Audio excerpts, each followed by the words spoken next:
Do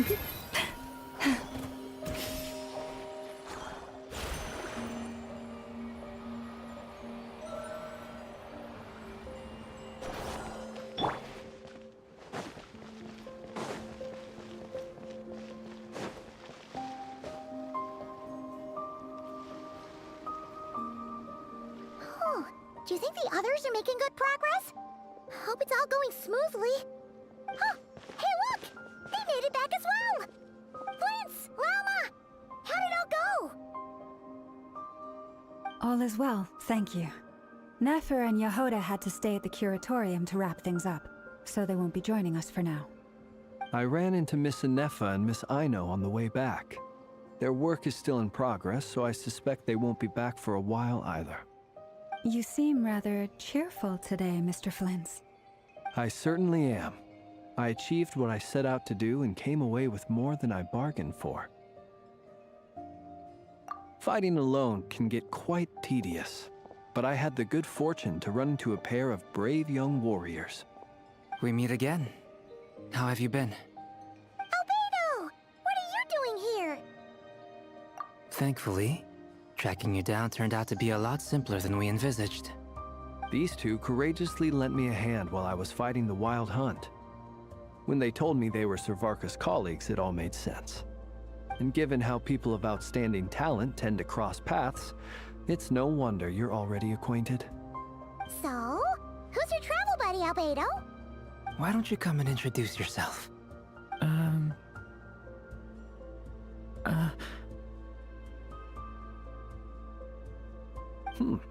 A gentleman of few words, I see. And a rather stern countenance. I presumed you were acquainted with him. Is that not the case? It's nice to meet you. Again. We've technically met before. Wait a sec! You're Minnie Durin! That's right. It's me. I'm glad to see you again. By the way, he says it's okay if you drop the mini. Yeah, I'm not as mini as I used to be. Interesting, isn't it? The first step towards blending into human society appears to be reflecting on whether one's name really reflects who they are. Wow! You look so different! In a good way, of course. It's great to see you looking so healthy. Thank you, Paimon. And although you're as mini as ever, I understand that diminutives don't always convey endearment. I'll be sure to simply call you Paimon, as a sign of my great respect for you. Wow! You're such a smooth talker now. Paimon could get used to this. From now on, you may refer to her as your esteemed guide, Paimon. Personally, I think our little Paimon is the perfect size.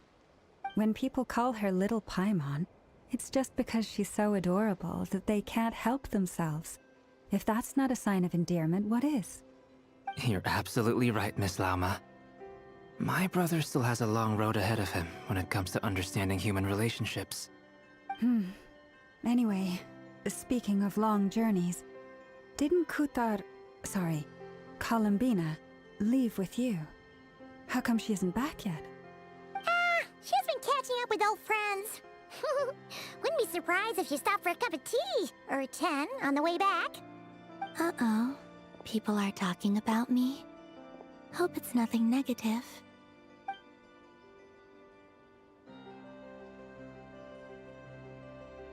Judging from your expressions, I'm guessing it all went well? It's getting crowded here. I'll go grab some chairs. No need. This is a job for an alchemist. I'll whip some up momentarily. Thank you for your hospitality, ladies and gentlemen, but I was merely escorting my friends back. I'll be meeting Zendrone shortly, as we still have some things to discuss. It's been a pleasure, everyone. But this is where I'll say goodbye. We really appreciate your help. Oh, come on. Spare the formalities. I'm just glad I could help out some true friends. I understand. Well, bye for now, Harlequino.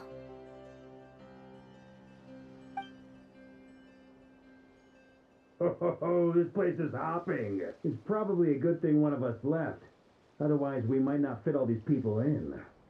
Are you saying we're about to run out of chairs? As a matter of fact, I am. Come on in and see for yourself.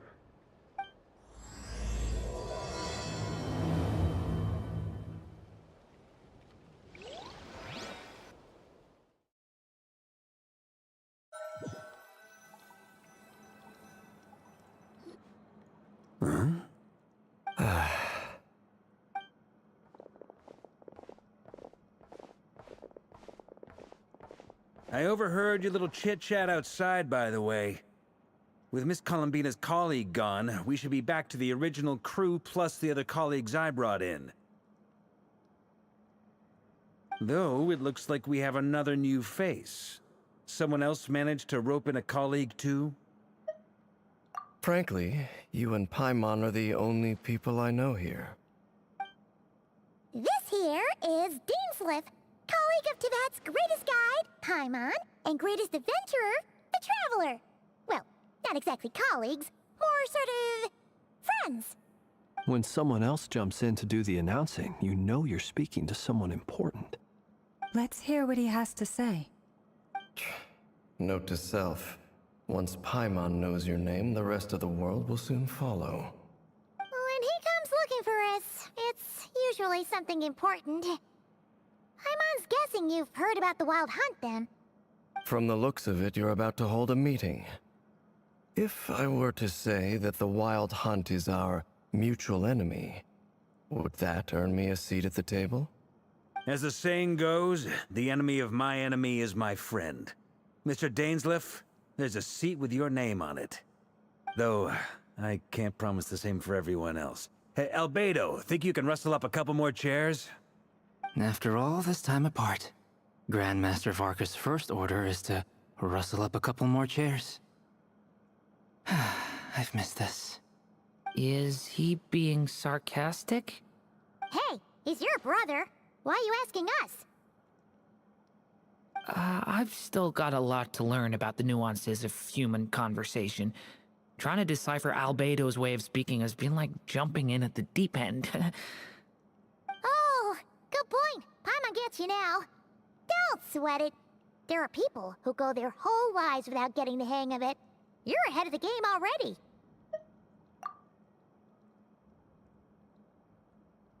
I wonder what's taking Nefer so long. Perhaps you should go and check in with her. If anyone can hurry her along, it's you. I just got back from the curatorium. Besides, aren't you curious to see what's taking her so long? Miss Nefer doesn't strike me as the type to share secrets. And since gathering intel is her specialty, I'm guessing she'd prefer to keep her methods confidential. Under such circumstances, would it not be tactless for me to impose? Oh, but it's fine for me to impose. What can I say? You have an unrivaled ability to garner people's affection, Miss Moonchanter. Besides, you have far more in common with her than I do.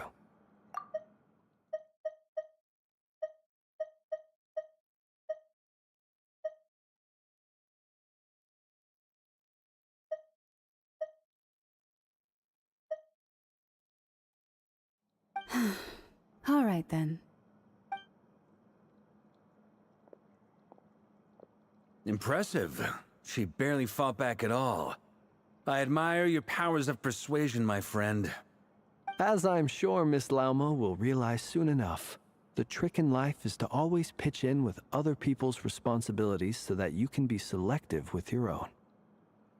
Another trick is to simply hide in the background. Spoken like a true sage. Anyway, looks like we've got some time to kill before the meeting. Let's take a little breather, folks. And feel free to chat amongst yourselves. We'll get down to business once the other two arrive.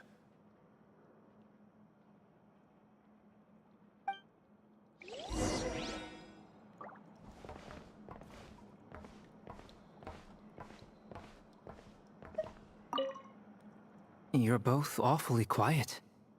Why don't I start us off with an icebreaker? Much obliged. Have either of you ever had your portrait painted? If not, I'd be glad to help.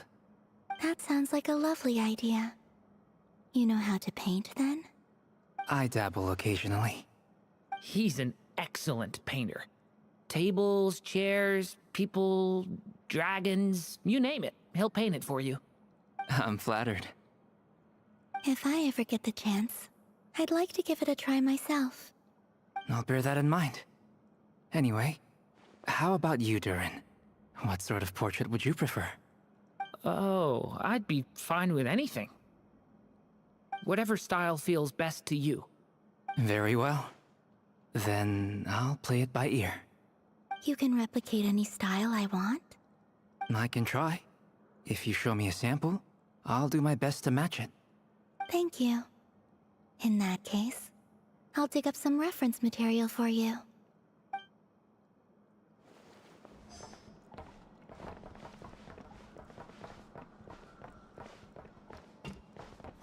Is there something you'd like to say to me? Yeah! For starters, why'd you just show up here without even giving us a heads up? If you think back to our previous interactions, you may recall that that's hardly out of character for me. You do have a point there. Oh yeah! You'll need to find somewhere to stay the night too, right? Want to tag along with us? You never know. We might get a group discount. Sure, let's do that. Great! Paimon will handle it! And in return, we can get Dainslift to be our very own personal bodyguard. If that's what you had in mind, you should have said so sooner. I'd be happy to help. Oh, okay then. Paimon was only kidding, but good to know. Anyway, since we're all here together, we might as well watch each other's backs. That's just what friends do, right? Indeed. Thank you.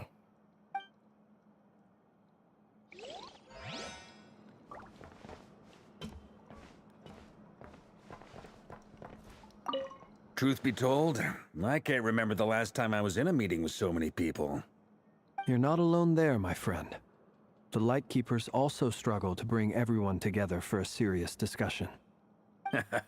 I don't doubt that. I've only ever met two Ratniki, one being you, and the other being that young guy, Itlua. Itlua is a good apple. I'll give him that. He's kind, honest, and regularly delivers supplies to my lighthouse. A true Ratnik to the core. In that sense, he puts me to shame. So you're what? A fake Ratnik? That's what it sounds like you're saying. But I get the feeling that's not quite what you meant.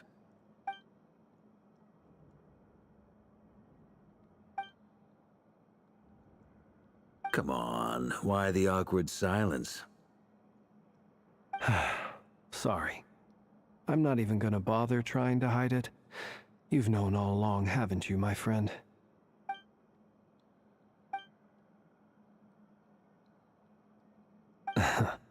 Now that was an awkward silence. Let's just keep this between ourselves. Probably best if Itlua doesn't know, huh?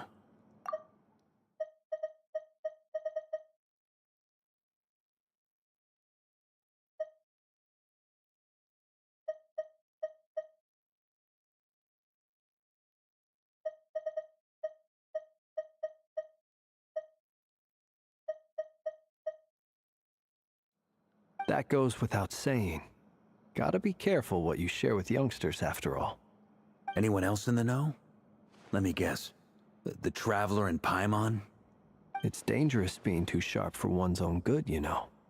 Then, in the name of the Animo Archon Barbatos himself, I swear, your secret's safe with me. When we went for drinks, you said that you and Barbatos were practically best buds. In the light of that claim, do you really expect me to take your oath seriously? Of course. Just as long as you don't go spreading around the fact that I'm close with Barbatos, all right? Fair enough, then. Nothing like a bit of mutual leverage to seal the bonds of friendship.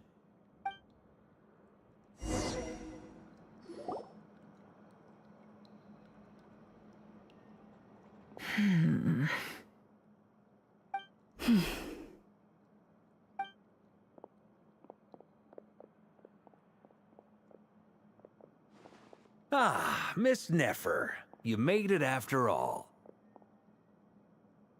But what about Yehoda? I'm here to give you an update on how things are going on our end. Once this is over, I'll be heading straight back to continue my work. I left Yehoda back at the curatorium to watch over things while I'm gone. Huh. So much for just this once.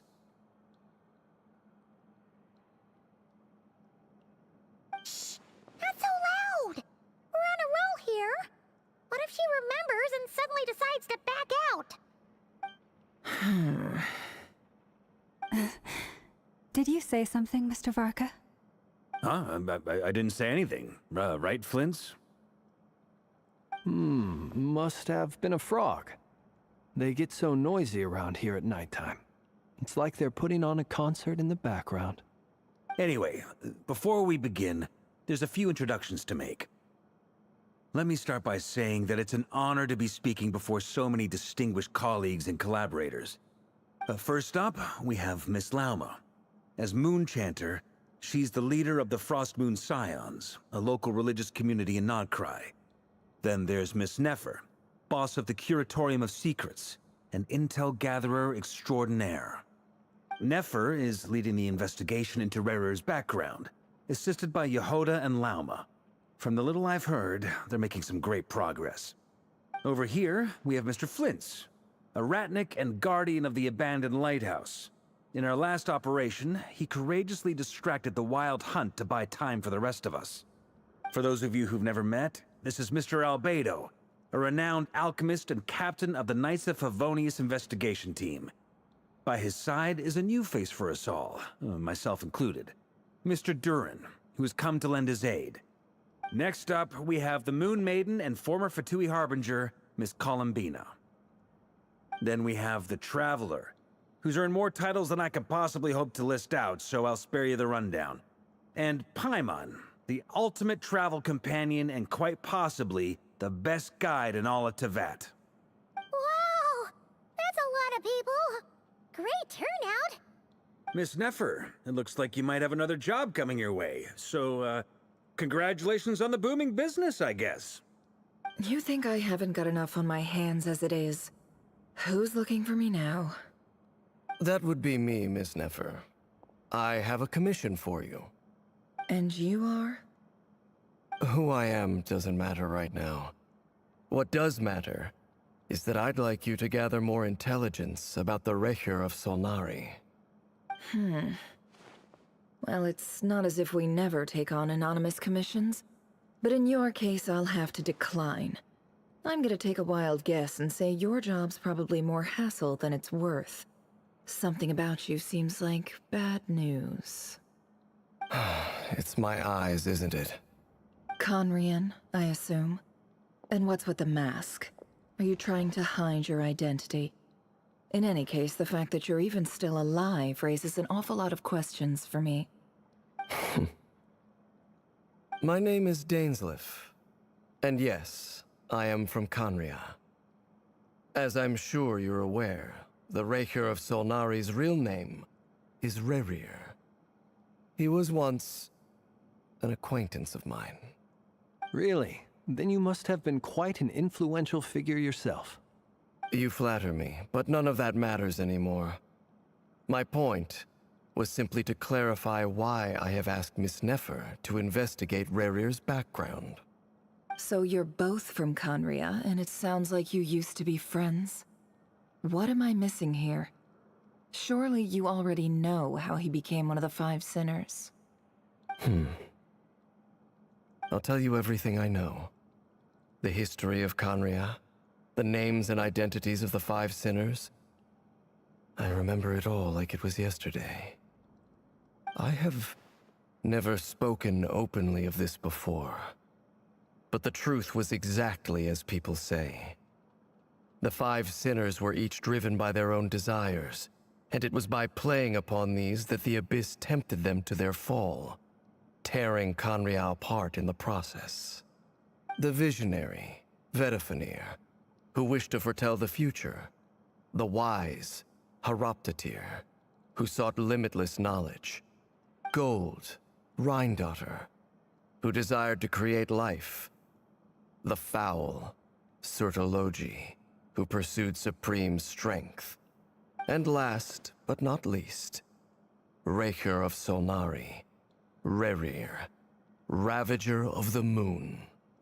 Of the five, Rerir is the only one who remains a mystery to me. He never harbored grand ambitions, so what changed in the space of a single night? How did he come to fall like the others? In other words, you're saying that his change came as a shock to you, and you have no idea what actually happened?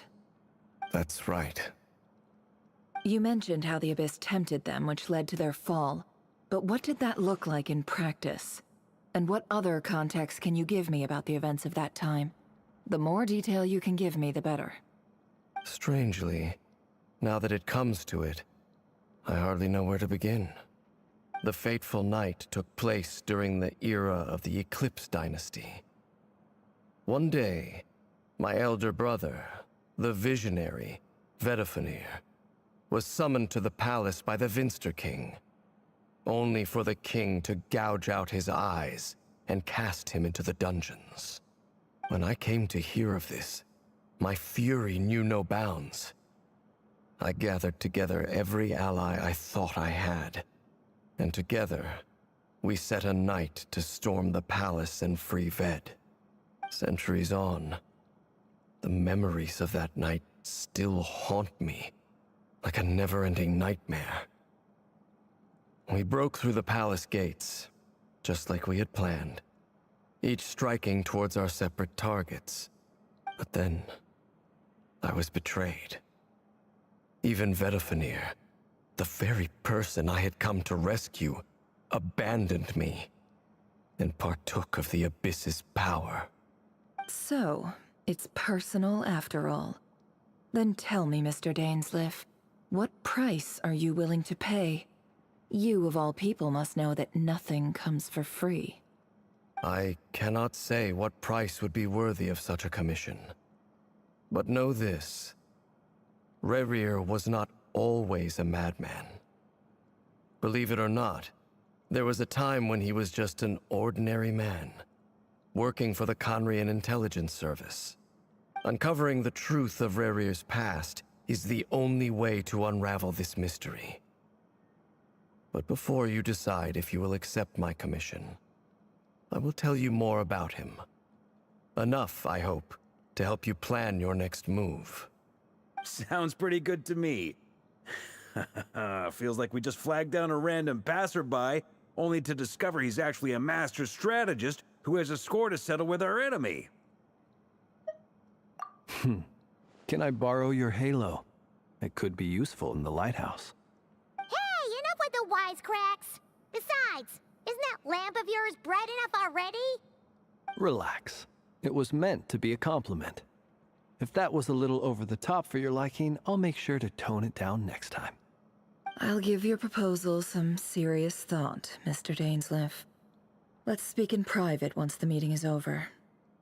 Before that, there's a few things I'd like to share.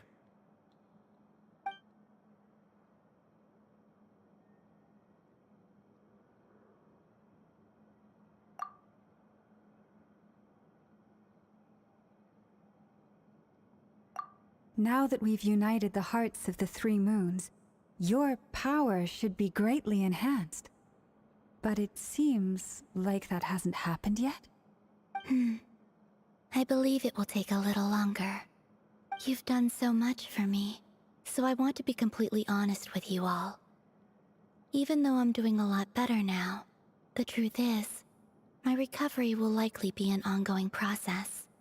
From the moment I was born, my power has been slowly ebbing away. And that is because Tevat has never accepted me.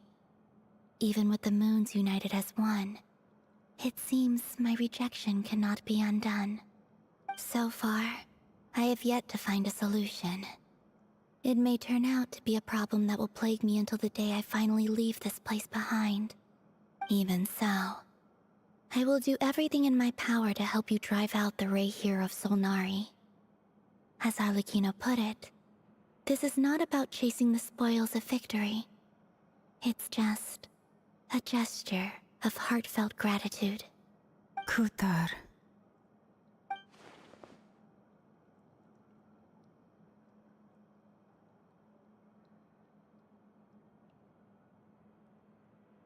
Defeating the Rahier of Solnari will be no easy task. While my strength slowly recovers, we'll also need to gather more intel. Naturally. We should take all the help we can get if we hope to defeat him. We've considered several viable plans now, but our choice hinges on the answers to a few key questions. Is it even possible to kill Rahier? What experiences shaped the person or monster he became? And what's he really after? Given Albedo's expertise in alchemy, I think we should leave him to try and answer the first of these questions. Understood. As for the other two, I'm afraid we'll have to count on you again, Miss Nefer. Believe me when I say it's not my wish to burden you. But right now, relying on your skills is our only option. So you're placing all your hopes on me, huh? We can't thank you enough for agreeing to help us. Honestly, I can hardly believe how lucky we are. You sure have a talent for changing your tune, Miss Moonchanter. Timid like Yehoda one moment, then flinches insincere flattery the next. Ladies, please. I must object to your portrayal of me. That's all. Feel free to keep bickering. Just pretend I'm not here. I almost don't want to leave this room. I'm curious to see how this plays out. I have faith in you, Miss Nefer. Something tells me you'll stand by us until the very end. Oh? And what makes you so sure of that? What if I suddenly decide that my compensation is insufficient? This isn't about the money. I can sense that you've got a deep-seated distaste for Rahier. And knowing you, that alone is motive enough. Look at them getting along so well. Like two peas in a pod. And I'm the one they accuse of insincere flattery. There is no justice. Miss Lauma, you have to understand something. Unlike you, I don't actually enjoy having everyone's hopes on my shoulders. Is that right? Well, maybe the fact that I'm willing to put my hopes in other people says more about me than you.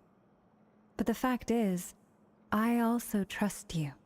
And that's because I know that you're someone we can count on. Anyway, we've got our plan, so let's get moving. Mr. Dainsleif, let's talk. And Traveler, once we're finished, if you've nothing else planned, I'd like you to come with me. This whole experience is teaching me a lot. For instance, I now know that when other issues come up in the future, I'll have far more luck getting Lauma to convince Miss Nefer than trying to do it myself. Hate to say it, friend, but that's one of the funniest things I've heard in a while. Why? You think I've got it wrong? Quite the opposite. But what makes it so hilarious is how long it's taken you to realize.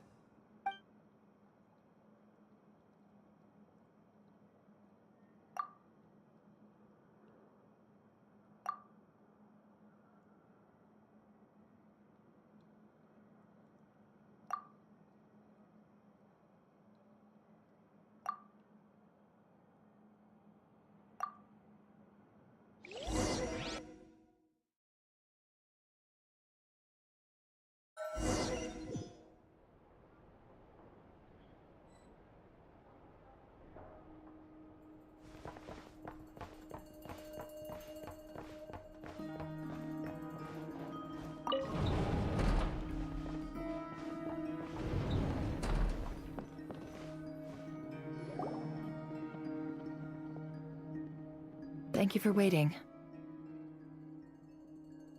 It's okay. We actually used the time to help Dainsleif get a room at the hotel. That's very considerate of you. Now, I trust you share my curiosity about Rahier's past, and you seem fairly familiar with Mr. Dainsleif already. We spoke at some length after the meeting, He was the one who suggested I should invite you to join this operation. He feels confident that these secrets will be safe with you. Dane has a lot of faith in us, that's for sure. Likewise. I appreciate that you got right on board without interrogating me about why I invited you. It shows that you trust me to explain everything in due course. That's because we know what you're capable of. We appreciate you too, Nefer. You might have been forced to help in the beginning, but this time, it was your choice. That's one way to put it. Another is this, that once a decision's been made, it's set in stone. After that, my only goal is to see it through. Alright, so here's how it is. I'm going to access Rarir's thoughts again using my confidential method. Now, I'm sure you've seen things like this before on your travels, so you're surely well aware of how dangerous it can be. The reason I've gathered you all here is to ensure my safety during the proceedings. I plan for us to enter the fragment of his consciousness together, and once inside, I will focus on searching for information. Think of this as a diving expedition into someone's brain. If I'm the diver, you are my safety equipment, tasked with keeping me alive while I'm under the surface. Once the ceremony begins, we will all be spying on privileged information. But in the interests of safety, you must remain absolutely silent at all times. We will discuss our observations after the ceremony has concluded. Lastly, any individuals of a weaker constitution are advised not to partake in the ceremony. In any case, Paimon has her own job to do, which requires staying in the room but not joining the ceremony.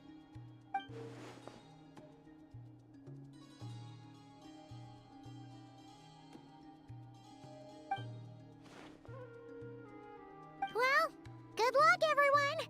Sounds like all Paimon can do is cross her fingers and root for you guys. There's a little more to it than that. I was being serious when I said you have a job to do. While the rest of us are inside Rarir's mind, it's imperative that we have a team member on the outside. In the event that something goes wrong, you will be our first responder. I don't anticipate any issues, but the extra level of safety will be greatly appreciated. I second that.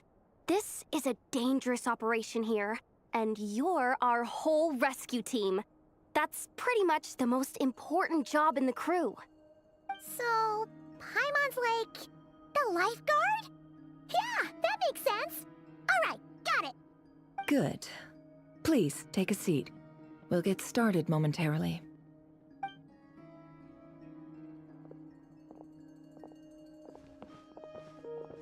So, did Mr. Dainsleif tell you anything else? He told me that he believes Rarir kept some big secrets in his life. He's not sure that they were the cause of his eventual downfall, but he's asked me to uncover what those secrets were all the same. But surely you're not planning to go through with this, no matter the cost. If you think that, you'd be overestimating me. I'm a businesswoman, not a mercenary. But I do have my own professional reasons for taking this job. You think I'd turn down the opportunity to get a first-hand glimpse into Conrian history? No chance. Well, as long as you don't let morbid curiosity get in the way of safety concerns, we're good. We'll do whatever we can to help you. You're such a killjoy.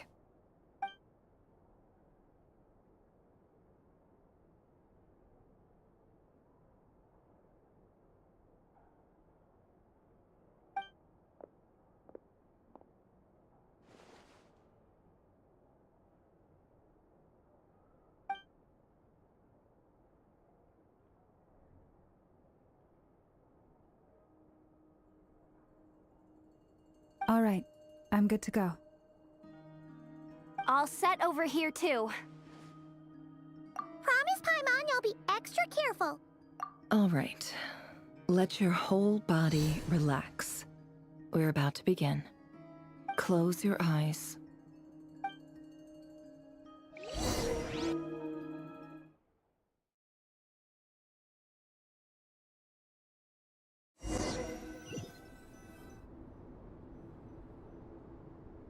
Phew. Could this be his office? Pretty standard setup. Bookshelves, paperwork, files. According to Dainsliff, Rarier used to be an intelligence operative. Chances are there's plenty of top-secret intel stashed away in this room. Is this where you keep your secrets, Rarier? Can't say I'm not looking forward to this.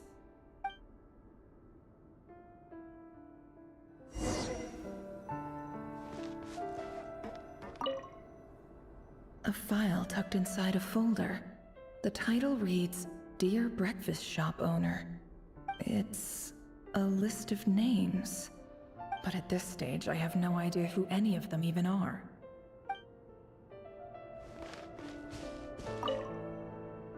Wonder what kind of encryption technique this is.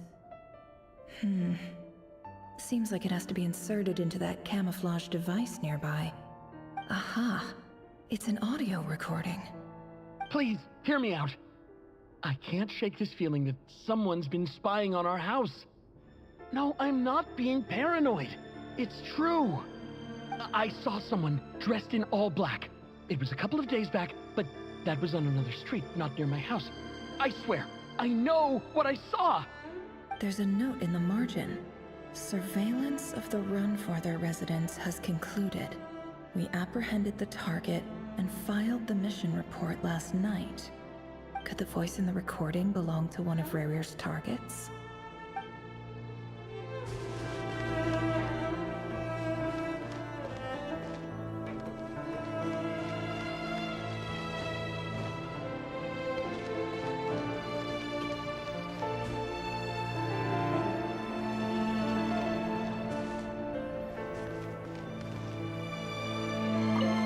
Even gloomier than last time.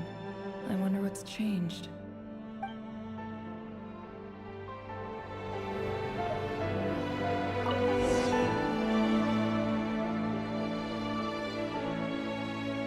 Today's files are in. Time to wade through them just like usual.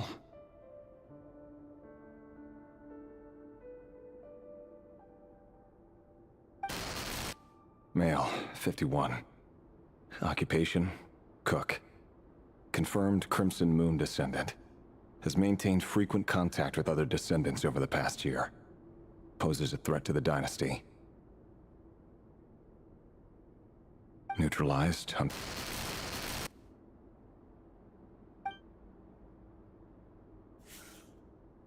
This one should be archived under purged targets.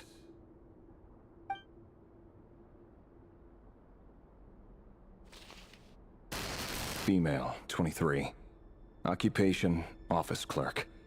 Confirmed Crimson Moon descendant. Has maintained frequent contact with other descendants over the past year. Poses a threat to the dynasty. Neutralized.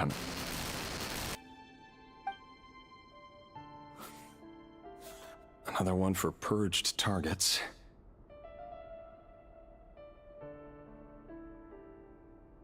Sounds like she was that other man's daughter. Never mind. What's it got to do with me?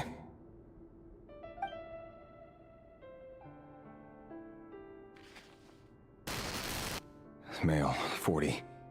Occupation, teacher. Confirmed Crimson Moon descendant. Has been observed making contact with other descendants during the past year. Poses a threat to the dynasty. Neutralized on...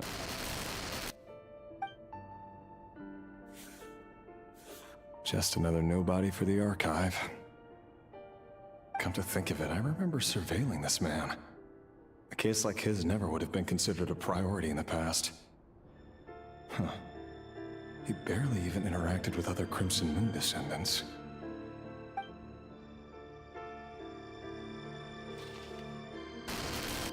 Female, 16. Occupation, none. Orphan and confirmed Crimson Moon descendant. Has been observed making contact with other descendants during the past year. Poses a threat to the dynasty. Neutralized on...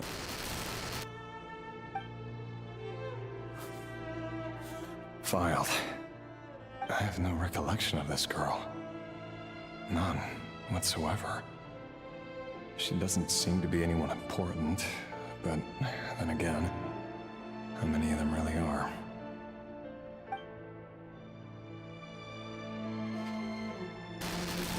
Female, 13. Occupation, none. Orphan and confirmed Crimson Moon descendant. Has been observed making contact with other descendants during the past year. Poses a threat to the dynasty. Neutralized and...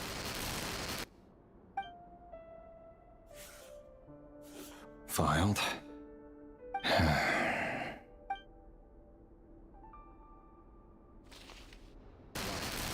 Male, 11. Occupation, none. Orphan and confirmed Crimson Moon descendant. Has not been observed making any contact with other descendants during the past year. Poses a threat to the dynasty. Neutralized and...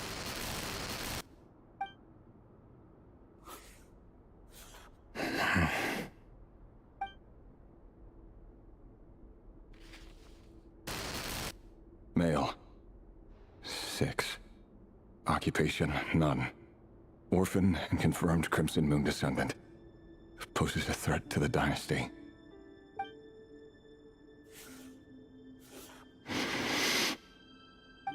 It's funny, isn't it? Your job is becoming both harder and easier at the same time, depending on how you look at it. Sooner or later, the Crimson Moon descendants will be completely wiped out. But as their numbers dwindle, they become harder and harder to track down. That's not how it is. Fortunately, however, most of the able-bodied adults have already been taken care of. The remaining weaklings will be increasingly easy to deal with. No! No. My job is to ensure the survival of the Eclipse Dynasty. And the only way to do that is by eliminating any and all potential threats. It's a perfectly legitimate line of work. Every single one of my colleagues can attest to my fairness. And if my friends were aware of the facts, I know they'd back me up too. Assuming, of course, that they were aware of all the facts.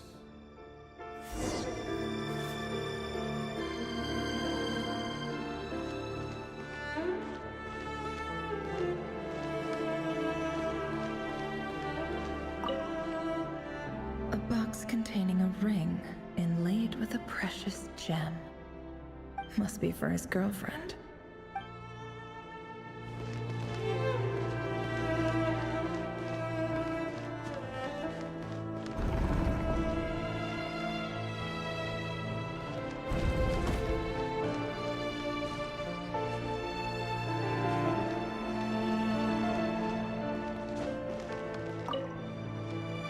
Bookshelves full of documents.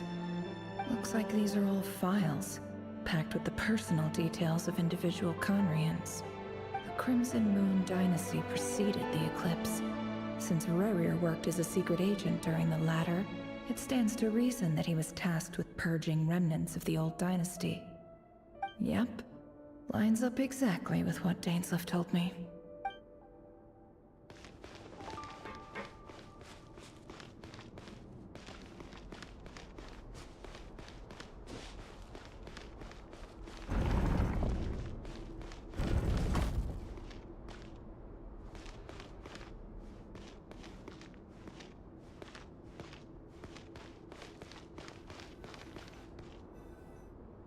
Mr. Vedifalnir? It's been quite some time since we last met. Rerir, I trust you're here because you have something important to discuss. Forgive me. I wasn't tuning out, it's just, I noticed you didn't even phrase that as a question. As if you knew I was coming. Tell me, does someone in your position ever feel the need to ask questions at all? It is indeed within my power to foresee certain things. Things like your arrival. I was just thinking. It won't be long before I'll be inviting both you and Dane to my wedding. That isn't a lie, but nor is it a fact as such. It's a wish, isn't it? No fooling a prophet. is there? Ever since that day we met for drinks, I knew it was only a matter of time before you came looking for me. Does it feel good? Knowing how the future will unfold. I'm afraid the notions of good and bad fail to capture the complexity of what such a power entails. Once you've seen what will come to pass, it can be all too easy to succumb to fear and melancholy. Unless, of course, you learn to abandon these feelings. You fear my silence, and long to hear the words I left unspoken that day. That's right. You must have noticed my reluctance to broach the subject. And the reason is simple. Because the truth could never have lived up to your hopes. For both our sakes, such words are better left unsaid. The burden of prophecy was never meant for your shoulders. So who exactly do you deem worthy to hear your prophecies? None but our exalted king? Or rather, our king as he once was. You're closer to his majesty than I am. You must know better than anyone how much he's changed. You say that as though it is to my benefit. Yet precisely because of that, I dare not speak rashly. A king can turn out to be the most virtuous of rulers, or a tyrant more terrible than the most vicious of dragons. You are so wise and far-sighted, yet still you would have me live in fear of the unknown? You make a fair point. Especially given my silence alone was all it took to send you spiraling downwards. Very well then. Let me offer you some advice. And I say this not as a prophet or a visionary, but simply as the brother of your friend. For many reasons, there is very little chance of your marriage ending in happiness. If happiness is what you seek, you should find another fiancé.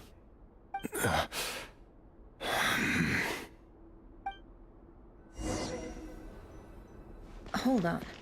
There's that same black fog again. Could this memory belong to Thelindis? Guess I better tread carefully.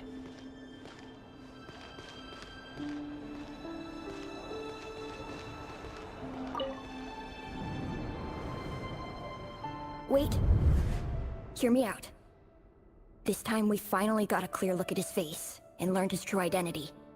His name is Rayrir, and he claims to be one of the king's guards. What did you say? A cruel irony, isn't it? The man you're set to marry leads a double life as a brutal executioner. Why are you telling me all of this now? Simple. It's because I want you to kill him. You are the only person he would never suspect. No, absolutely not. I would never dream of doing such a despicable thing. So you'll just stand by and watch him slaughter us to the last? Do not forget that the blood of the Crimson Moon flows in your veins too. The blood of the Crimson Moon? What does that matter now? The dynasty has long been dead and gone. You think that alone is reason enough for me to throw away everything I have? Why wouldn't it be? You two were once a child of the Crimson Moon, just like me. Don't tell me you've never felt so much as a flicker of fury for the way we were trampled into the dust. As long as you promise to abandon this pipe dream of restoring your dynasty, I can try to persuade him. Or have him persuade the Vinster King. Persuade the Vinster King? Do you even know why he's so obsessed with hunting us down? Why he keeps trying to force us to hand over our secrets over and over again? Or why we refuse to give up on restoring the dynasty? The Vinster King. A blind fool. His eyes clouded by powers from beyond this world. A petty little man with a miser's heart. And he dares to sit upon the throne? Mark my words. Sooner or later, Conria will fall. And it will be his doing. If you can't bring yourself to do it, so be it. Just you watch. It won't be long before calamity descends upon us all. The Rehir of Solnari. That really is quite a secret you've been keeping from me, Rerir. But who am I to talk? Am I really any better? I've kept my own past a secret this whole time, too. Love should be built on honesty. But ours was born from lies. And yet... is it really so wrong to hide things that would only make life harder? If we don't cover up the parts that no one else should see, how can we go on pretending to be normal? Vedifulnir must have known all this. And that's why he made his prophecy. In the end, nothing stays hidden forever.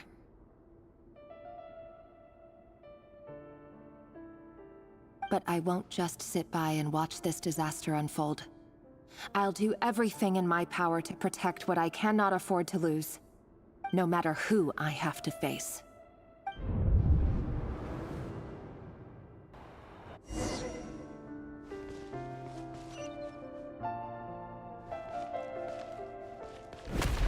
Huh?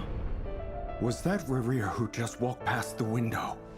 Doesn't it give you the chills that he still takes the same road to work every day? As if nothing ever happened. Those people at the deli. Enough already. They're clearly pretty taken by their own disguises, so just smile and play along.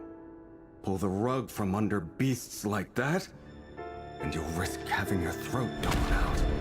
Deli? Oh. They're talking about those people from the opposition. Right. I'd almost forgotten they used to run a deli. People of no consequence always vanish so easily. And no one even remembers them.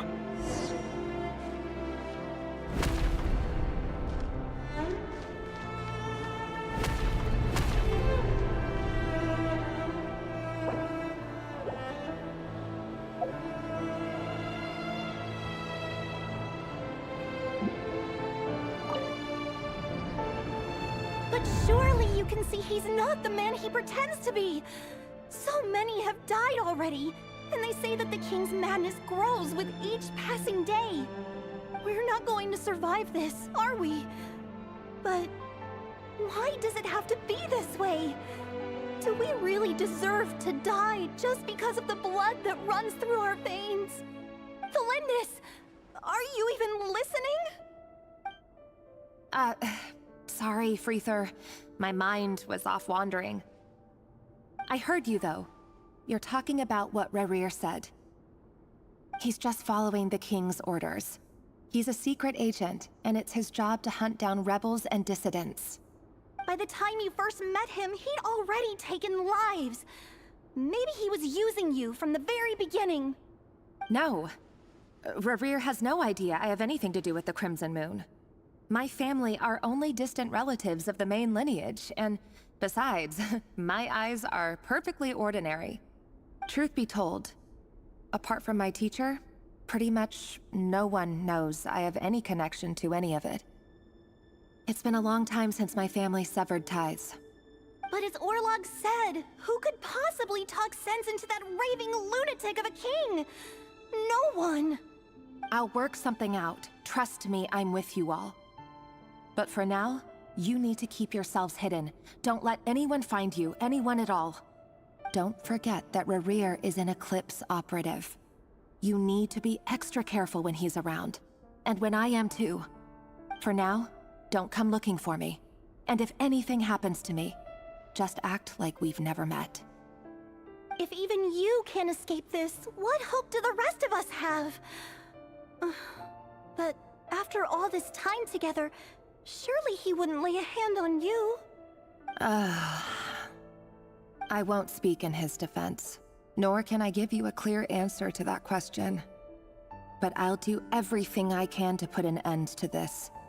Here, hold on to this. If an opportunity to escape presents itself, take it. You'll be glad you took some spare change. You call that change?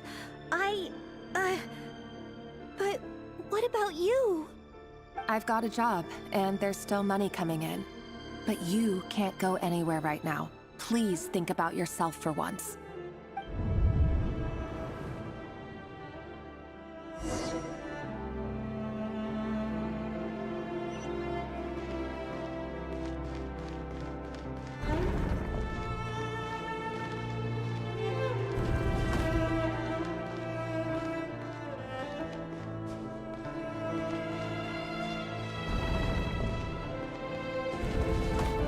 Day, another round of assassination training. Training ground is just beyond this hidden passageway. When you kill a person, doesn't it bother you when you end up covered in their blood? Why would it? Aren't we all just walking blood bags? But not everyone is accustomed to hunting down others like prey. You've been a hunter for so long now. You seem to have forgotten that most people don't just go around killing one another. Leave me alone.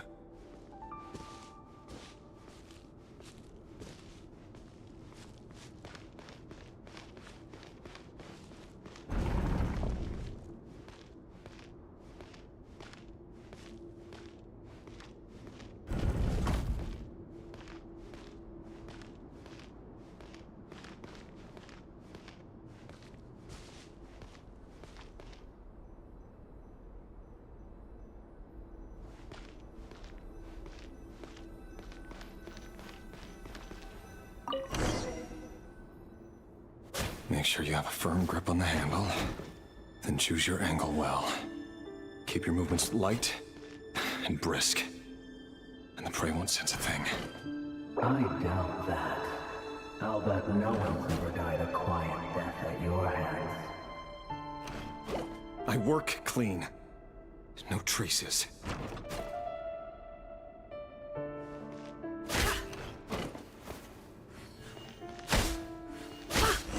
That doesn't make it open and above board, though.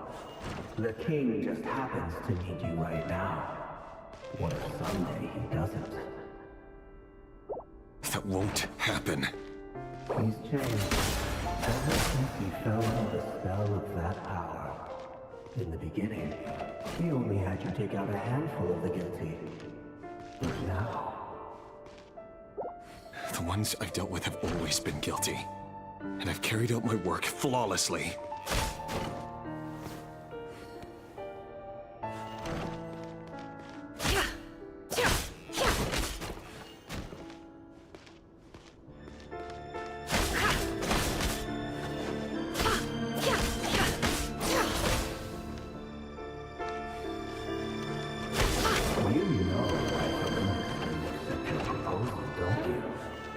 Was it because she didn't trust you? Or something else? Enough!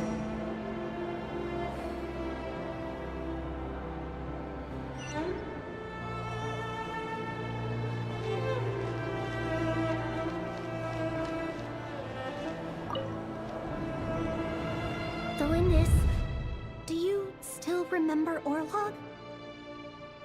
Orlog. The boy who was pretending to sell flowers. You spoke for quite a while, didn't you? Yes, we did.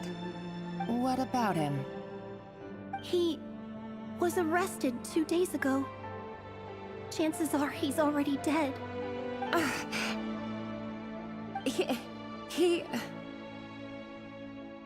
I just don't get it! After everything he's done, why do you still stand by him? Or does it mean nothing to you that people keep dying? No, that's not... Just hear me out. I need to go now, Delindis. They're looking for us. You take care too. If you ever need a place to hide, come find us.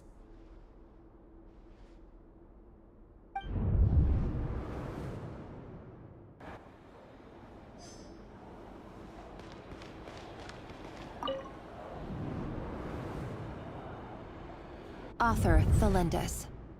Over the course of this week, the research object was subjected to interference for a total of 47 hours for experimental purposes. The results are as follows. All subjects of observation that were sent inside have now... The situation within is proving more problematic than anticipated. No progress whatsoever. What now? Won't you give me even a glimmer of hope? Things are getting worse by the day.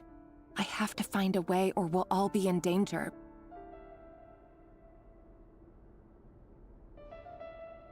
But I... If all this research comes to nothing, what then?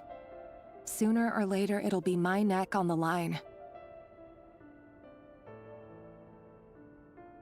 But could he really bring himself to kill me?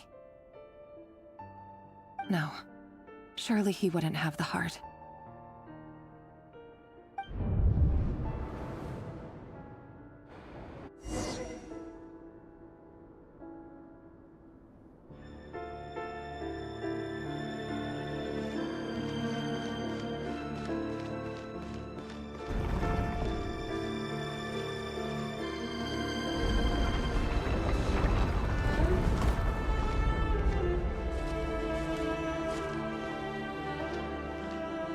Why won't you just let us go?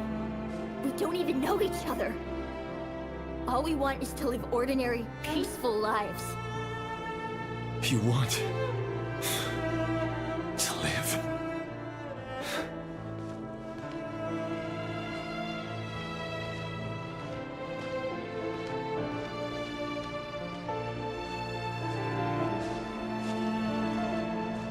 Yes. I just want to go on living. Is that really such an unforgivable crime?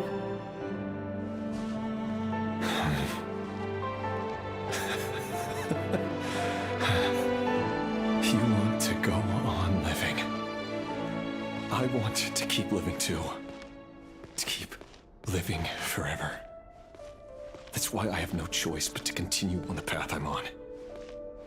If only some savior would suddenly swoop down and change the way the world is. Too bad that's not going to happen.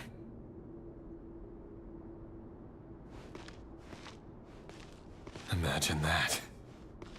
If there really were such a person, you and I wouldn't be standing here like this, would we?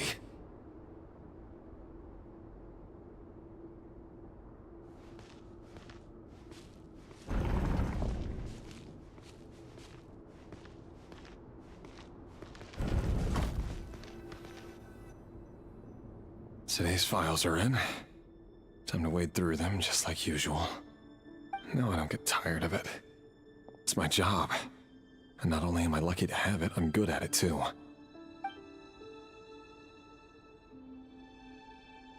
Huh. Wait. That's... Thalindis? No. No! No! Why? But you bear no mark of the Crimson Moon. How could you possibly have anything to do with them? It cannot be! A diluted bloodline. Carefully concealed. I see it now. You've been living in the shadows just like me. What a fool I've been. Numbing myself with talk of justice. Even imagining my friends would back me up. But in the end, Irminsul. Finster King! How far are you going to take this?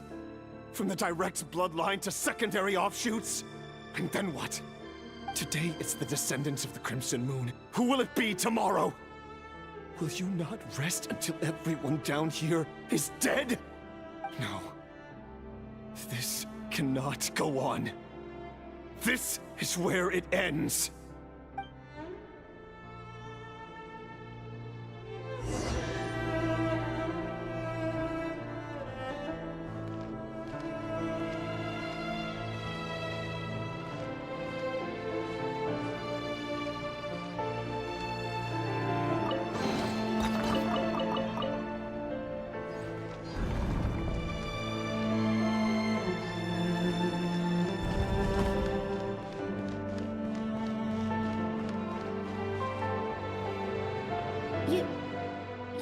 really letting me go? I am. As long as you can guarantee that no one will find you. Don't worry, I'll be extra careful. No one will know I was here. But... what about you? Me?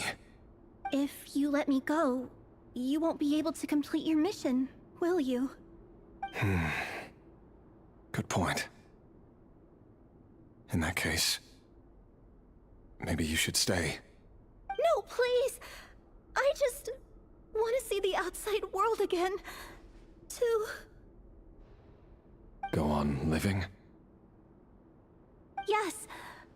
I know you're a man of your word. So please, just let me go. If I let you leave, what will become of me? Just kidding. Go, now. But remember, don't let anyone know you were caught. We'll be seeing each other again very soon if you do.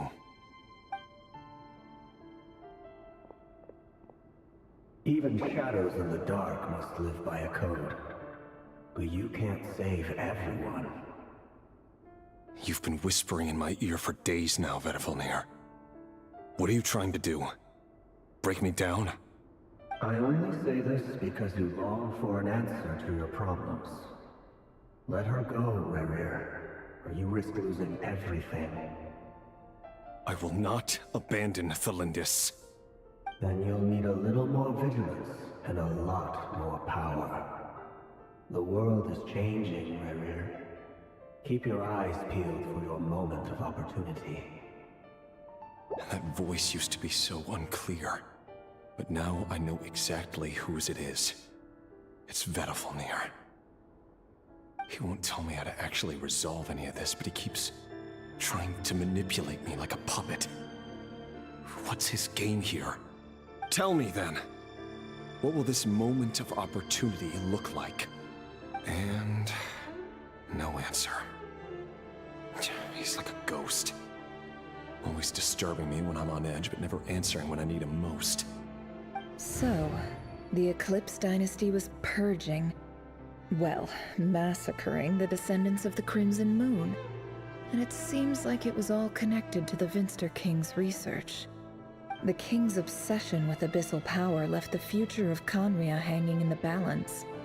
No wonder every aspect of Rerir's life was so unstable. And it looks like this Thelindis, Rerir's would-be fiancé, herself belonged to a sub-branch of the Crimson Moon Dynasty's descendants. It almost defies belief that a couple like them could hide the truth from each other for so long. If the Vinster King hadn't intervened in such a drastic way, they might have gone on deceiving each other for the rest of their lives. And why does Vedifalnir, Dainslif's older brother, keep talking in Rerir's head? This guy kept more secrets than I ever imagined. The human mind is like a vast desert of shifting sands. When you follow the flow of someone's memories, you only ever see the parts they're willing to let surface. Time for something a bit more creative. We've been inside Rerir's mind this whole time, building up a picture of his psyche. There's already enough clues on the board to start reading between the lines and mapping out the rest. Now, we can finally begin to put the pieces together. Sure, it'll only be a reconstruction, part simulation, part reasoning, but it's usually pretty accurate. Once we've built up a cognitive profile, we just need to cross-check the logic behind his actions. And then we'll be able to take a sneak peek at whatever it is that Rerir has really been hiding.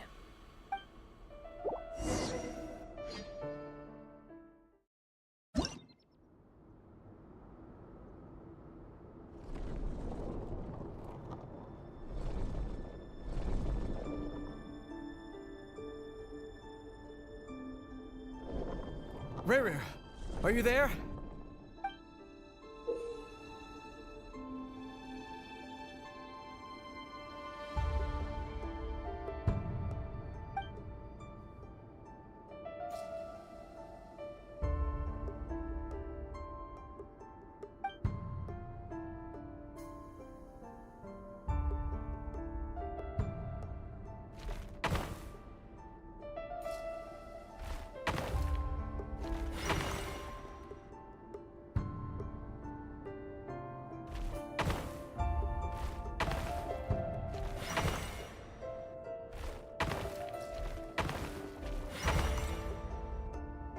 Hey, rear! Come out, it's urgent! Dane? What's wrong? Quick, come with me. I'll explain everything once we've met up with the others. Okay, I'll come. But the Lindis is still over at the Universitas. I'll need to leave her a note. All right then, but make it quick. I've never seen Dane so worked up before. Whatever this is, it must be big trouble.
Well, this is a nice change, meeting you all at this hour.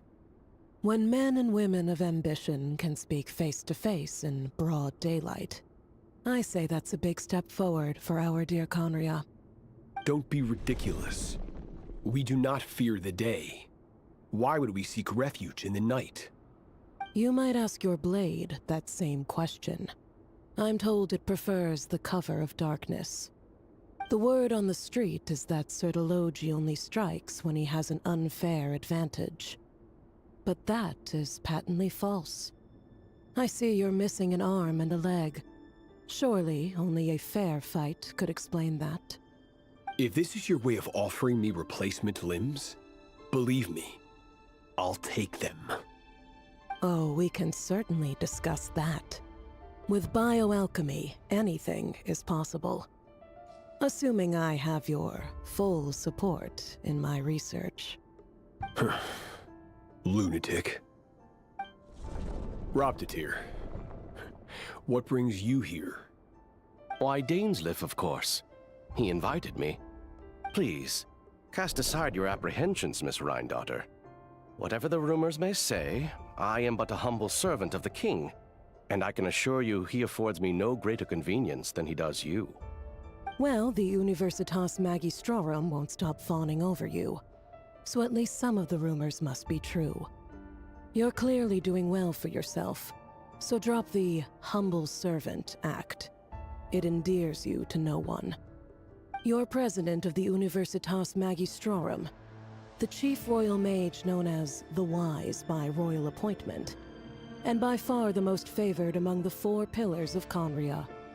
Vice President Veit doesn't even try to hide his envy when he sees you. My success is the product of hard work and good luck. It's as simple as that. Were the king not such an extremist, I hardly think I would have received a senior post at my age. Of course, no job is without its gripes. Serving a king like ours can be a challenging task, as I'm sure you can imagine. And as for Efterveit, in missing out on the presidency, he's dodged a mountain of stress. Like everything else in life, it comes with pros and cons. You're all here. I apologize for the short notice, but it was an emergency.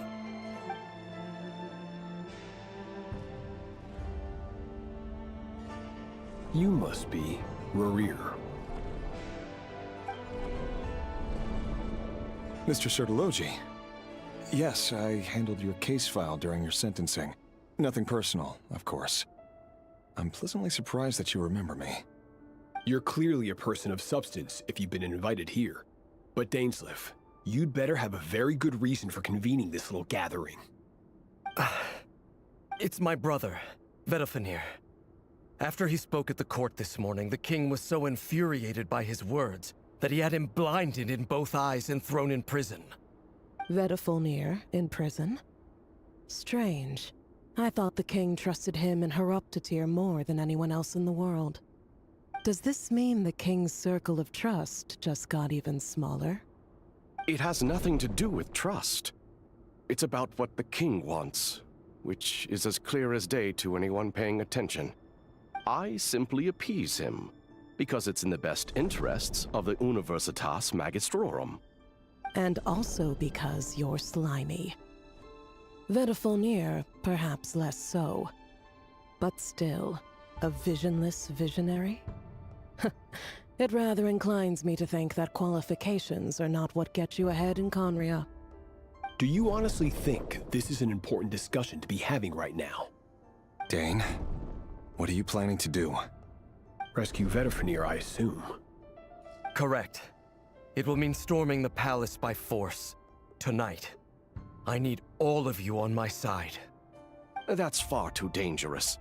And don't forget, Dainsleif, you're captain of the Royal Guard. You swore an oath to the throne. Hmm? You've been planning this for a while, haven't you? I have no desire to commit treason. But whatever critique the king may have of Vedafulnir, disfiguring your most loyal subject for putting the best interests of his court and nation first, this is not the conduct of a wise ruler. My blade will force the king to see the error of his ways.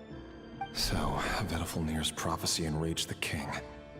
I'm sure it wasn't what he wanted to hear, but if he won't take counsel even from the visionary, that is deeply troubling news. The extent of His Majesty's madness is now all too clear. The question is, how does a man like me get out of this situation unscathed? You have noble ambitions, Dane, but I'm afraid they don't do much for a guy like me. I'm not interested in saving the world. All I want is a letter of pardon. A letter of pardon? For whom? Thelindis? The chances of the Vinster King issuing a pardon for anyone connected to the Crimson Moon seem vanishingly slim.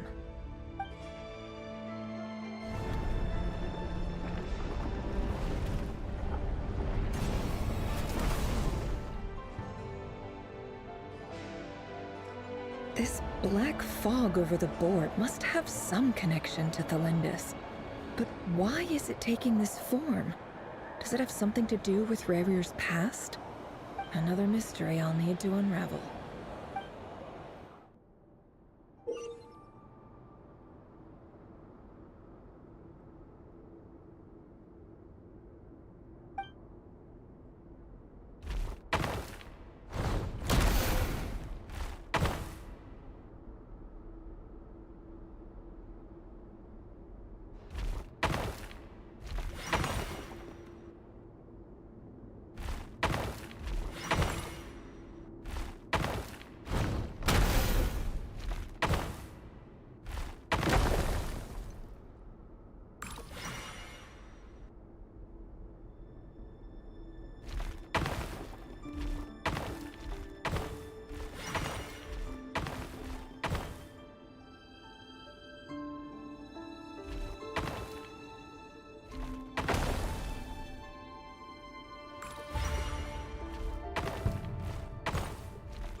Author Thelindis.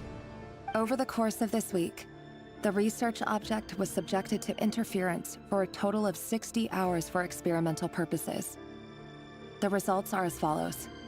Research dating back to the Crimson Moon Dynasty has established 2 points regarding moon marrow. Firstly, its origins have something to do with a god's power.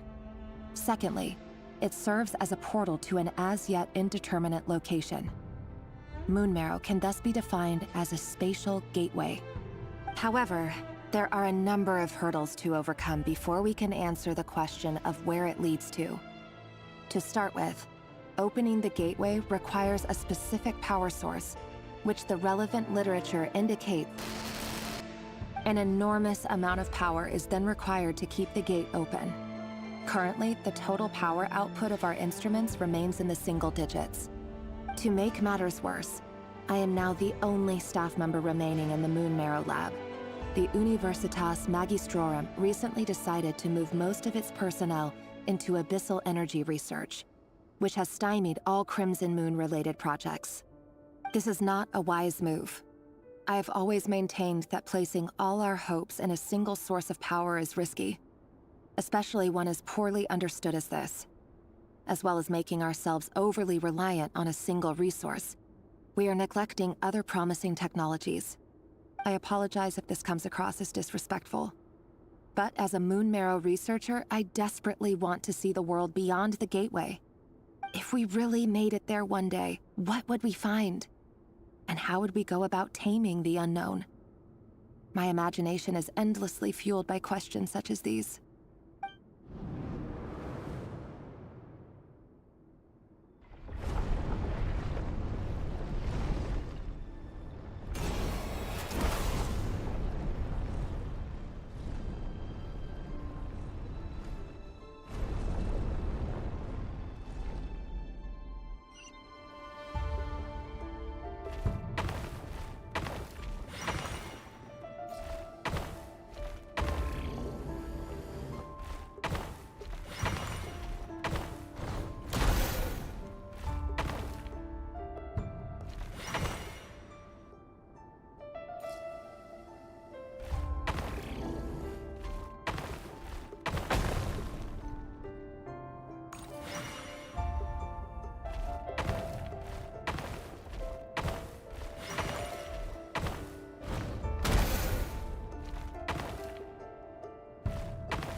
This is for you.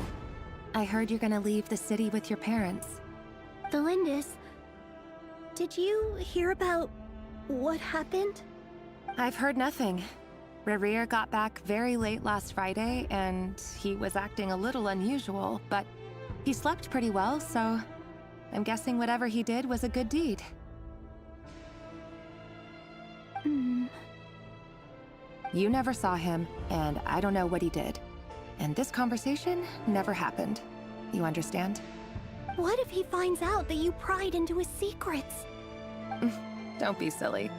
I don't know what secrets he does or doesn't have. All I know is he's just a normal guy who happens to run some errands for the king. Are you scared of him? I don't know. The Rerir I know doesn't match the person you all describe. Logically, I should be scared of him. And yet, I don't want to lose him. But enough about that. You should get going, and be careful with the package I gave you. Keep it secret. Keep it safe. What's in it? A piece of the moon.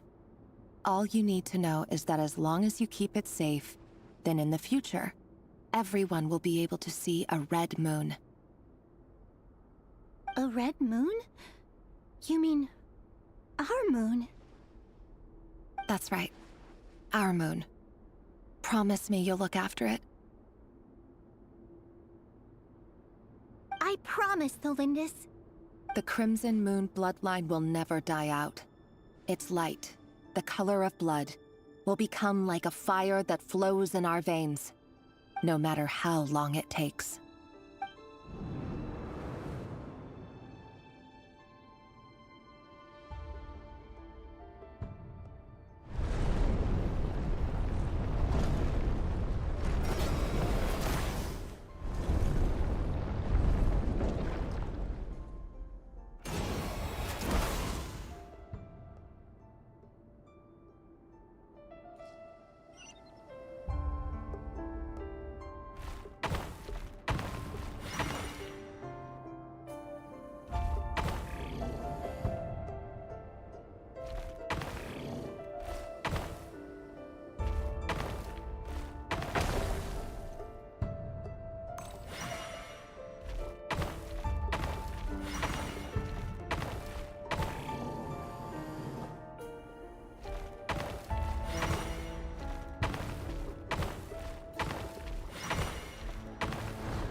everyone, and stick to the plan.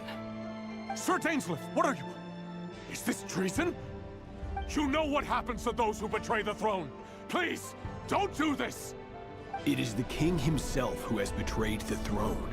He has betrayed all of Conria. If you have any love left for justice in your heart, you should join me. It's showtime.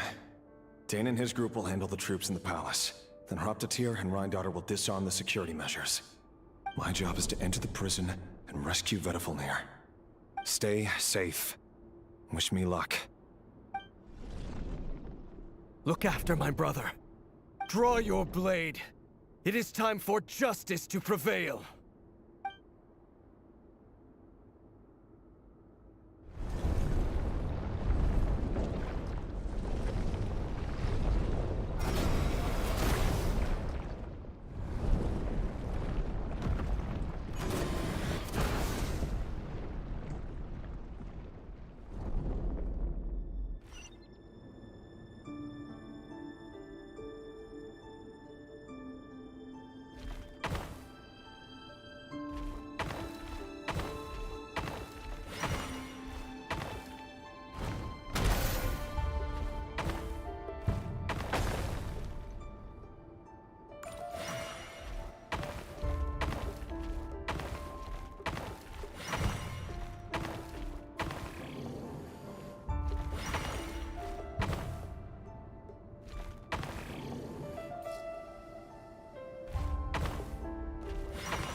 This place is filthy.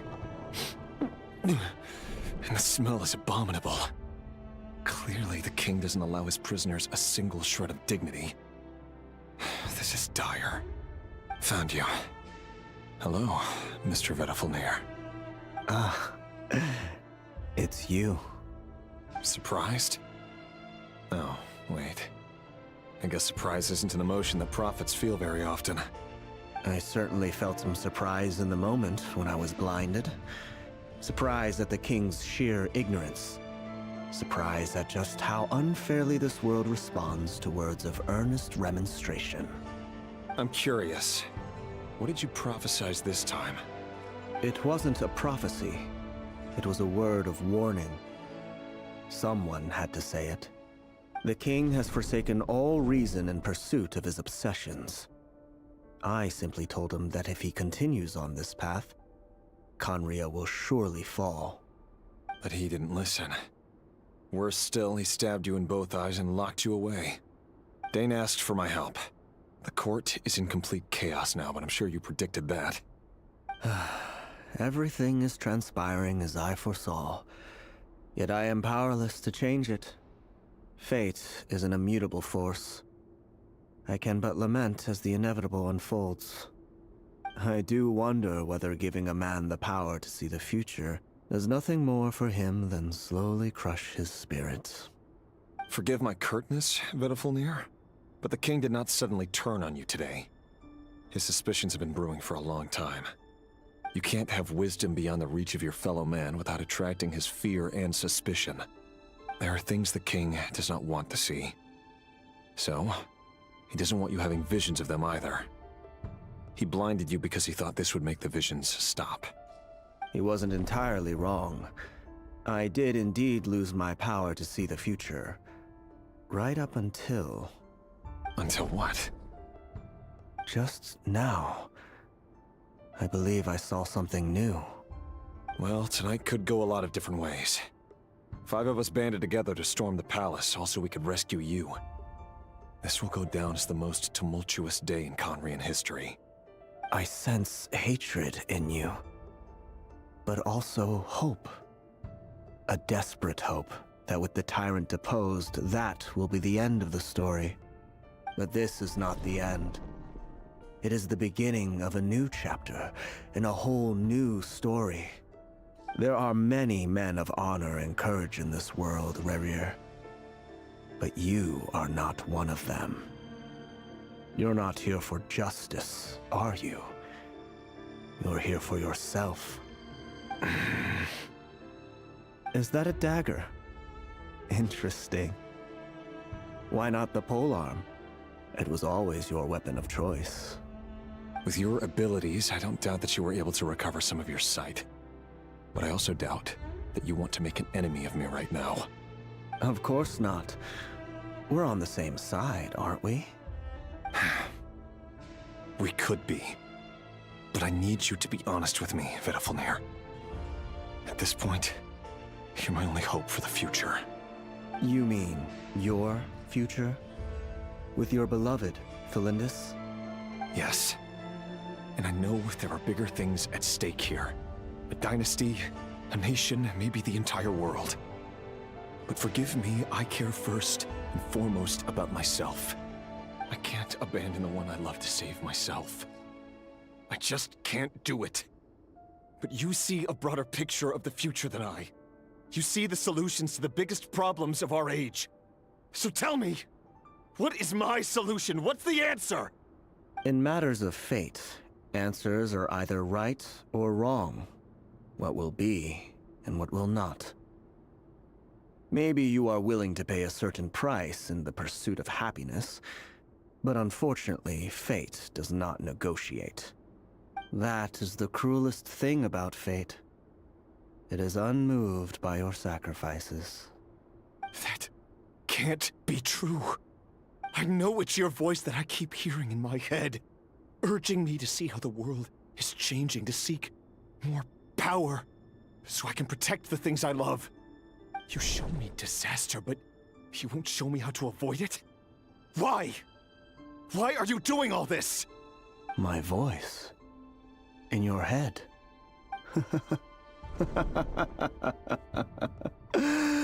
So, you hear it too? The voice that steals your mind, gains your trust, and drives you crazy. It turns out that we are not so different, you and I. Vedafilnir just broke into the strangest smile I've ever seen in my life, as if he'd discovered some monumental secret. But then he suddenly switched to looking extremely weary. Very well then. My advice to you is as follows. You must persevere. Whatever trials and tribulations you may face, be steadfast in the belief that they are your path to the future. For as long as you live, your story with Felindis shall not come to an end. That is the only chance you have of fighting back against fate. It is up to you whether you believe my words. Regardless, that is all I will say on the matter. I have no right to intervene any further. I will hold you to your word. Thank you for setting me free. In return, I will tell you one more thing that you cannot afford to ignore. Just then, a strange wave of energy rippled through the city. We had no idea what it could mean. If I were you, I would head to the Universitas Magistrorum. The Universitas? Oh no! I'm sure we'll be seeing each other again very soon, Rerir. Whatever Vedafilnir said, I didn't catch it. I didn't even help him out of the prison. There was no time to lose.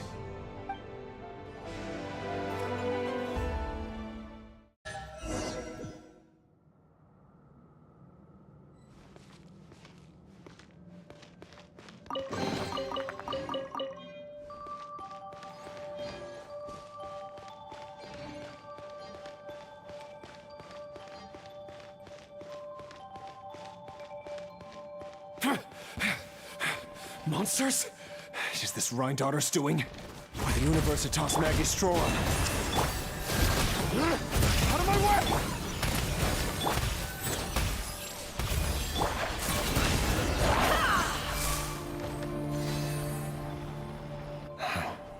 The Universitas. That reminds me of a rumor I once heard. Allegedly, the king installed secret mechanisms in the palace and around the city. No one knows where they are or what kind of power they hold. But if they were ever gonna activate, it would probably be on a night like tonight. Help! Help! Hold on! Don't let them anywhere near you! Save me! I can't! Ah! That sounded like an explosion. So, the rumor is true? The king really went through with it? What other means does the king have at his disposal? They must run on power from the Abyss. And given it's a major center of Abyss research, anyone over at the Universitas will be in grave danger. I have to hurry!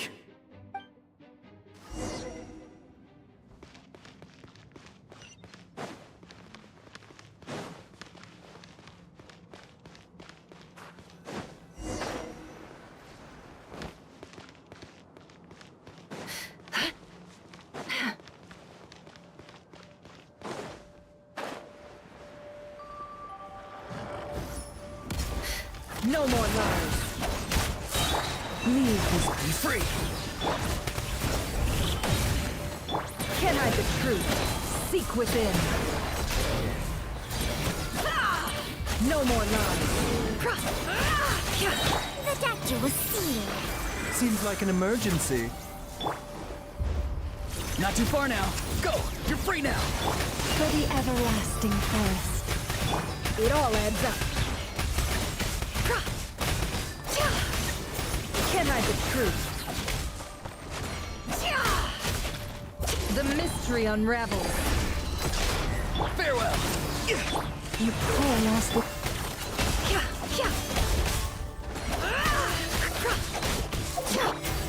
Tell me what you see.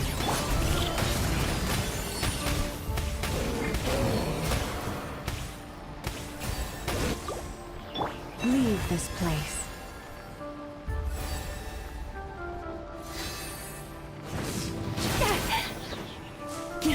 By the frost moon of old. Taking a turn for the better. Not too far now. It all adds up. The deception ends here.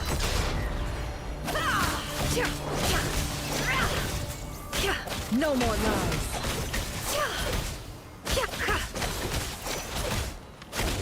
Farewell. Time to say hello. A bitter pill to swallow. Forest?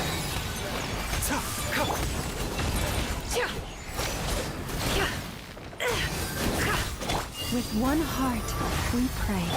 Can't hide the truth. Seek within.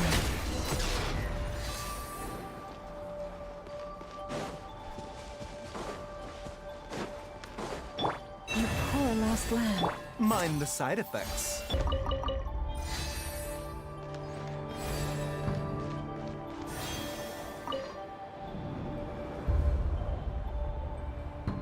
Monsters!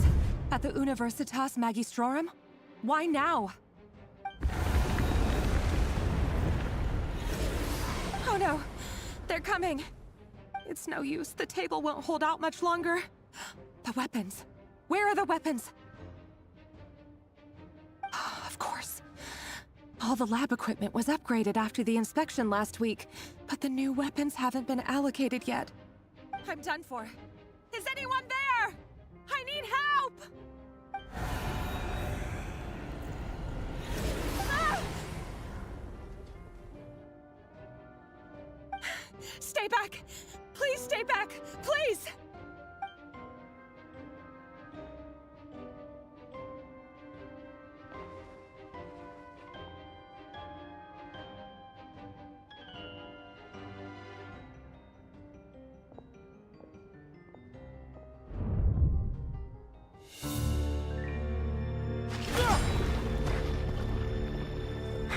What's that?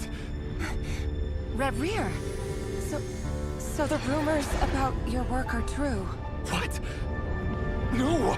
Listen, something happened at the palace tonight. We have to leave! You don't need to lie to me anymore. What do you mean? I know why you're worried, and I will respect the decision you've made. But it's okay, because I found a solution. I know how to end all this. You can have it back. The normal life you so desire. But until then, I'm afraid our wedding will have to wait. Celindus? No, don't do it! Celindus! Celindus!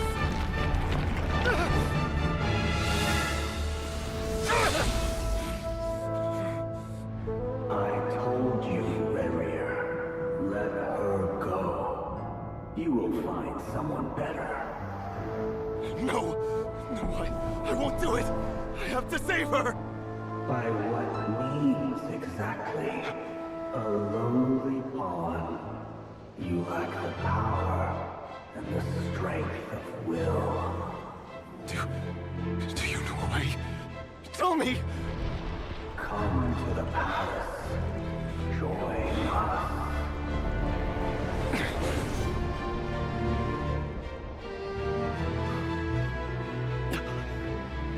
Rare, thank goodness we... Step forth and take your share. You made it. Not you too.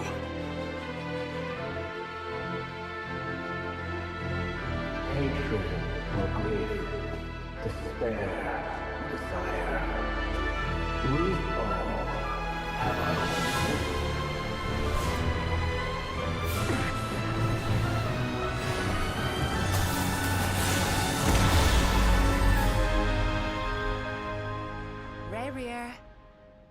Rare. Celindus? Were you daydreaming?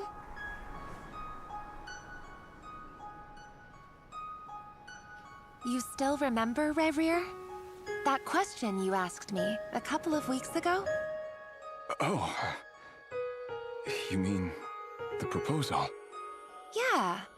I'm wondering, where do you think would be a good place to discuss it? Maybe in the garden? Or were you thinking a fancy restaurant? It's your choice.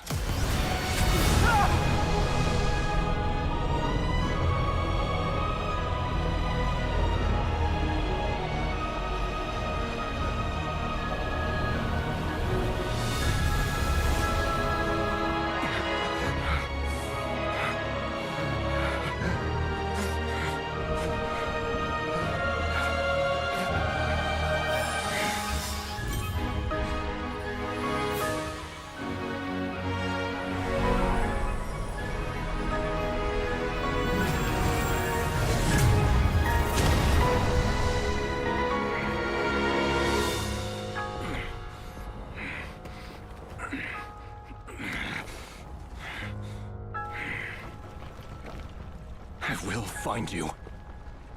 And then, you can give me your answer.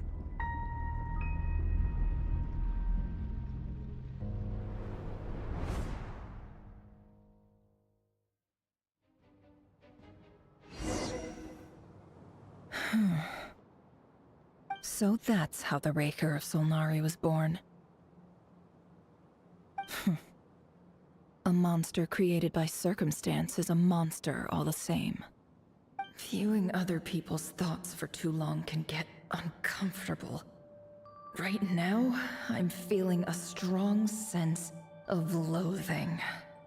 In a nutshell, the story of Conria is what happens when the truth falls by the wayside. Everyone tells little white lies, and before long, you have a huge pack of lies that destroys everything. Whew. Time to get back. His past is filled with sorrow, but the tale of any fallen civilization is one of endless tragedy. Cruel as it may be, that was Conria's fate.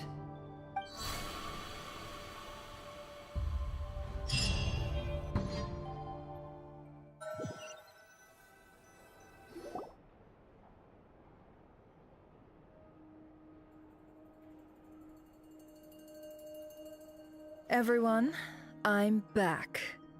Can I get a standing ovation? Never! How are you holding up? Feeling okay? She's fine. Boss is a pro. Yes, I'm fine. You will have seen the events of Rarir's life through my thoughts. It's now clear that he is just a regular nobody, driven by personal tragedy, as he said himself. I mostly agree. There's only so much we can know about him from his memories alone, but they did give us a clear glimpse into his life in Conria. However, I would not consider Rarir to be a nobody. He was deeply involved in the events of that era. Yet, when the catastrophe of a generation strikes, nobody is safe. Sounds to me like you're speaking in riddles again. Is this you urging me not to abandon the people of Nodcry in their hour of need? That's not what I meant. Although I do hope you choose to remain a part of the plan. Without you, the mission ahead will be all but impossible. Then try to remember that I respond better to the carrot than the stick. And I don't appreciate being bossed around. Now, as for you, Missy, you were excellent. You stuck to the rules of the ceremony and kept your mouth shut the entire time. Bravo. Cool. So, can you fill me in on the deets now? Most of what I saw went right over my head. Patience. You'll hear the whole story, don't you worry. But let's meet up with the others first. It will save me narrating it twice. Yehoda? Yes, boss. Let me get that door for ya. That's more like it. For a moment there, I was worried you'd forgotten about the first clause of your employment contract.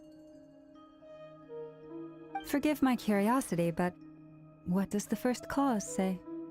It says I gotta do the annoying stuff that boss is too lazy to do for herself. Like opening the door, pouring the tea, yada yada. Is that right? If something is in the contract, it's because she willingly agreed to it.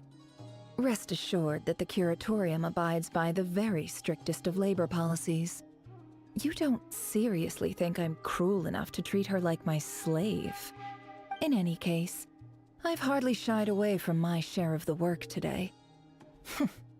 Hope I don't catch Flintz and Varka lounging about in their chairs, enjoying a leisurely cup of tea. There's nothing I dislike more than other people enjoying themselves while I'm hard at work.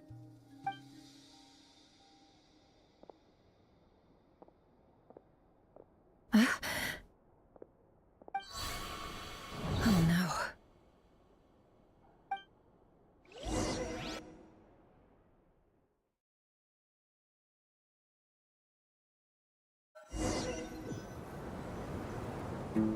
Sorry to disturb you, but we seem to have run into some trouble. Evidently so. Don't worry, I'm not about to leave you to fend for yourselves. I'm not that kind of boss. And it would go against the Curatorium's labor policy. I'm sorry? What did you hear me say? I wasn't talking about labor policy. Wait.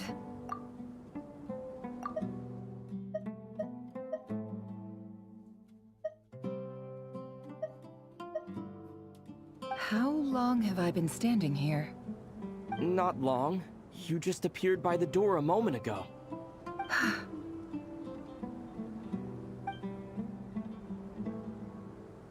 Boss, what's wrong? You look like you've seen a ghost. We've been tricked. We never left at all. Somehow I hallucinated that whole scene back inside the office. Hallucinated? But how? How indeed. This place should heed my will alone. All thoughts and actions that occur in here are just a result of pawns moving across the chessboard in a carefully calculated manner. And nobody has access to this chess set but me. So you control everything in here? More or less. But yes, it's a special technique of mine. Has anything like this ever happened before? Only once. It was the first time I used the chess set. Is there any similarity between what happened then and what's happening now? I suppose my thoughts are a little turbulent, which was also the case my first time. Is there anything I can do to help? The first clause of your contract clearly states that I only need your help with things that I'm too lazy to do myself. Meaning, you're not feeling lazy right now? Meaning, this is not something Yehoda can help with. The chess set is a personal treasure that I alone understand. I must be the one to find our way out of here. Boss, it's fine. Really. Let me do something useful. Oh, listen to you. Whatever would I do without you, Yehoda? What? Really? Yes, really. Where would I ever find another employee as obedient and servile as you? God forbid anything ever happens to you. Oh, okay. Well, anyway, I was thinking of fetching some water. There's gotta be a source around here somewhere. I suggest everyone finds someplace comfortable to take a rest. We gotta conserve our energy. Even though all this chess malarkey doesn't exist in a physical sense, mentally speaking, it's all real. And so is our tiredness and fatigue. You don't want to dismiss mental fatigue. Just because it isn't physical doesn't mean it's any less serious. But anyway, I got your backs, so don't worry about a thing. Don't I have the best employees? Jealous much? If we can find a suitable time, I'd love to borrow Yehoda for a day to help out at the Frost Moon Scions. Would you be amenable to that, Boss Nefer? Oh, Lauma. Have I ever told you just how pretty you are? Beauty runs from the tips of your antlers to the depths of your imagination. Time to rally, everyone. Follow me. As we continue our journey, the same rules will apply. That means stay focused and no talking no matter what we encounter. And don't disturb the chess pieces. You have my word that I will get us all out of here.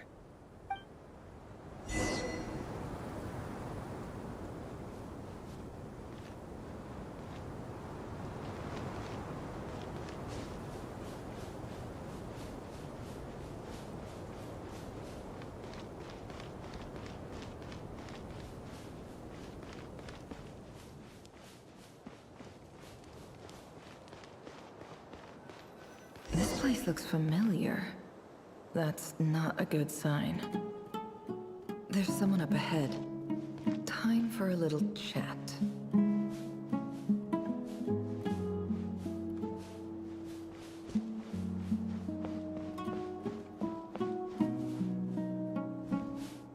I wasn't expecting visitors at this hour. Wait, is that? Oh, it's him. There you are! Sinue's been looking for you all day. I think he has some news for you. Oh yeah? What were you doing just now, Uncle Retinue? Hiding away some more loose change? I know I saw some Mora. What do you mean loose change? Oh, come on, I'm too old for this. Just pretend you saw nothing.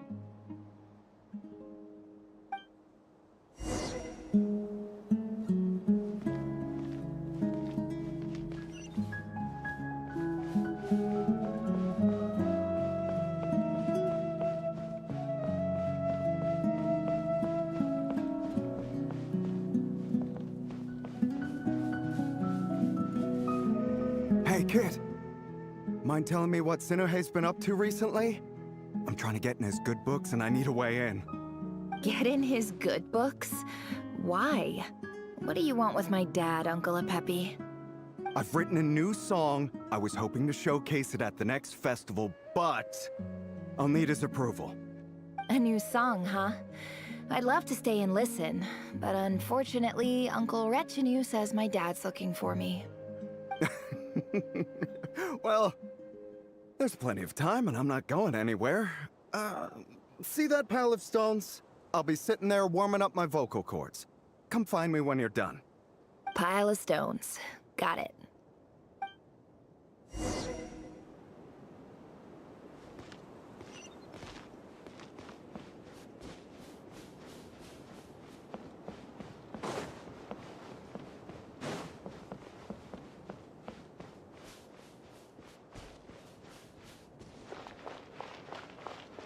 Hi, Dad. Uncle Wretch and you said you were looking for me. Ah, there's my little princess. If you'd gotten back just a little sooner, you could have shared the spoils of war with me. Spoils of war? Who were you fighting against, Dad? It was just a figure of speech. The aftermath of a sandstorm is no time to be waging war. I was talking about our war against thirst. I went out to fix our water supply problem, and now I'm back. Which means... We have a well again. That's right. I found a new one and brought back as much water as I could carry. It should last us for a good while. If it wasn't for these blasted sandstorms, our wells wouldn't be caving in. And you wouldn't be spending all your time out searching for new water sources. As the chief of our tribe, I'm supposed to be leading us out of hardship and poverty, onto better things. You know how prosperous our ancestors were. I've told you all the stories. And look at us now, squeezed into these hovels. No one would choose this, if it wasn't for the endless wars over the years. But things are looking up. I started working with some folks from the academia a few months back. They gave me some contacts in return for my assistance in the desert. So you're the academia's helper now? Special ambassador, they call it. Think of it as a partnership. It's nothing bad, okay? We've been isolated here in the desert for too long. Seeking opportunities elsewhere is the best thing for us, and the fastest way to progress. So, do you get anything good out of being a special ambassador? Of course. My luck's improving all the time. One day, I swear I'm gonna lead us out of this place. We'll find somewhere new. Somewhere better.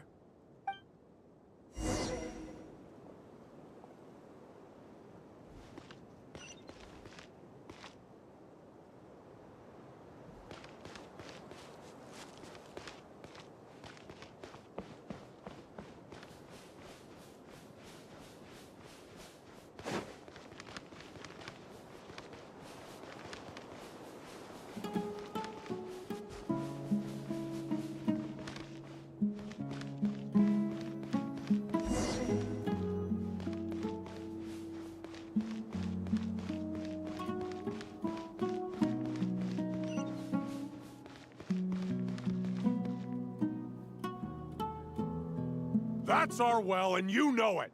You stole from us. Well, you've gone from chief to thief, and now you have to face the consequences. Did you really think you could take our water without permission and get away with it? You're either brave, stupid, or both. And that special ambassador act? Yeah, nice try. We spoke to the academia. They said it was all news to them.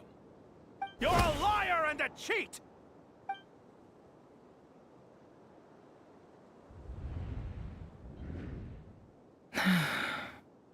I heard Yehuda gasp, but I don't blame her. Most people are terrified by the sight of blood. Corpses strewn across the ground. The wounds are clearly from scimitars and daggers. The desert dwellers' weapons of choice. There's a handwritten note on the ground. Let's see what it says. Halil, this is Sinuhe, chief of the Shimti tribe. Surely you remember me. I was the one who helped you and your colleagues avoid the quicksand in the desert. This is my second time writing to you. I assume my last letter must have gotten lost in the mail, as I didn't receive a reply. I hope this one makes it to you safely. I'm writing to you because I need some help. That sandstorm the other day completely blocked up our well, forcing me to look for another water source in Iab and Unut territory. It was a matter of survival. Praise the gods. The well of the Eob tribe was intact. It was my last resort. I drew what water I could and left, but not without being spotted. I fear they will retaliate. You told me to write to you if I ever needed help. You said you'd be my ally in the academia. I urgently need you to formally recognize my title of Special Ambassador and send some of your people to assist me for a few days. It's the only way I can convince them that this was the academia's decision and prevent them from retaliating. This is an emergency. Please send help as soon as possible. Looks like this letter never got sent. The writer died a grisly death, and the letter was trampled into the ground. It's badly defaced. Some parts are barely legible. What a ridiculous lie the surviving Shimti tell.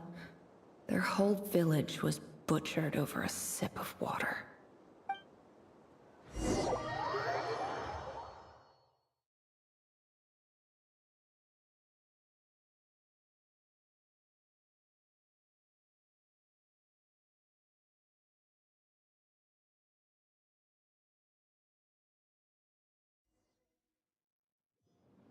Ah, officer.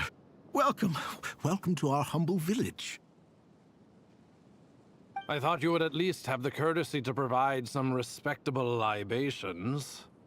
This is the finest wine our village has to offer. I promise.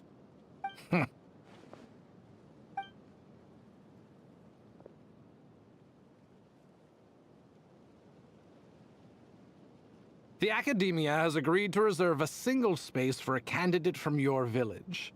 But I remain skeptical of this entire endeavor.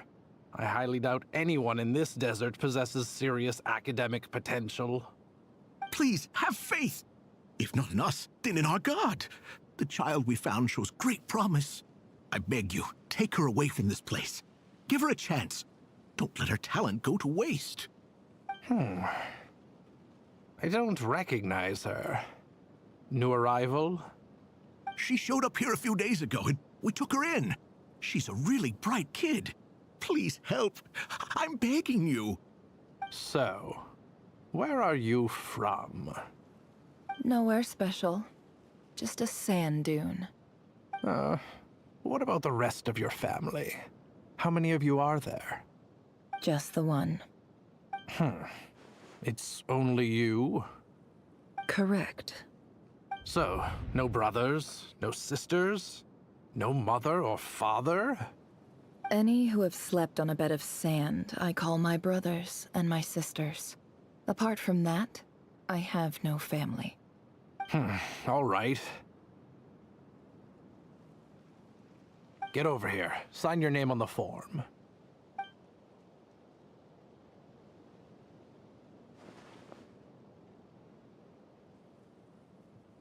Never? You're rather fair-skinned for a desert dweller.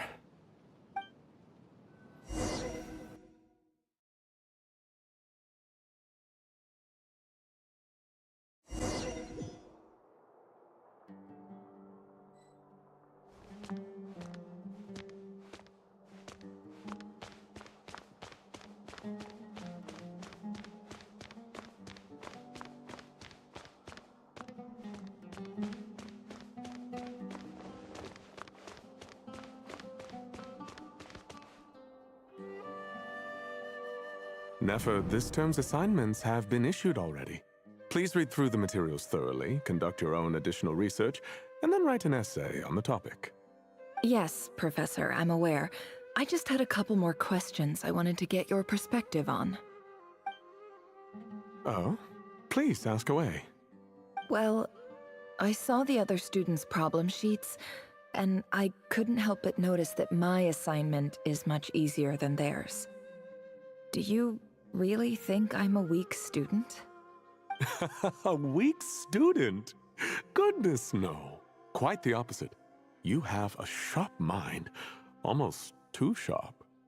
I think what you're saying is, a weak student wouldn't have noticed the discrepancy.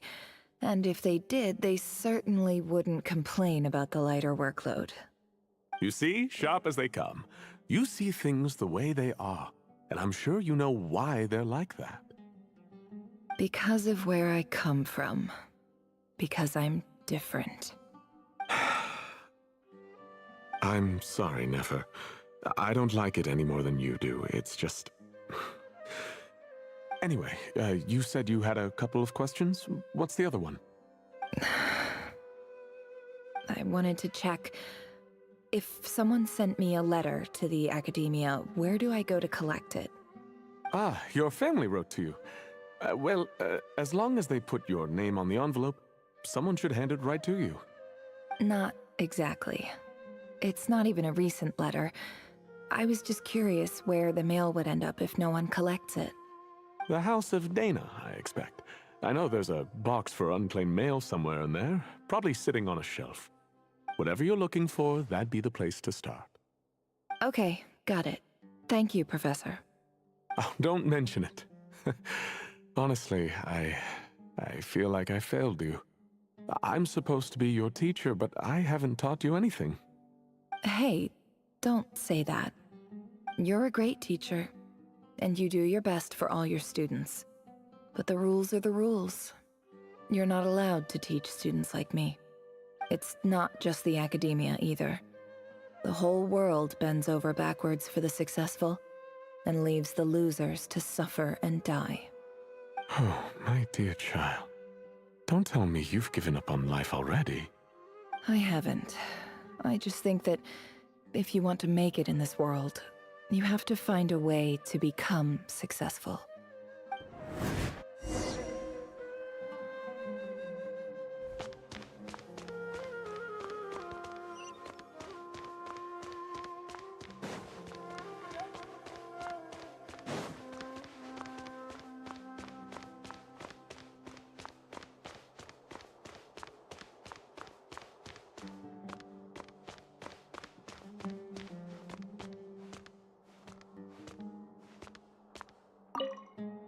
This must be it. A big cardboard box full of unclaimed mail. And probably some letters that ended up here by mistake, too. Let's take a look.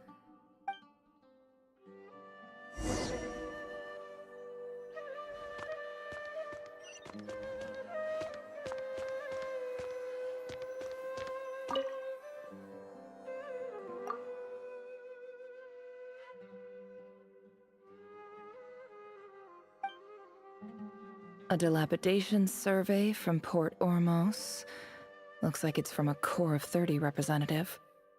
What a strange thought. A bunch of mercs losing sleep over rundown buildings. This one was never even opened. I guess the recipient didn't care what the Corps of 30 had to say about anything. Who was it addressed to? I don't recognize the name. But it must have been a Kasharawar professor.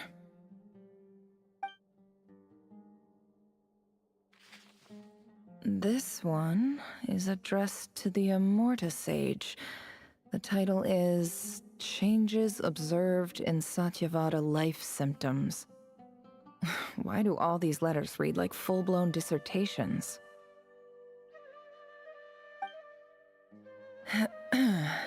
Guided by the incense, we became lost somewhere in the forest. All the barriers between levels of consciousness disappeared as our minds soared around in circles, looking for a branch to seek refuge on. In clinical terms, these symptoms fit the description of incense poisoning.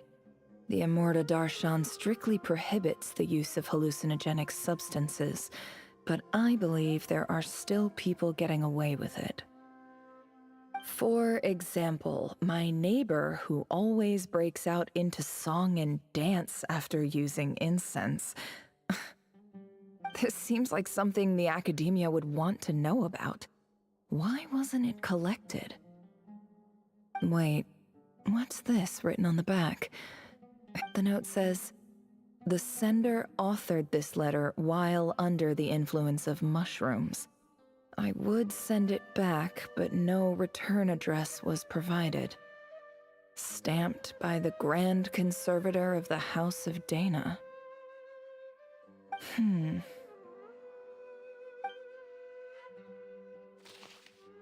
This next one is addressed to Grand Sage Azar. A few words of protest regarding recent changes in Sumeru's educational policy.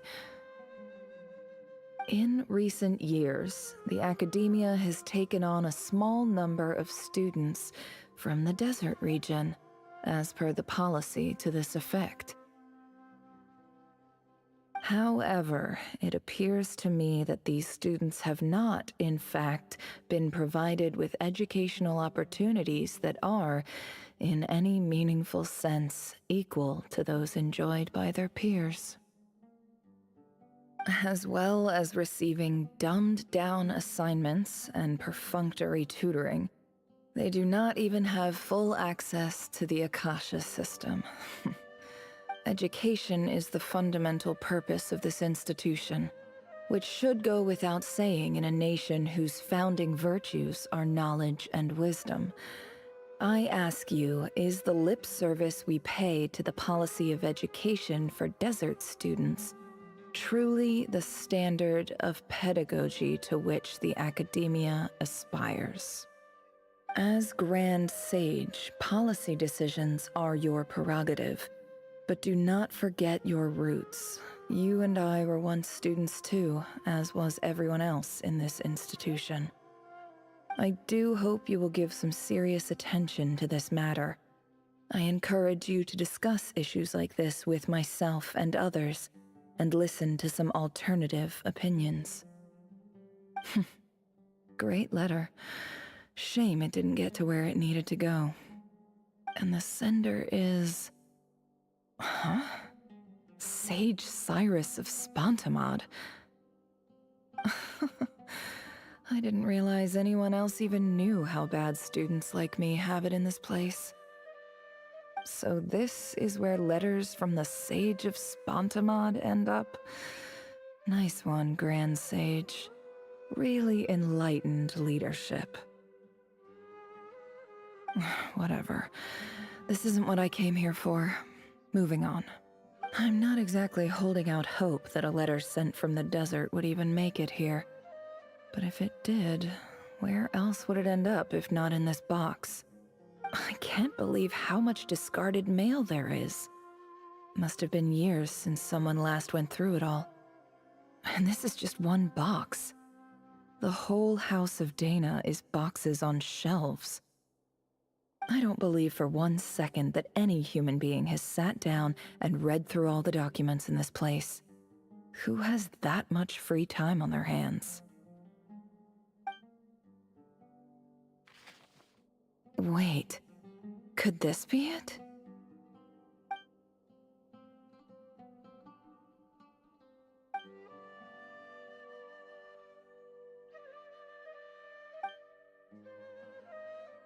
Greetings, Halil. My name is Sinuhe, chief of the Shimti tribe. I was the one who came to you and your colleagues' aid when you ran into trouble in the Great Red Sand.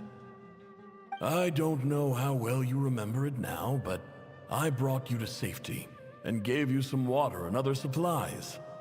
You seemed very pleased and told me your name.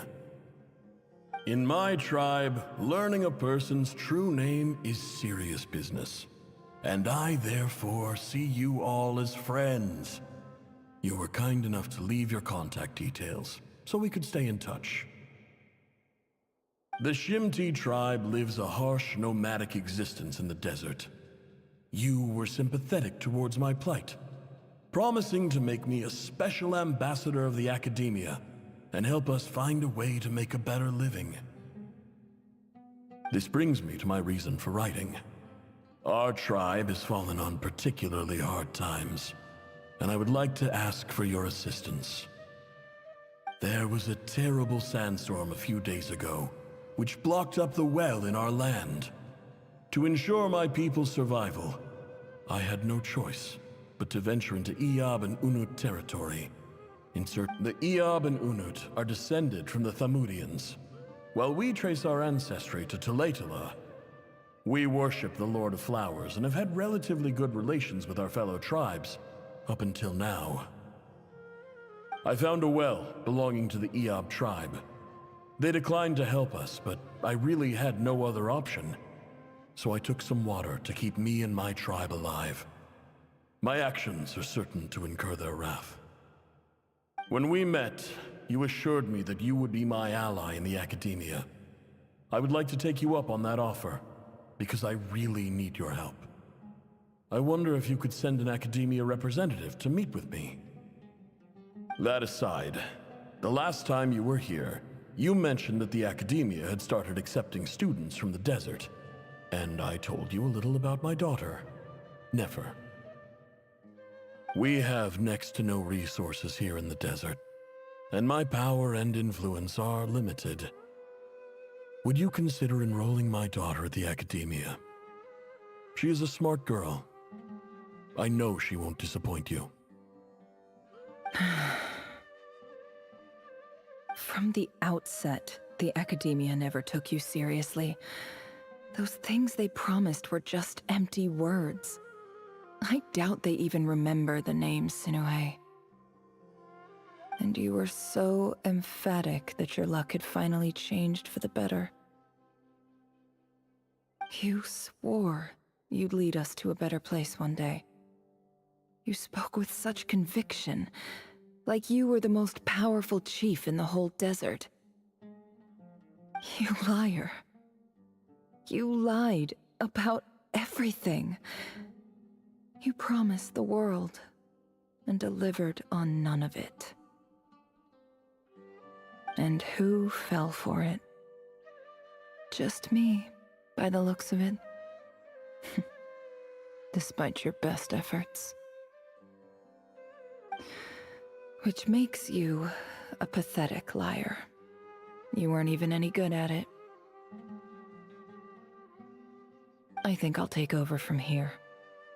Let me show you how it's done.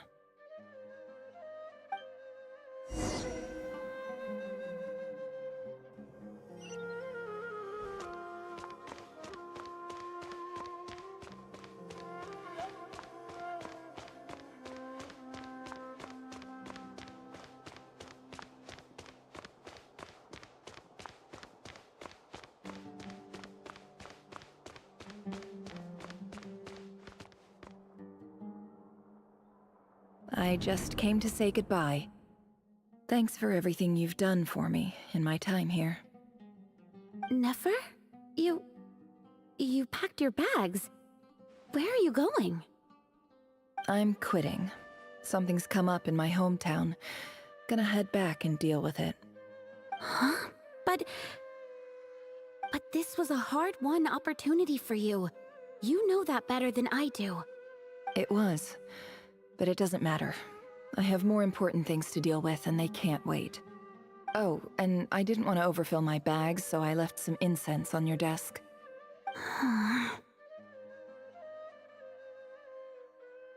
What's wrong? I thought you liked incense. Although, I did read somewhere in the House of Dana that it has hallucinogenic effects. Don't use it all at once, all right? Isn't this the stuff you brought from your hometown? You're just letting me have it? But you said it's a rare and valuable commodity. Yeah, about that. I lied. It's not rare at all. There's this bunch of ruins near my hometown that are practically overgrown with this plant. It's not worth much. Keep it, it's fine. But Nefer... All right, that's all from me. You take care.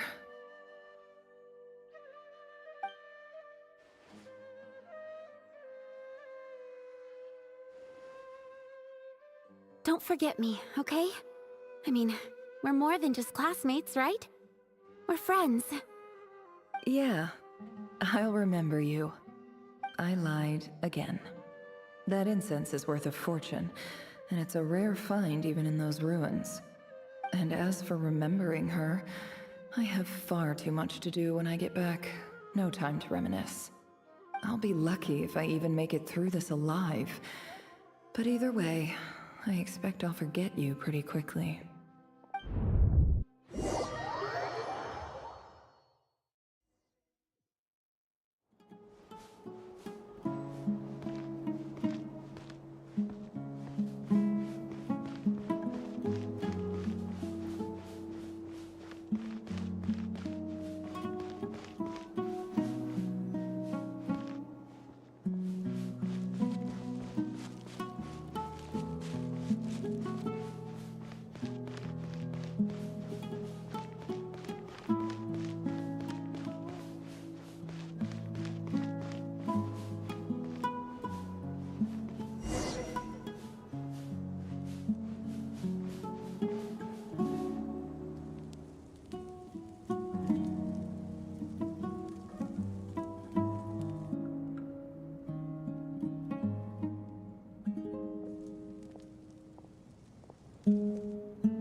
It's a pleasure to meet you, Mr. Arif.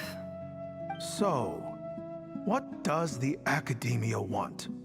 Since they've sent their special ambassador, I assume there's a big business deal to be made. If not, I'd be very disappointed. Please, sir, lower your blade. You're lucky I'm the one they sent. Not all special ambassadors share my admiration for the Eab people. The ever-shifting balance of power in the desert reduced the once great civilizations of this region to rubble and sand. But the story of the Eab has a very different trajectory. Others grew weak, but you grew strong, beginning in obscurity and moving to prosperity. You're the only ones who defied the trend. Huh. So, you do know who you're dealing with? This well is the perfect symbol of your strength, is it not? It used to belong to the Unut, but it looks like you have control over it now. You're not wrong.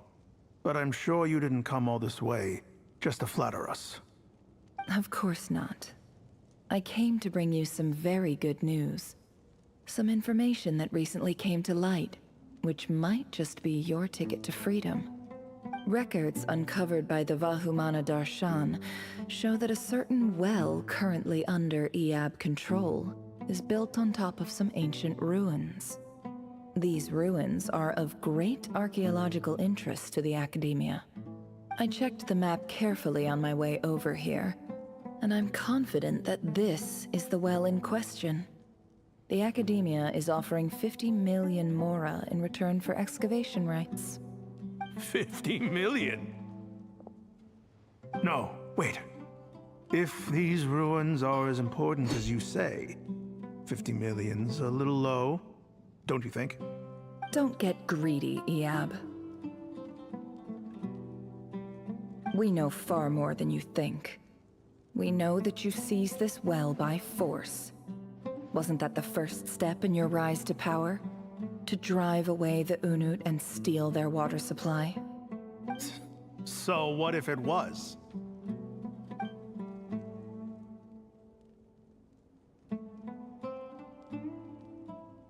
Don't worry. As unscrupulous as it was, it's something we're willing to overlook. The Academia is only interested in dealing with the de facto power holders in the region.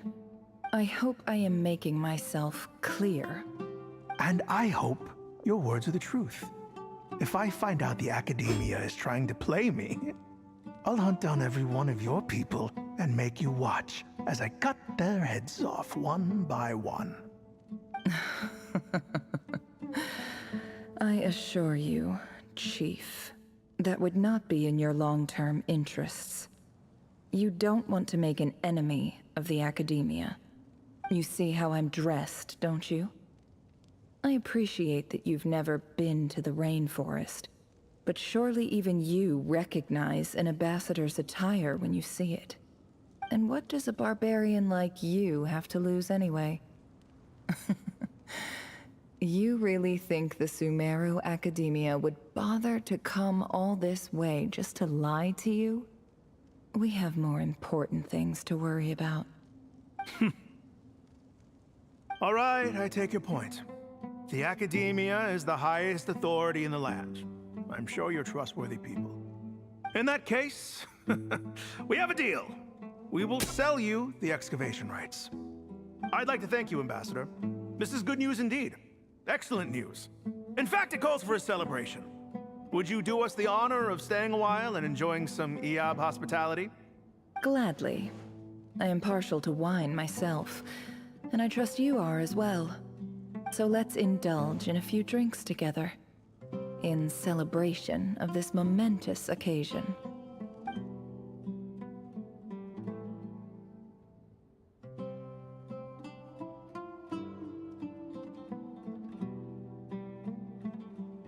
Chief! Chief, it's an emergency! It's the Unut. They've taken the well. What? Well, don't just stand there. Take it back. Yes, Chief.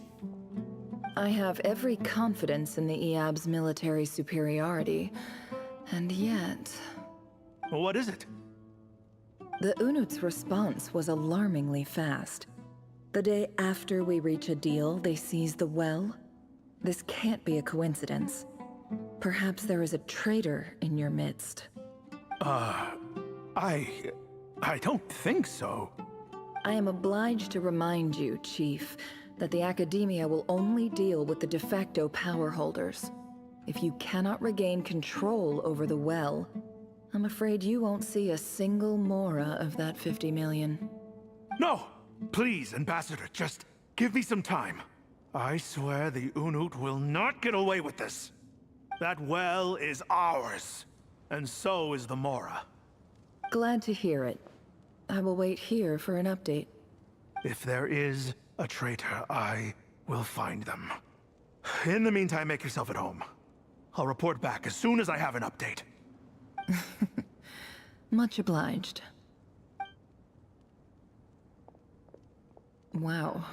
All it took was a few words and I've got him wrapped around my finger. What an amazing feeling.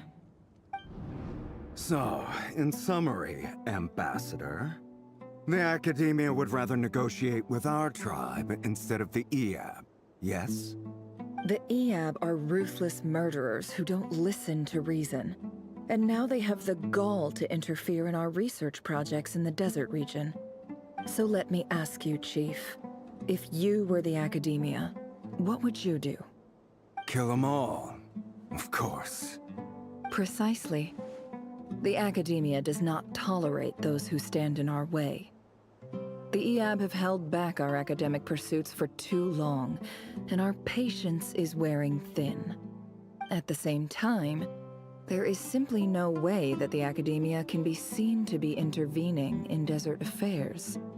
I'm sure you understand where I'm coming from. We have our own rules out here. If the rainforest dwellers raised arms against a desert tribe, it'd start a bloody war. Right. We can't confront them ourselves, but we can support their enemies.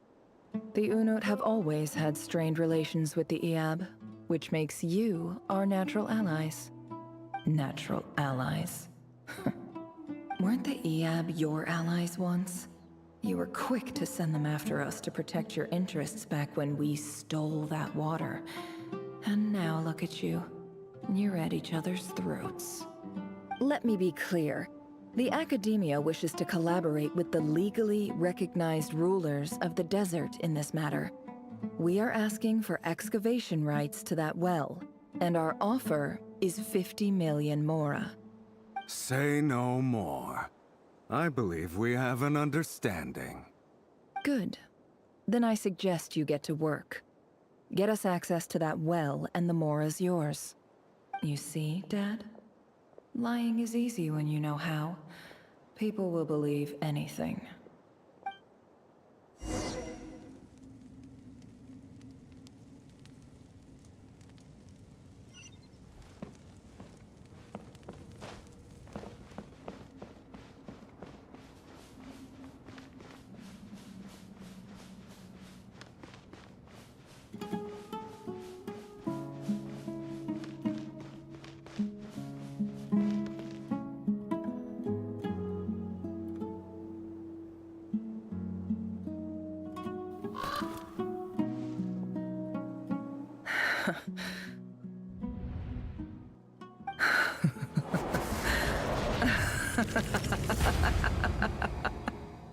Look at yourselves.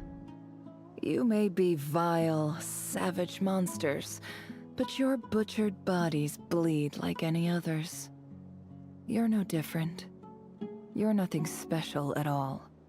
The monsters who destroyed my home, they're just ordinary, petty human beings. What a joke. I think we're even now. Maybe I've even done the desert a favor. It's a better place without all these people around. Oh, Sinuhe, my gullible fool of a father. Perhaps if you'd been as ruthless as I was today, our tribespeople would still be alive. In this dog-eat-dog world, a chief needs to be tough to survive. But you couldn't do what had to be done. So I did it for you. Nefer, it's okay. All of this is in the past now. I believe I remember you promising to remain silent. Yeah, but even so... Yehoda, is there anything you can do to ease the tension? Alright, time for a sharp turn onto a completely different topic. So, anyway, that's enough of that. When are we getting out of this place? Feels like we've been walking forever. I'm getting pretty tired. Oh, Lauma, you tired? Yes. If we can find somewhere to sit down, I could certainly do with a rest. It's not far now. There should be a temple just up ahead. Yes. Really? A temple? That's where this story ends? I guess that's how things go in the desert. Desert dwellers can never escape their destiny. Or so everyone says. I never wanted to believe it, but looking back now, I'm as desert as they come. You mentioned a temple. What's waiting for us there? My biggest trade secret of all. Ah. Then I'm guessing it's where you got your power from. The power to peer into other people's minds. I didn't know you were clued up on any other religions. I'm no expert in the history of Sumeru, but since you come from the desert, I would imagine it has something to do with King Deshret. Sounds impressive. Ah, I know who you mean. General Mahamatra Sino. The spirit of Hermanubis dwells within him. That's Boss Neff for ya. She knows everything. Sino's hardly a figure of obscurity, but I know about Sethos too. What about him? Is he a big deal or something? Well, he's not a small deal, let's put it that way. Please, this is the bare-bone basics. Save the flattery. Thanks for your patience, everyone. I'm sure it's been a lot to take in. With any luck, that's our exit just up ahead.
I'm totally out of my depth here. I don't have anything to add about any of this stuff. Like, look at that statue, for instance. I want to do the whole name-dropping, this girl knows her stuff thing too, but I've never seen anything like it before. A statue with the head of a bird. That's Thoth, the Ibis King, one of the 7 pillars of King Deshret. The legends say that he, the Crocodile King, and the Goat King were the 3 retainers of King Deshret. Let's take a look.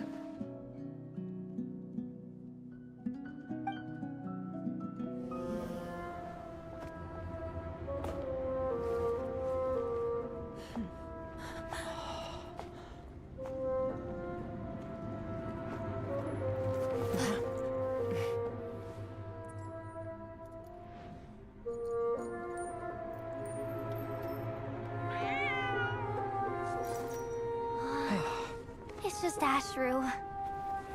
So, all is well?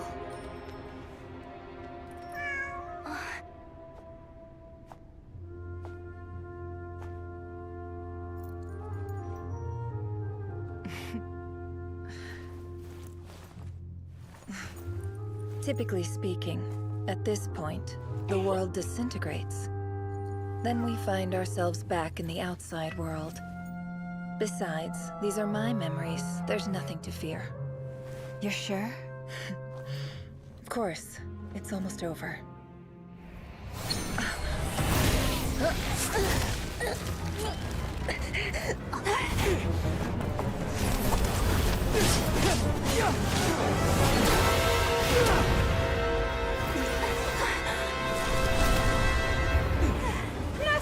Hold on!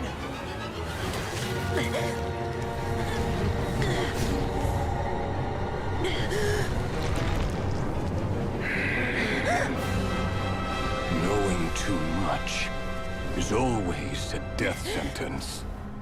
Speak for yourself.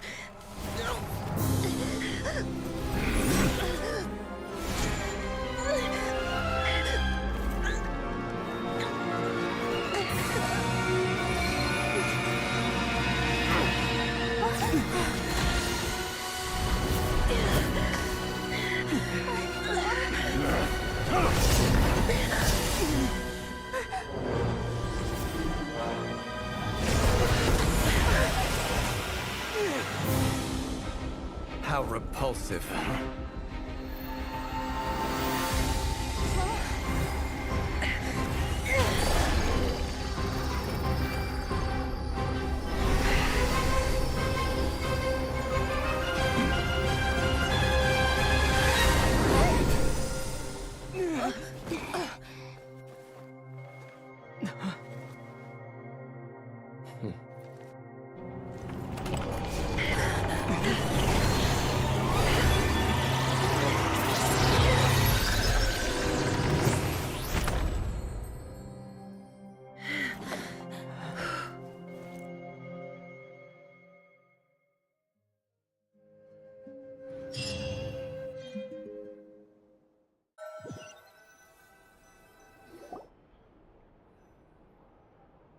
Timed that pretty well, didn't I? It's okay. I'm just glad no one was hurt. Paimon noticed you doing something too, Dainsleif. Were you helping get them out? Of course. When I asked Nefer to conduct this investigation, I was not naive to the dangers involved. I had a duty to ensure your safety. Good to know your sense of justice is still intact after all these years. I take that to mean that you saw the truth. That comes as a great relief. I certainly did. And thanks to your help, I also managed to trap Rerir inside the chess set. Whoa, really? How'd you manage that? Well, to be honest, I sensed that something was wrong long before we made it to the temple. By using this fragment to probe into Rerir's past, well, the monster formerly known as Rerir, it seems I alerted him. I was tracking him, then he caught on and started tracking me too. Can't say I'm surprised. But how did he track you through your thoughts alone? That shouldn't be possible. Rerir was a secret agent who reported directly to the Vinster King. He is an expert at finding a trail and hunting down his pursuers. No wonder. He infiltrated the chess set, read my thoughts, and built a new virtual chess set inside of it. That's why we weren't able to leave at first. Speaking of your chess set, it's quite a remarkable item. Would I be right in thinking you have some connection to King Deshret? You overestimate me. I only have a connection with one of his underlings, the Ibis King. You all saw how this came to be. A long time ago, the Iab massacred my tribe, the Shimti, in our home village. A few years later, I enrolled in the academia, where some new information came to light. The Unut and the Iab fought a bitter battle over the rights to a well, all for the sake of a non-existent 50 million mora. The Eab ultimately won that confrontation, but their victory came at the cost of almost every warrior in the tribe. The final blow to the Eab came at the victory feast, when an Unut assassin beheaded their chief right before my eyes. The remaining Eab fled and have been scattered to the winds ever since. Having gotten my revenge, I returned to my hometown, where to my surprise, the nearby temple was still standing. There it was, seemingly immune to the relentless hostility of the desert, while my tribal home lay in ruins. As I stood there gazing at the temple, I noticed a cat just outside. This cat, as it turned out, was home to the spirit of the Ibis King. He led me to a gate deep inside the temple, and there he made a deal with me.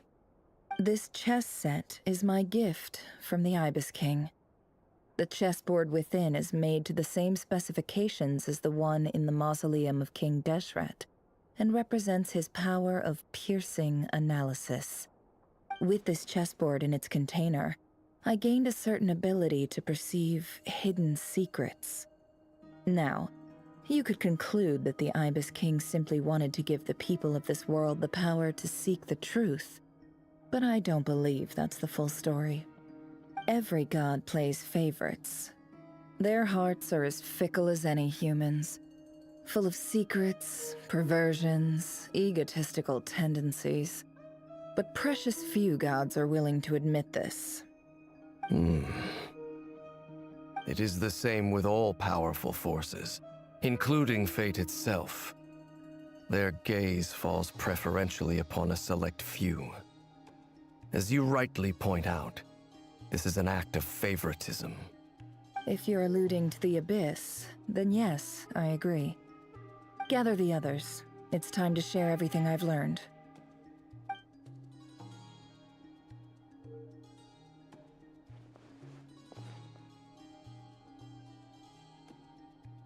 Thank you all for being here. As promised, I did some further investigating into the Raker of Solnari's background. I am pleased to report that the investigation has been most fruitful indeed. The Raker of Solnari, real name Rerir, was once a Conrian subject who served the Vinster King. I will now share the important details of his story. Please save any questions or comments for the end.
So that's why he's so obsessed with the moon. A tragic tale, to be sure. But it does not excuse his many transgressions. No matter how much Rerir suffered in the past, the fact remains that he is what we know today as the Wild Hunt, wreaking havoc upon innocent lives in Notcry. He becomes more dangerous with each passing day. If left unchecked, it is simply a matter of time before all of Tevat suffers the consequences. This is a threat that the Knights of Favonius cannot ignore. A question for Miss Columbina. Forgive me if this is presumptuous, but have you ever seen the spatial gateway that appeared in Rerir's memory? Never. But I have heard stories of something called the Moon Gate, and this seems to fit the description. Miss Lama, any thoughts on this? In the lore of the Frost Moon Scions, the moon is believed to hold many secrets. Some sources speak of ancient knowledge, others of a gateway to the unknown. The term Moongate is one I have heard before, but as is the case with all of our legends, there are no records of any first-hand witnesses. We cannot know whether it truly exists. Then back to Miss Columbina. As a moon goddess yourself, do you have some idea of where the Moongate leads to? Not at this stage, sorry. I do hold the power of the Frost Moon, and my strength is recovering well. I can sense that the gate would open at my command, but... But there's more to the power of the Frost Moon than that? Yes. A moon goddess has the right to open the moon gate, since it is a path to the moon. But as Nefer mentioned, holding open a spatial gateway takes a huge amount of power. And right now, I need to conserve my energy to fight the Rahier of Solnari. I'm afraid this is one mystery we may have to leave unsolved for now. I agree. Better to save your strength. But if you'll humor me for a moment, I have a bold conjecture of my own regarding the world beyond the gateway. I highly suspect that neither Tholindis nor Rarir made it through unscathed. The evidence pointing to this is the fact that the Rahier of Solnari exists in the form of countless fragments. With the abyssal power he wields, no ordinary foe can touch him, let alone tear him to shreds. And yet, the Wild Hunt proliferates wherever his scattered fragments lie, drawing hordes of monsters to many different locations across the land. So your theory is that Rarir was physically torn to shreds by some powerful force? Hence, why the Wild Hunt is a distributed phenomenon, rather than a unified one? Makes sense to me. Explains why the Wild Hunt is so pervasive, and why he's been trying to piece himself back together. He was whole to begin with, and he wants to be whole again. Without the power of the Abyss on his side, he almost certainly would have perished the moment he was torn apart. But the Abyss, much like a curse, has kept him alive. I could not agree more. The power of the Abyss is most surely a curse. It is a compelling explanation, and one that accords with my present understanding of Abyss creatures. Whether the life form in question is primitive or advanced, if a curse has extended its lifespan unnaturally, it will continue to survive in spite of everything. This raises some interesting questions. I will run some experiments and see if there is any validity to my suspicions. That being said, regardless of whether my research bears fruit, I would like to thank Miss Nefer for conducting such a thorough investigation. Already, it has greatly enriched my understanding of the entity we face. My pleasure, Mr. Albedo. I too hope that the information I have shared today proves useful as we look to formulate the next stage of our plan. Hey! What is it, Dainsleif? You look really upset! It's just... when I think of the man I once knew as Rarir, I struggle to understand why things had to turn out like this. The two of you used to be friends, didn't you? I don't know if these words will bring any comfort, but my heart goes out to you. Mine too. We can never know all the hows and whys of the way things are. The moon and stars are full of untold secrets and lies, and the skies are host to many more mysteries than these alone. Yet, none of that can begin to compare with the complexity of human life. Those are the first comforting words I've heard in a long time. Thank you, both. Well, I think this is a good place to end today's meeting. I'm sure Nefer needs some time to recover. She's been through an awful lot today. That's very thoughtful of you, Lama. Of course. Sounds good to me. Take some time to rest and digest before we reconvene to nail down a plan.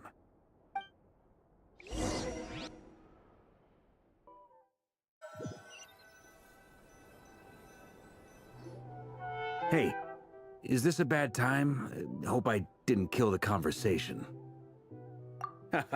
No need. Come on, let's talk outside.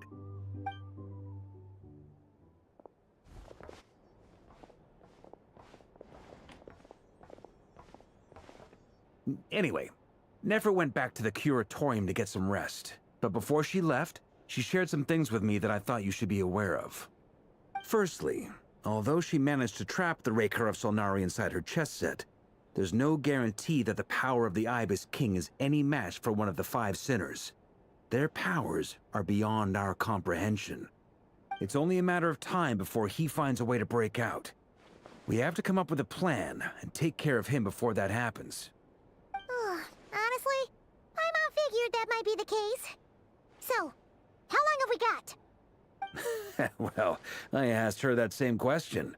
She talked for a long time, but for the most part, it seemed like she was trying to convince me how precious her chess set is.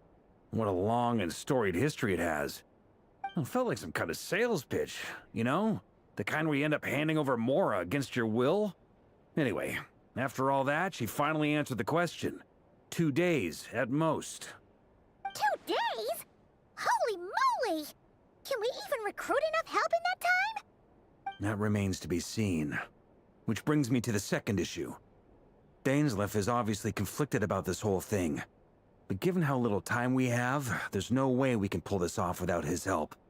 You have some history with him, right? Do you think maybe you could talk to him for us? Great. I appreciate it. All right, on to item 3. So, Albedo, Durin, and I put our heads together and came up with a plan. Can't promise it's gonna work yet, but at least it's a start. We figured we'd bounce the idea off you first. We'll explore it further once everyone's recovered. Oh, Paimon's dying to hear this. All right, so here's what we're thinking.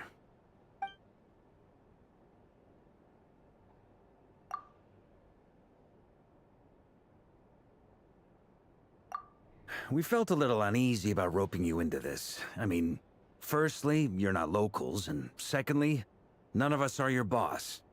You're well within your rights to refuse if you so choose. Roping us in? Why would you even say that? We know the stakes here. It's all of us against the Rayher of Solnari, or none of us stand a chance. I choose my words very intentionally, I'll have you know. I like to think there's an art to striking a down-to-earth tone even when the stakes are through the roof. Sir Varka, I have a few thoughts about this plan. I'm all ears. I think we can be more flexible with how the roles are allocated.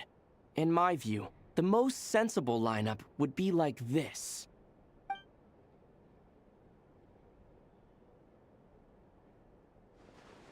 I see your point, yeah. But if that's how we're going to approach this, you'd better make sure you're ready. To be clear, I don't doubt your abilities. Far from it. I just want to make sure. Are you really willing to take all this on? I want to do everything within my power. The Rayher of Solnari is a truly fearsome opponent, and if I do my part, it'll greatly reduce the risk for everyone else involved. Well, that tracks with what I've heard. Jean's mentioned in her letters that you're so diligent it's almost abnormal. As in, most people weigh up the risks and rewards in situations like this. But you seem to just march towards danger without a moment's hesitation. Of course, everyone appreciates a fearless pioneer. But all that aside, I'm the Grand Master of the Knights of Favonius, and you're our honorary knight. I want to make sure your courage doesn't come at the expense of your safety. Thank you, Sir Varka. I should be the one thanking you. It means a lot to have you on board. I'll give some serious thought to your suggestions.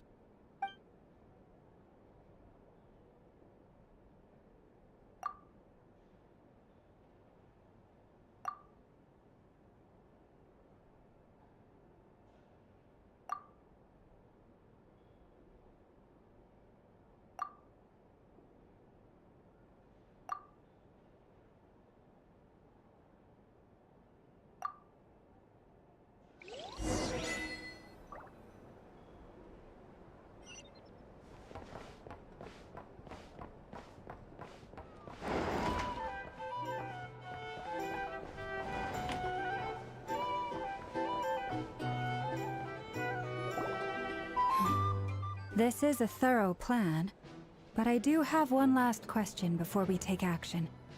How can we be sure that our enemy won't leave the designated area? Great question. Albedo's been hard at work analyzing Rerir and the Wild Hunt's behavioral patterns. His conclusions are as follows. Firstly, from the earliest known confrontation until now, Rerir has never displayed any ability to manipulate the dimension of space. So it's unlikely he has any power in that domain. Secondly, he seems to have a particularly strong vendetta against our group. If we put him in a fight-or-flight situation, he'll choose to fight every time. Thirdly, finally, and most importantly, he is consumed by hatred, both for the moon and for his enemies. Turns out, we tick both of those boxes. We have a reincarnated moon in our ranks, and a spy who accessed his private memories without permission. He'll be baying for blood, not looking to escape. As someone who's had their fair share of interactions with the Wild Hunt, those all seem like valid observations to me. Understood. Then I will defer to the verdict of the group. Well, everyone, that's the plan in full detail. Albedo and Durin are carrying out their part as we speak. Plan approved. Scheduling. Okay, any firepower you need, I got you covered. Let's light this baby up. The Frost Moon Scions are behind you as well. And the rest of you?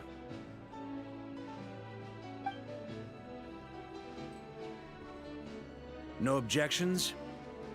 All right, then it's settled. This is the plan we're going with.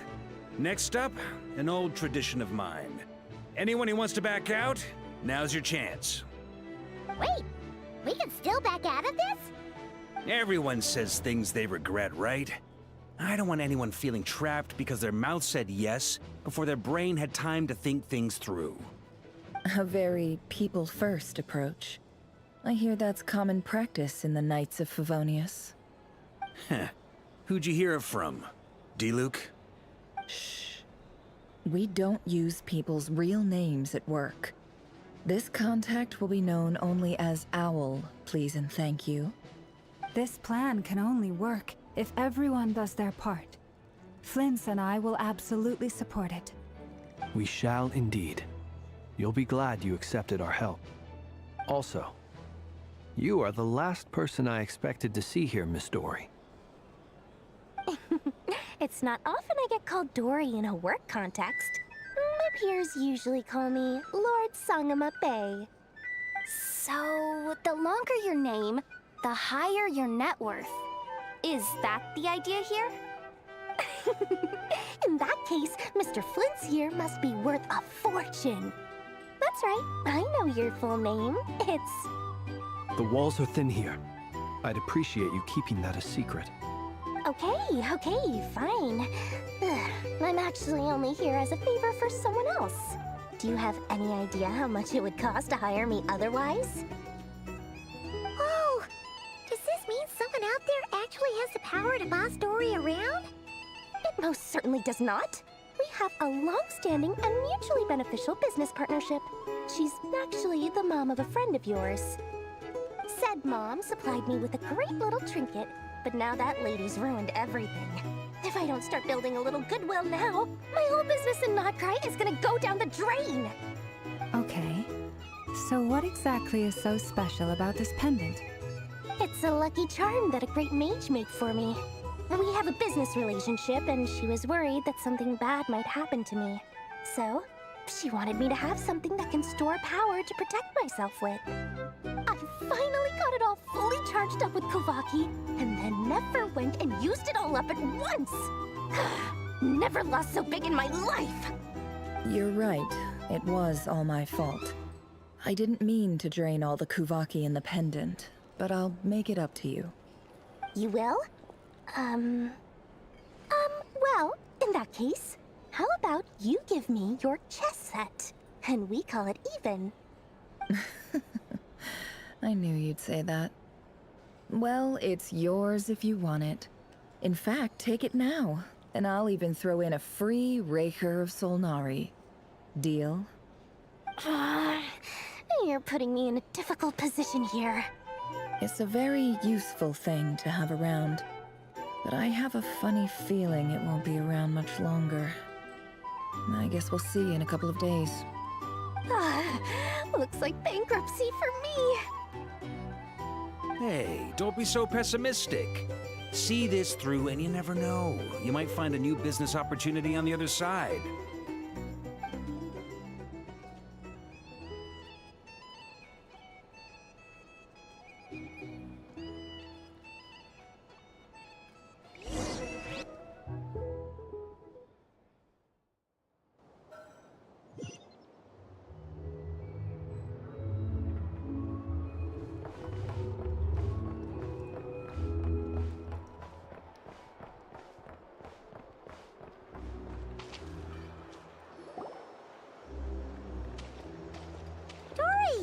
How are things going? Feeling ready? Oh, I was born ready. We only have 2 days. You think Lord Sangamabe would let an opportunity like this slip by? Don't forget, when something's in high demand, the people with the goods on hand get to charge the highest price of all, even higher than the sellers taking advance orders. Ta-da! See? It's right here. Ah, it's so pretty. Did you make it? No, I have a supplier. We go way back, so he made me a very attractive offer. Aha! No wonder you were talking about Lucky Charms at the meeting. You've been getting Kave to make them for you. That's not the full story. It actually started a while back as a project between me and the Dendro Archon. Mage Alice once warned me that this world won't stay safe forever. There may come a day when everyone faces a great crisis. I passed this on to the Dendro Archon, and she secretly brought together a research team made up of Sumeru's top scholars to invent a technology that could keep people safe. I won't go into the details because it's all very complicated, but if you want to know more, you can ask the Dendro Archon about it sometime. Anyway, point being, it was the Dendro Archon who asked Kave to build this little contraption. As one of the top Kasharawar talents, he was the obvious choice. Took him long enough. He stressed over it for ages. Must have gone through at least a dozen designs before producing a final product. But that's Kave for you. Marak delivered it to me a couple of days ago, along with a letter from Kave. Could I ask why I'm sending this technology to you? What's your proposed use case? Has it been approved by the relevant authorities? So nosy.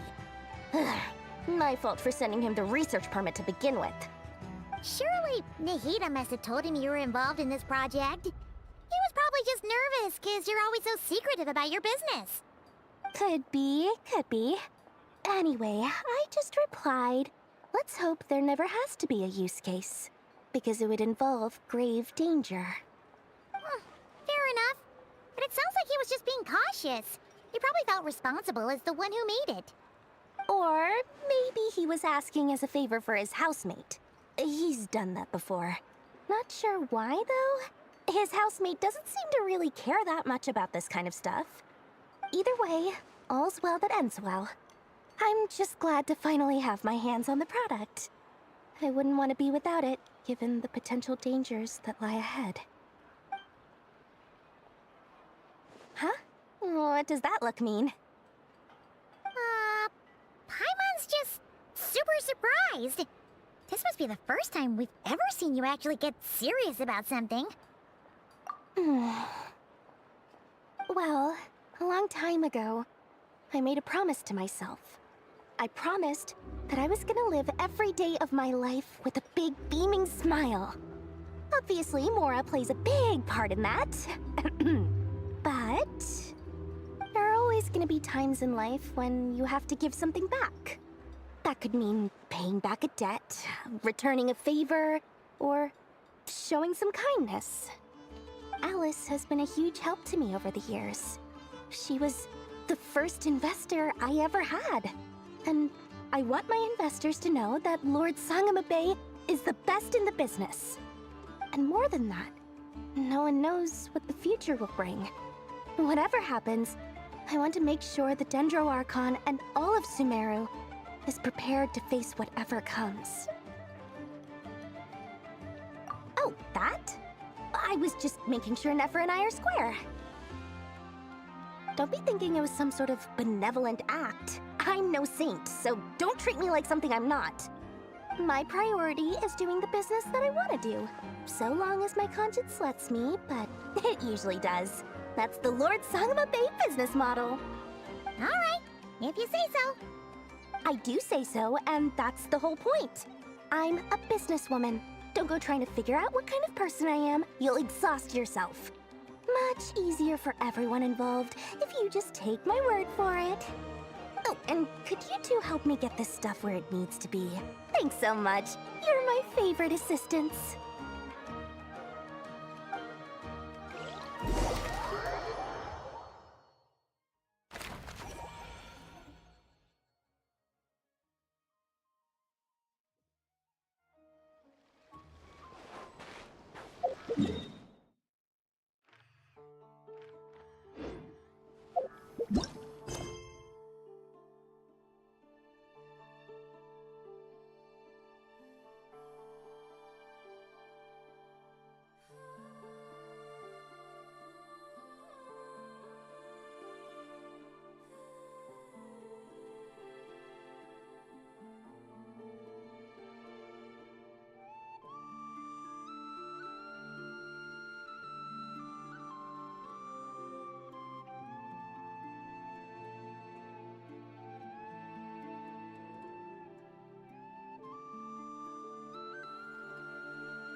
Traveler, Paimon, it's good to see you. Everything going smoothly over here? Sort of. As you're probably aware, Varka, Diren, and I captured some abyssal creatures from the Wild Hunt. Per the plan, we dissected and analyzed some samples of these creatures. The process went very smoothly. The findings, however, come with some troubling implications. What? You can actually dissect the Wild Hunt? That depends on your definition of Wild Hunt and dissection. Harmless, lifeless. These words are accurate descriptions. The Wild Hunt is an interesting phenomenon. In and of itself, it doesn't seem to possess anything akin to a human personality. But taken as a collective, the medium through which the Wild Hunt is summoned does appear to have a soul. Master griped a lot about the wise Horoptetyr, and seemed somewhat fascinated with the foul Certology. But she barely mentioned Rerir at all. I don't think that was because of his lower social standing, though. Anyway, it's a pity. I should like to hear her thoughts on the nature of the lifeform he has become today. It's a strange mix. The furious energy of an abyssal being channeled through a fractured physical existence. A consequence of being torn apart by an unknown power. Perhaps the only explanation for his survival in this state is that he sacrificed a degree of individuality in exchange for a continued existence. Oh, sorry. Once I get talking about interesting research, I have a tendency to go on indefinitely. Back to our research findings. Essentially, they confirm my hypothesis. Rerir's corpse is completely contaminated by the Abyss, and the effects are irreversible. You could think of this as Rerir in mutated form.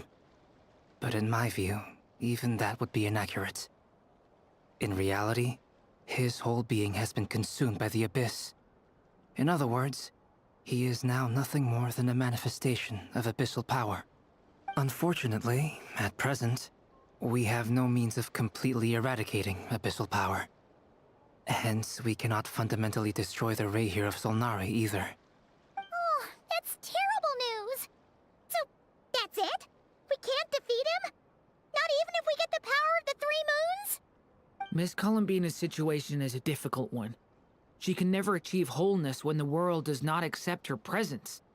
It's as if her creator banished her to a place she can never be accepted. It means she spends most of her energy just on her own survival. Given the circumstances, it's only natural to despair. But we must see this plan through to the end. Time to kick off the backup plan. Oh, Paimon almost forgot! This is for you. Dory asked us to bring it. Ah, how wonderful. Well, thank you for making the trip. Durin and I will be heading off shortly. I'm sorry I won't be there to protect you in person this time. Please be careful. All right then. Stay safe.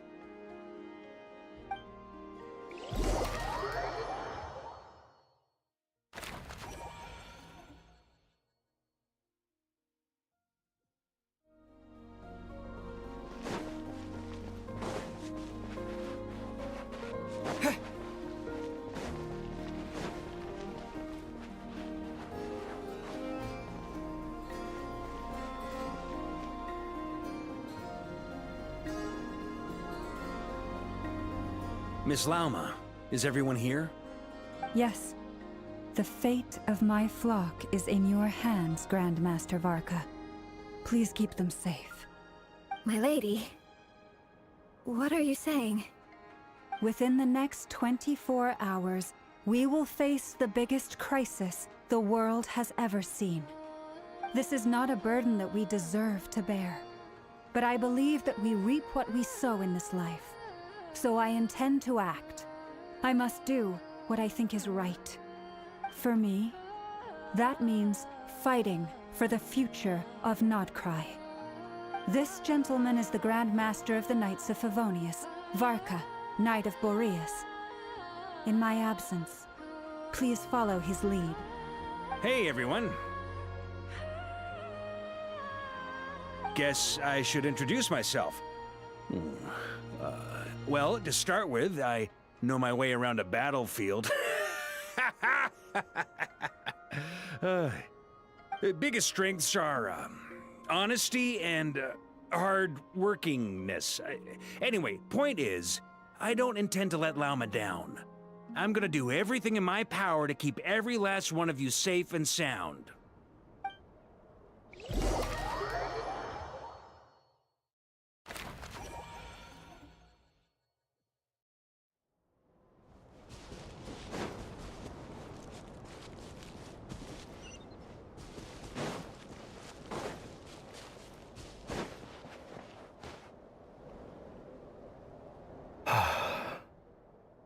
Something on your mind?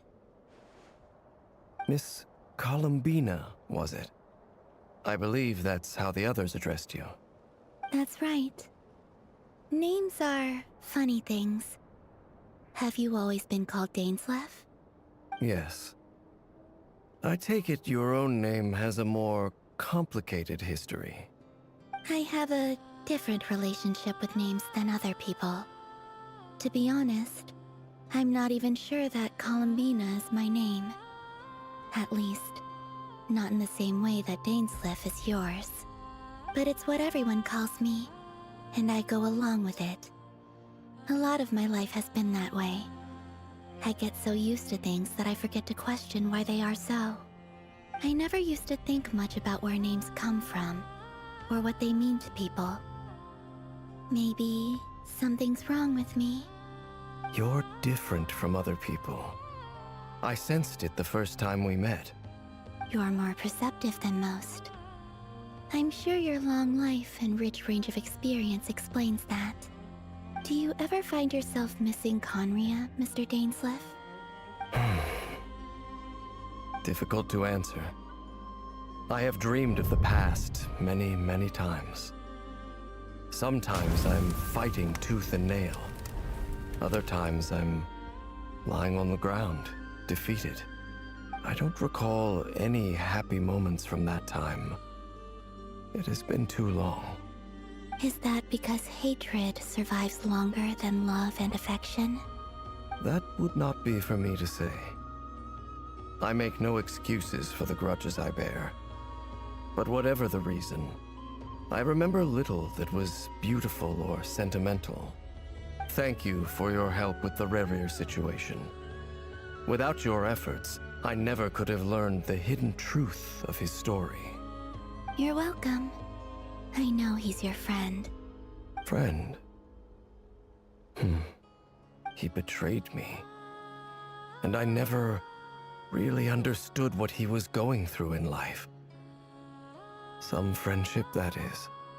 Okay. So, do you plan to fight him with us?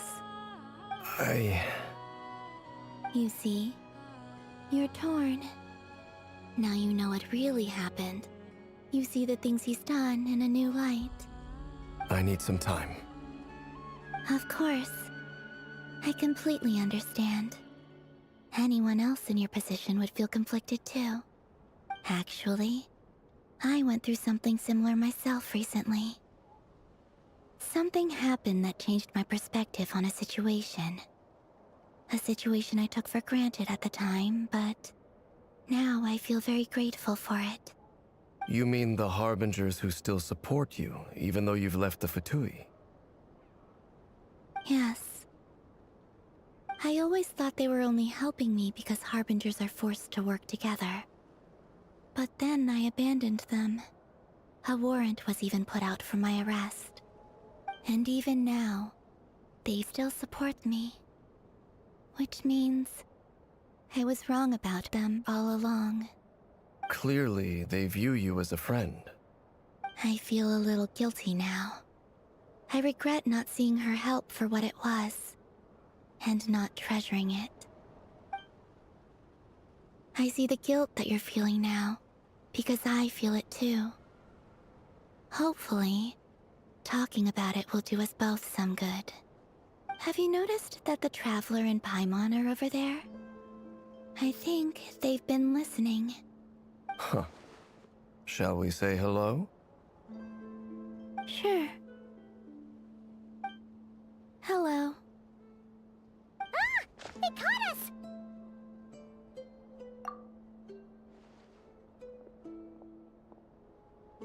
I apologize for making you worry. No doubt you wish to know where I stand on the plan to take down the Reir of Solnari. I'm afraid I need a little time, but I will seriously consider joining you. You will? Oh, thank you so much! Everyone will be so grateful to hear that! They needn't be. This was something that I was going to have to face up to eventually. That doesn't matter to them. They're grateful to you regardless.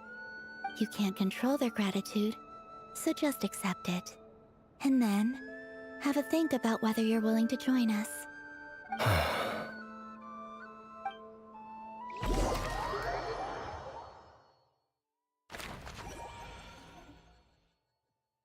It's nearly showtime! Let's go rendezvous with the others. You know the place.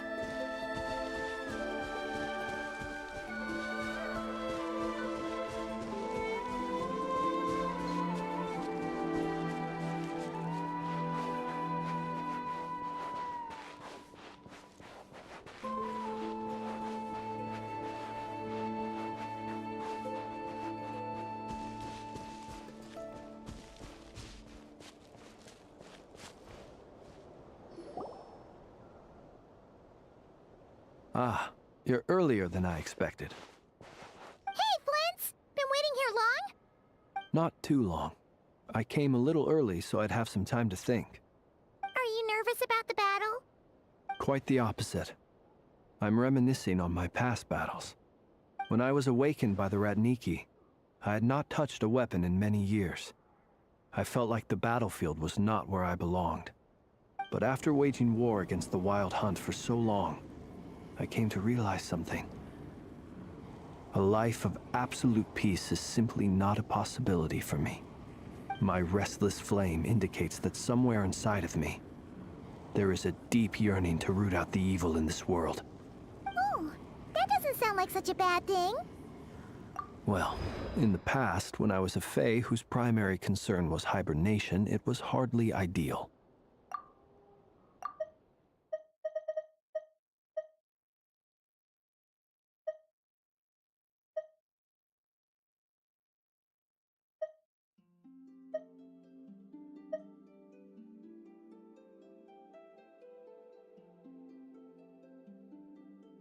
But it certainly serves me well here in the present. And I am delighted to be able to join forces with you in this endeavor. Looks like I'm not the first to arrive. Ah, Miss Lauma. Did you sleep okay last night? I struggled to settle down at first, because of the nerves. But don't worry. I got enough sleep in the end. I'll be just fine. Please, I'm just doing my part.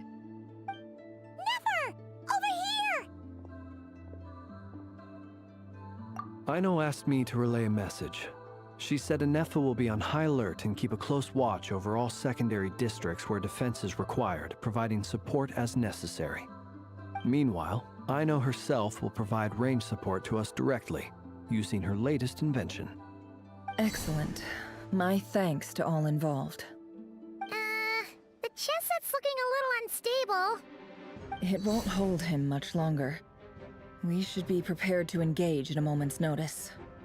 No sense sitting around waiting. Let's make the first move while we still have the option. I agree. Paimon, find a safe hiding place. Got it! Be careful, Traveler! I will.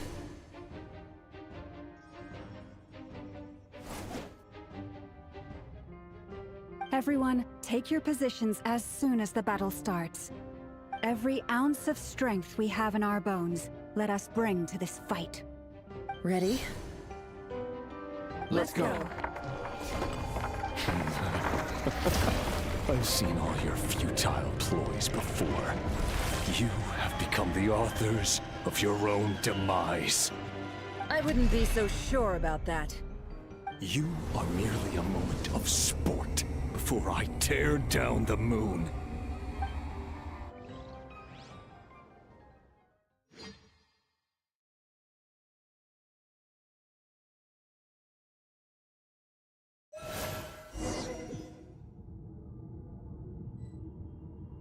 Stay on your toes. Yep, you too.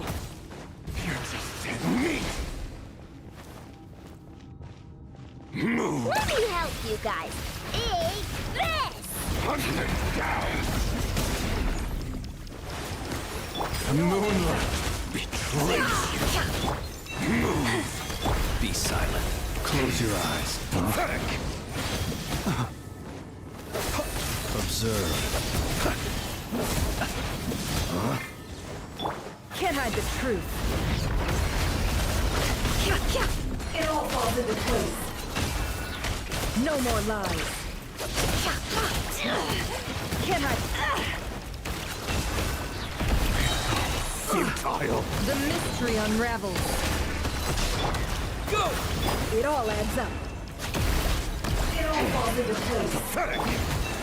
By the frost moon of old. Close your eyes. Observe. You fear the dark. Close your eyes. Water jet! Can't hide the truth. Futile. Hunt them down. No more lies. It all falls into place. The deception ends here. Wipe out! Water tank! For the everlasting forest. Forest, protect us. Observe. Close your eyes. To dust. Observe. It began with the moon, and so shall it end. The moon will protect you.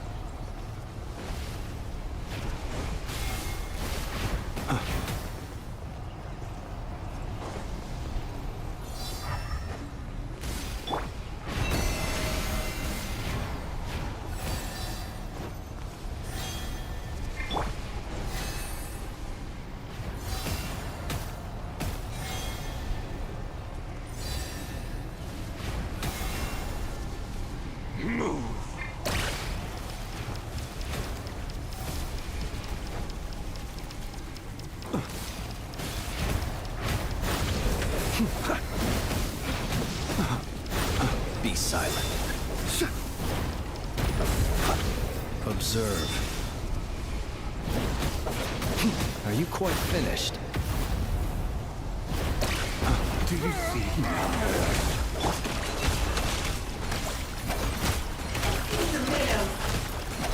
From here, when will it be as you foretold?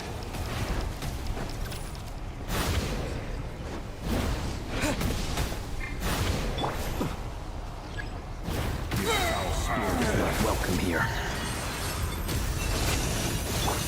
One heart, we pray. Seek within. Can't hide the truth.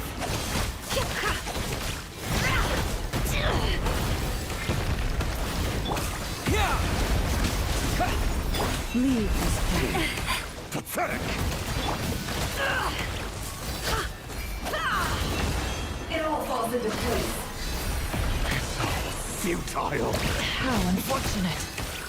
No more lies. Hunt them down! The deception ends here. It all falls into place. By the frost moon of old. Forest, The moonlight!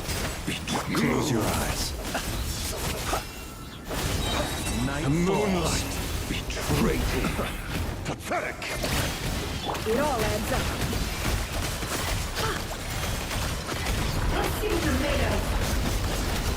No more lies. Futile! The moonlight betrays you. Hunt them down! for the everlasting forest. You poor... Be silent. To dust. Oh, futile! Your little game of heroics is over. Who wants to go first?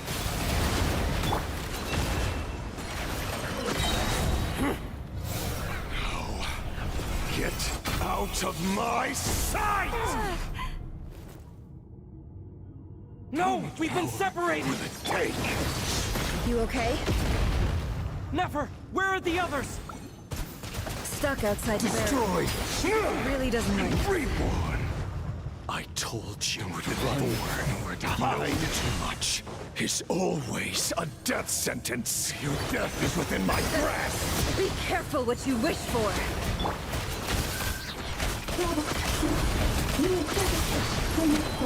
Lama! Can you hear me? Hold on, silence. The voices are gone.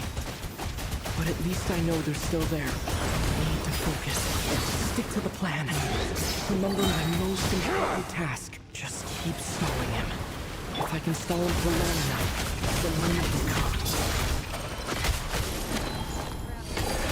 Can't hide the truth.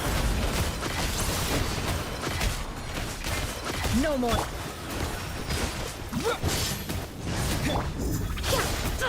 Absurd.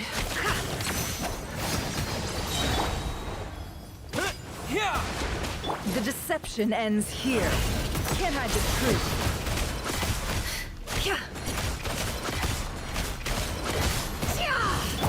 Go!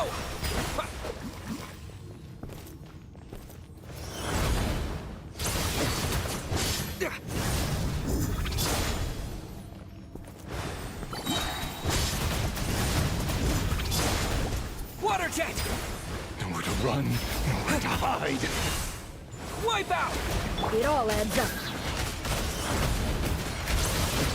The mystery unravels. Can't hide the truth.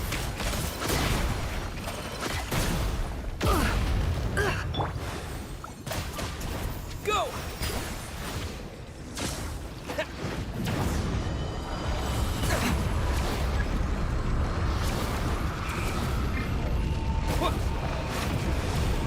Go!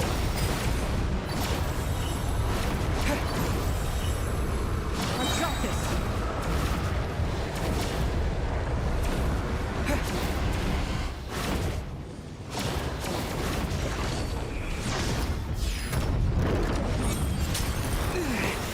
The shield's broken.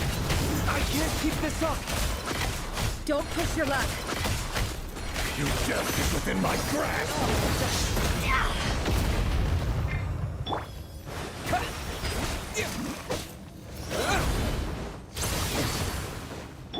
No more lies.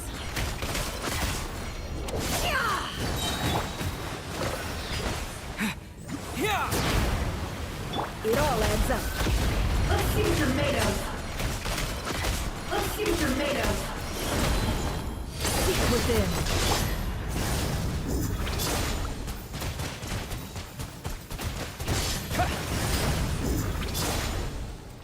No more lies. Time to come clean. Can't hide the truth. It all falls into place. The deception ends here. Wipe out! I am to slaughter. Go!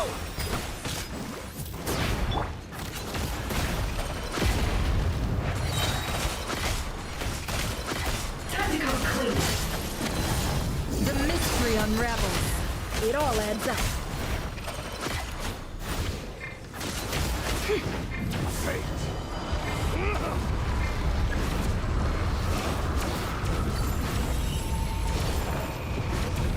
Curses. There's no other way.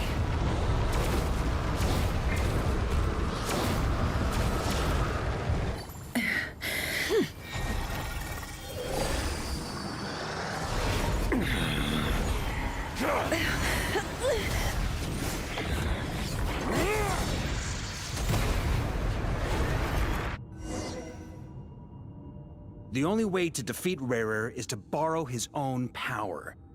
That means Columbina will have to disappear while you two bear the brunt of his attacks. You have to hold on. Find a way to keep him focused on killing the two of you.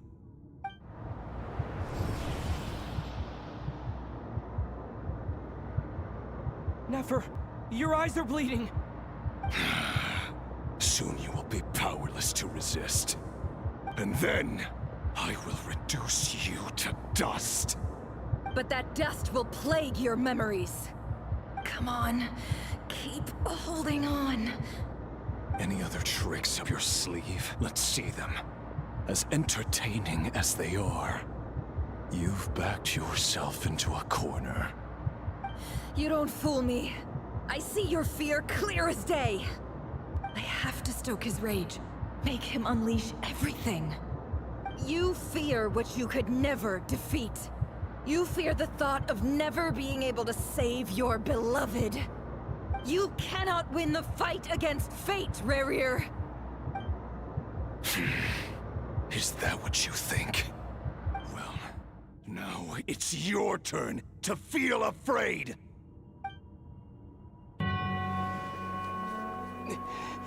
You fear the sound of your own name? Is it us you hate? Or is it what you've become? Let's see what becomes of you!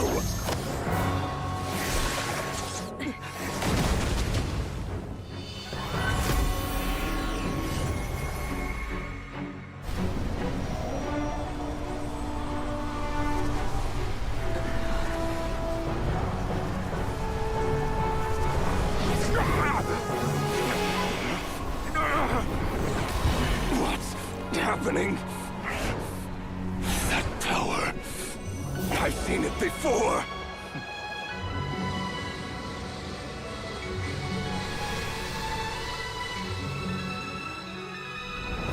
power is on another level. We'll need to use an alchemical array to convert his power into a usable form. Then quickly channel it into Columbina, rendering her powerful enough to compete with him. I'll join you. I can help. If I release enough abyssal energy into a confined space, it'll create a potential difference, allowing us to extract a huge amount of elemental energy. Next, I'll synchronize with everyone's minds using pyro, then give you temporary access to their abilities and fields of view. But it won't last long. Can you see? Well enough. So, we have a student of Gold Rheindotter in our midst. How about that?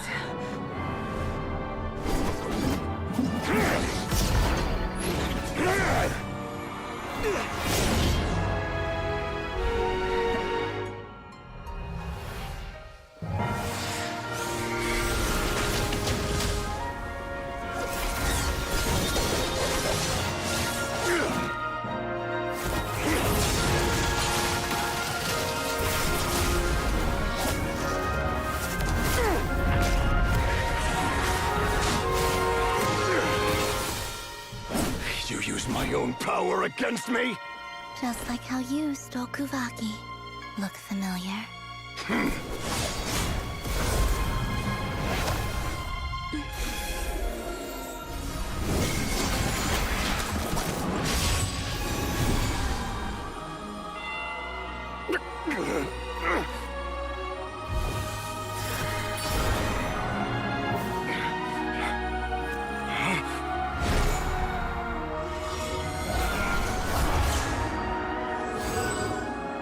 Don't you realize? You don't have the power to hold that gate open. I don't, but someone else does.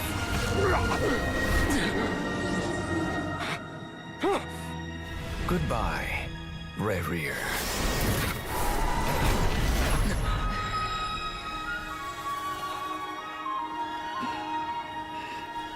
We won.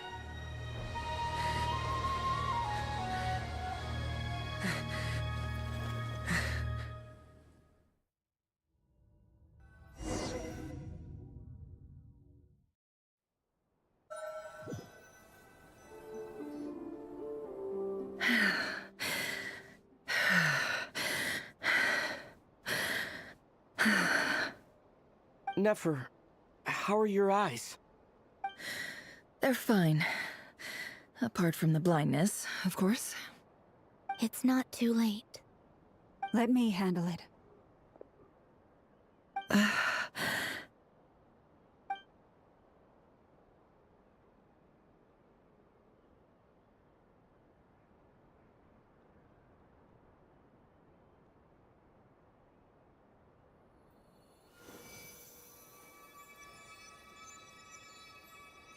Miss Nefer, it's not like you to lose your composure. That was the most reckless thing I've ever seen you do. Reckless how? The situation was critical. Our lives were at stake. We had to do something. Even so. Okay. I guess you're right. Under the circumstances, it was a wise decision. You traded your eyes for an incredible victory. In business terms, I suppose that's a huge return on investment. I'd be hard-pressed to argue otherwise. Still, I don't like this outcome, and I don't want you to lose your sight for good. People suffer when they make sacrifices they shouldn't have to make, whether that means faith, strength, or in this case, your ability to even see. I had hoped you could win without sacrificing so much as a single hair on your head. Thank you. Really. All done. Don't try and open your eyes just yet. We'll see how you're doing in a couple of days. Until then, please follow your recovery plan to the letter. I'll send full details through Yehoda. For now, just get yourself home, relax, and rest. My dear friends, we have fought bravely and achieved a spectacular victory. A dark cloud has been lifted from the skies of Nodcry. All in this land will be grateful for what you have done. The moon will remember this day. Thank you both.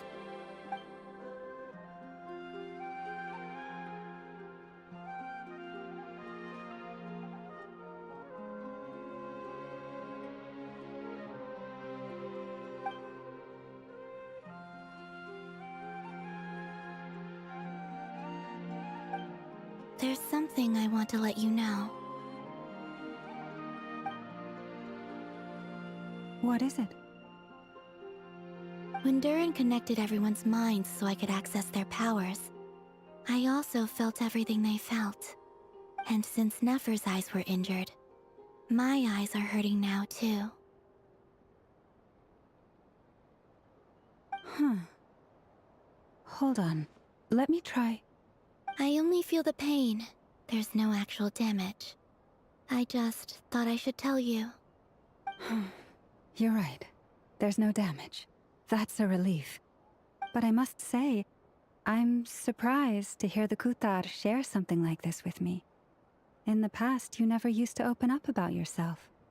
Things are a little different now from how they were. I'm learning to share how I truly feel with my friends. Friends? You have no idea how glad I am to hear that.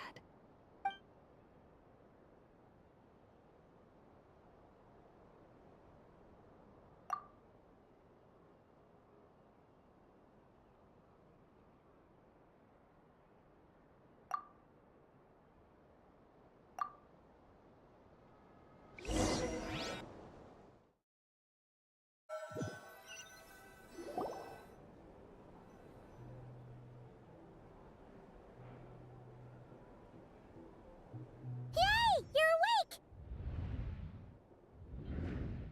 How are you feeling? Any aches and pains? Did you sleep well? I'm doing all right, Paimon. No need to worry about me. Phew! Well, that's good. Paimon's been sitting on the edge of the bed worrying about you for ages. You slept a whole day and night. Poor Paimon had to eat all by her lonesome. Glad to hear you didn't starve. How was the food? Well, it wasn't the same without you there to share it. Honestly, Paimon just can't relax when you're not your usual self. She couldn't enjoy the food and settle down to sleep. Well, I'm back to normal now. Oh yeah, and Albedo swung by earlier. He said to tell you to head to the tavern when you woke up. Varker and the others are organizing a victory feast and they want to celebrate with you. He also dropped off some medical supplies, but you seem fit as a fiddle, so guess you won't be needing those. If you're feeling up to it, let's head over now. Wouldn't want to keep them waiting.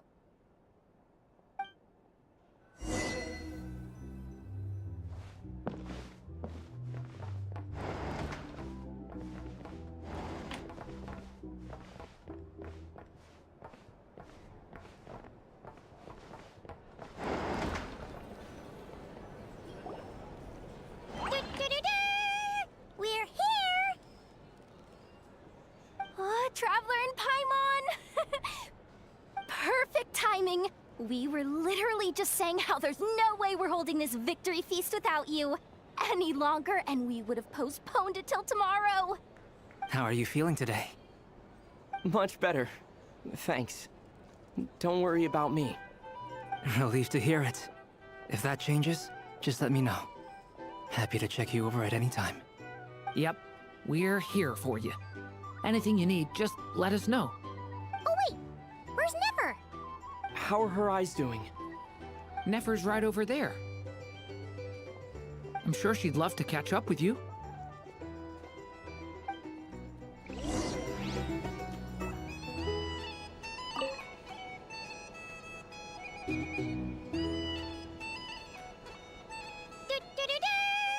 We're here!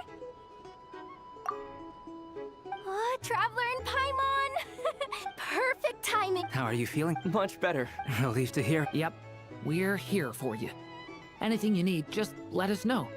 Oh wait, where's Nefer? How are her... Nefer's right up. I'm sure she'd love to.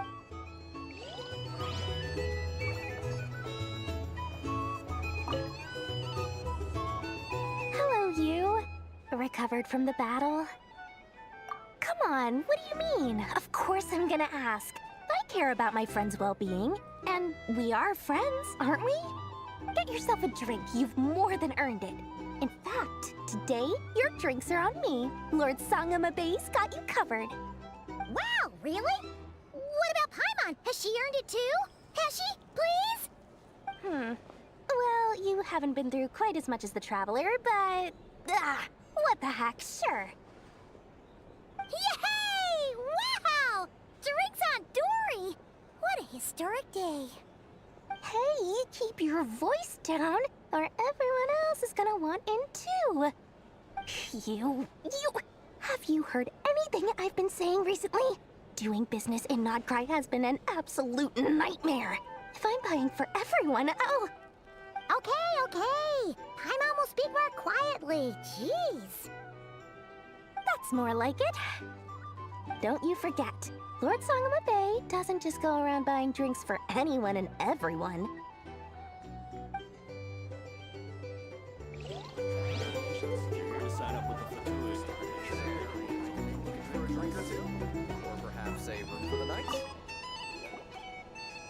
I thought of 1,000 ways to congratulate you, but now you're here, words are failing me. The honorary knight stuns them speechless once again. Well said. The honorary knight showed us all how it's done. The other knights tell me that Mondstadt was the first stop on your journey. All of us are truly delighted to count you as our friend. I'd like to thank you for supporting the Knights of Favonius, and also for helping us save Nodcry.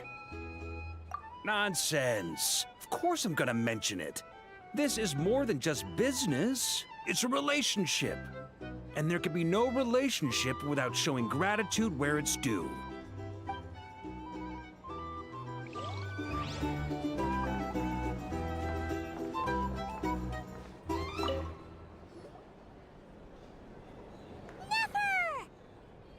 Traveler, Paimon, are you recovering well? Turns out that moon chanter has some real talent after all. My eyes were mostly recovered after just a couple days' rest. I can actually open them again now. Yeah, but you gotta be careful. Lauma says not to strain your eyes while they're still healing. Yes, thank you. I'm well aware. Yehoda, could I borrow you for a moment? I could do with an extra pair of hands. Oh, sure. Coming. Did you hear that? I gotta go help Lauma for a second. You guys chat among yourselves. I'll grab us some drinks on the way back. Paimon, you still like them sweet? You bet. Make it extra sweet, because Paimon's earned it. Sure thing.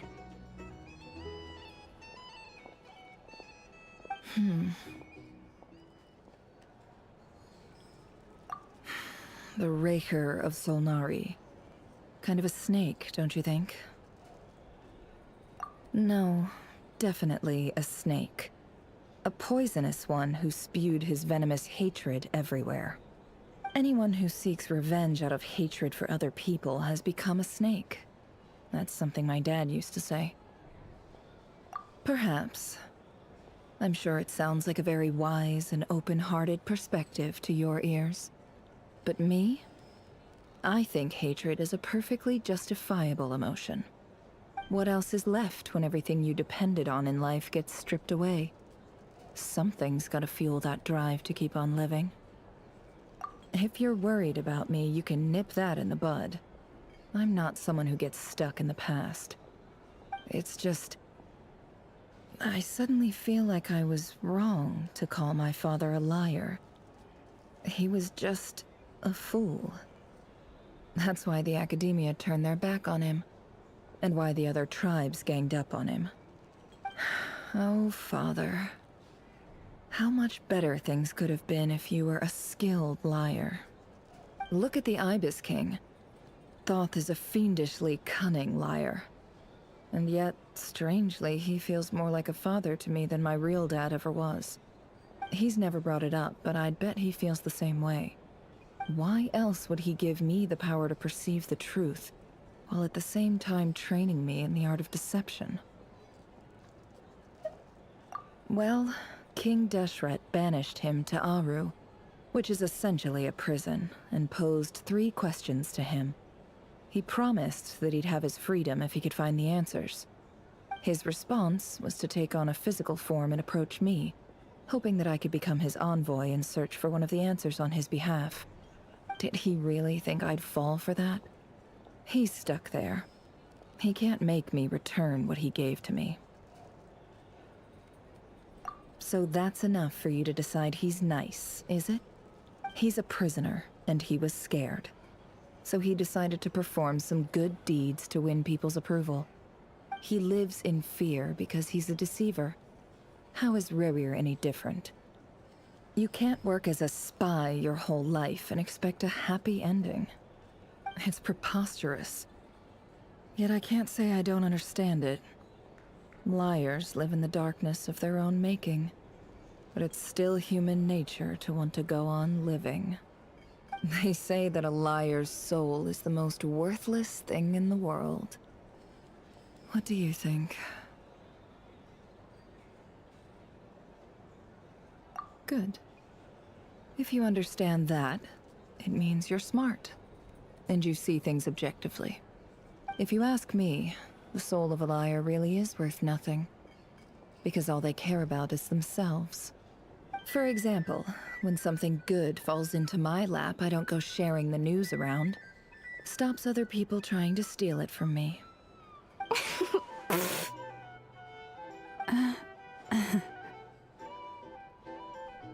So be it. They have sharp ears. I can't keep anything from them. Oh, is that what it looks like? Well, you all know my past now, and I can't simply eliminate everyone who knows too much. So I guess I just have to put up with you, for the foreseeable future at least. When you find yourself in a situation you can't control, the safest play is to keep calm and start monitoring everyone involved like a hawk. In the intelligence world, you need to have a sense of perspective and play your hand accordingly. If you understand what's at stake, please ensure my secret is safe with you. I trust you'll respect my wishes as a friend. But don't forget, I will also be watching you like a hawk. Very good. Oh wait! Now that the panic's over and we've all calmed down, Paimon suddenly remembered something. After all that build-up, our mystery ally never showed up even once!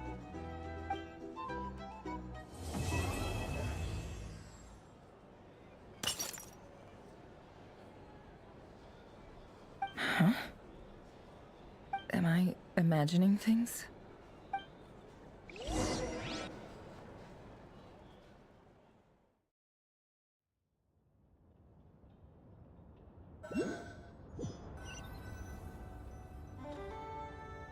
So, that close colleague who stayed behind with you? What's he been up to recently? Don't know, don't care. I get more normal human interaction from hanging out with Bosco 2 than him. Although, now you mention it, he hasn't bothered me in a while. I wonder if... If he's disappeared without a trace, it's the biggest gift he ever gave to the world. But I somehow doubt that's what's going on. He won't lie low forever. So we'd better stay on guard.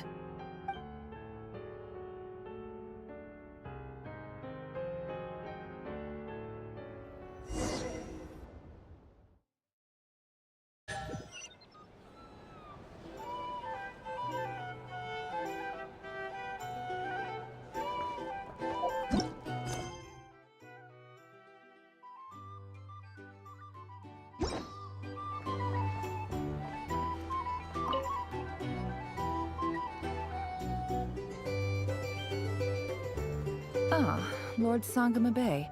How lovely to see you. I must thank you for the device you provided. It was an enormous help. Would I be right in thinking that it was developed by the Academia? Why come and ask me when you clearly know already? I mostly came to thank you. That's more like it. A little gratitude goes a long way with Lord Sangama Bay. Play your cards right, and you might even stand a chance of becoming my long-term supplier.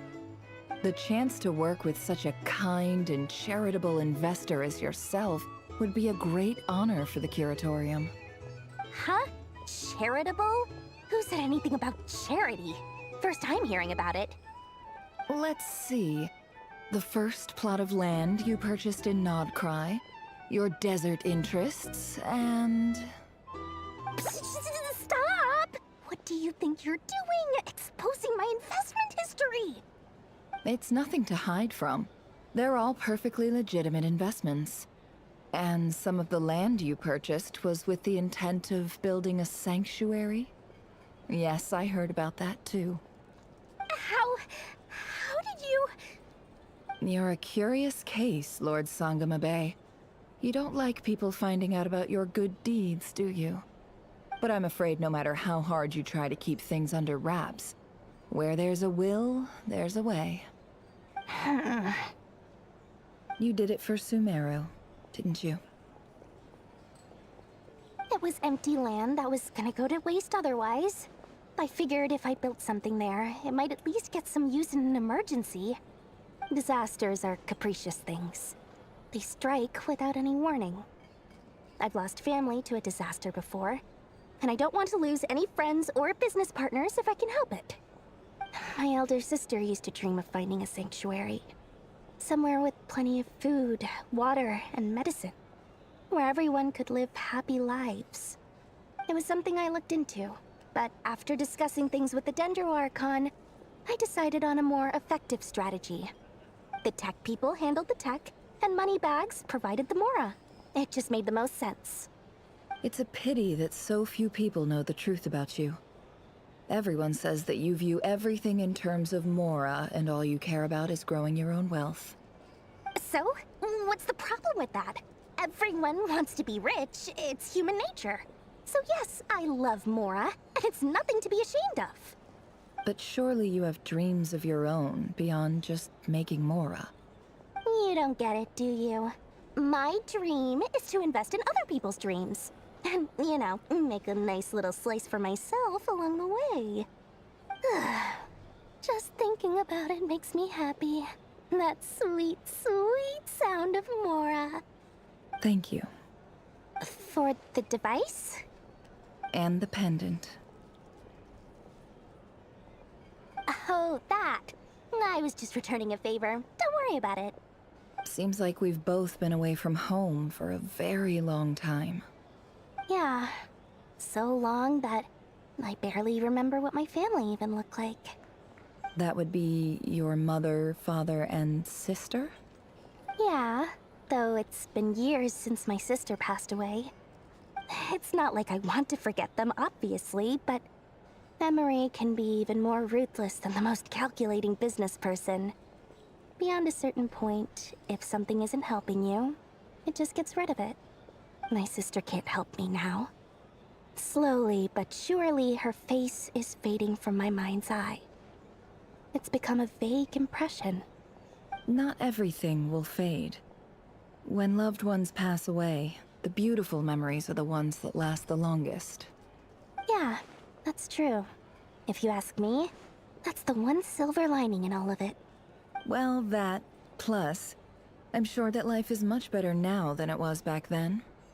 Oh, absolutely. I have tons of Mora, a big beautiful house, business is booming, and I'm as happy as can be. You've got a lot going for you too. Boss of the Curatorium of Secrets? I'm sure there's plenty of Mora to be made in that line of work. I appreciate the vote of confidence.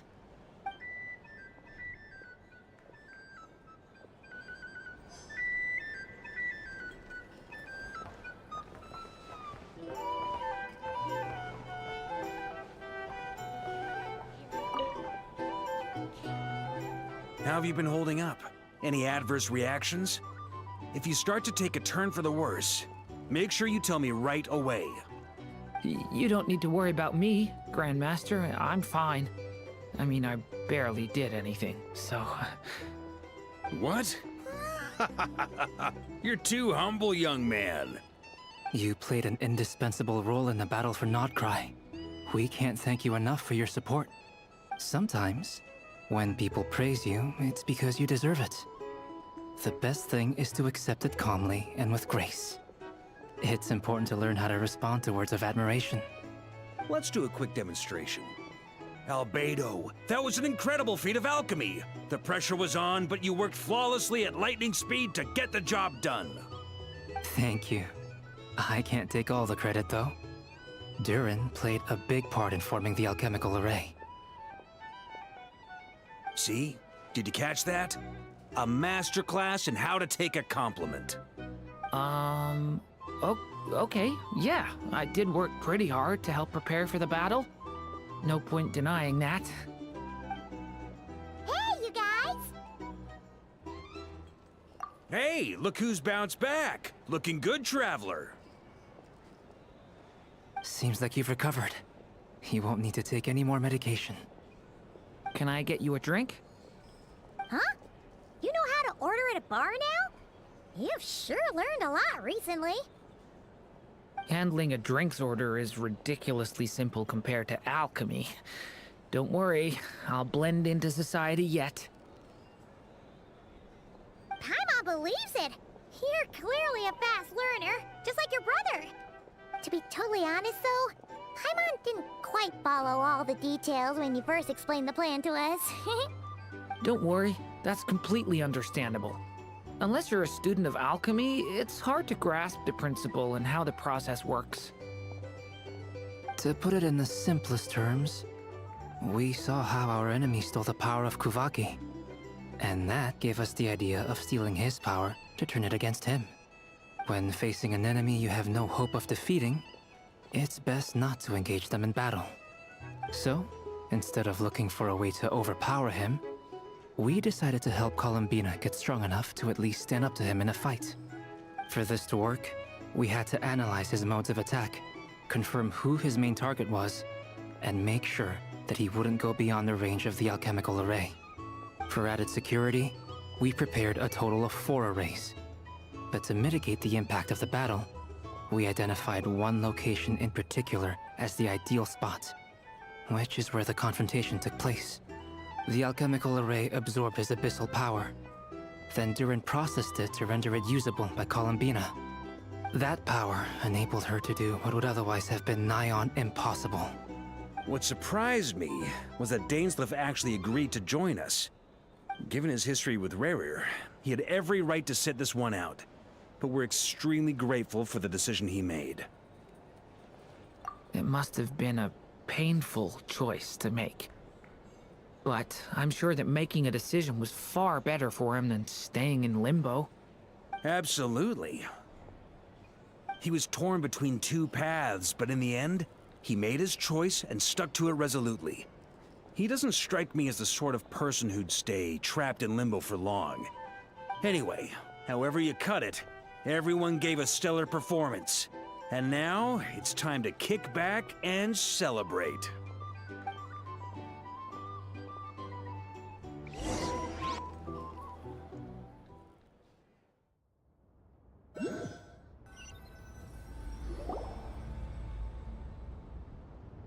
That's the only reason you're here. Yes. I've thought a lot about it. And I've realized that you, me, and Arlecchino should be friends. I think this is very important. So I felt I had to come and tell you. Well, this is a new one. I'm so moved. I can't even hold my teacup. If that's all, you can leave now. Do you not want to be friends with me? Or is it that you prefer being co-workers? What is this, Columbina? Are you deliberately testing my patience threshold?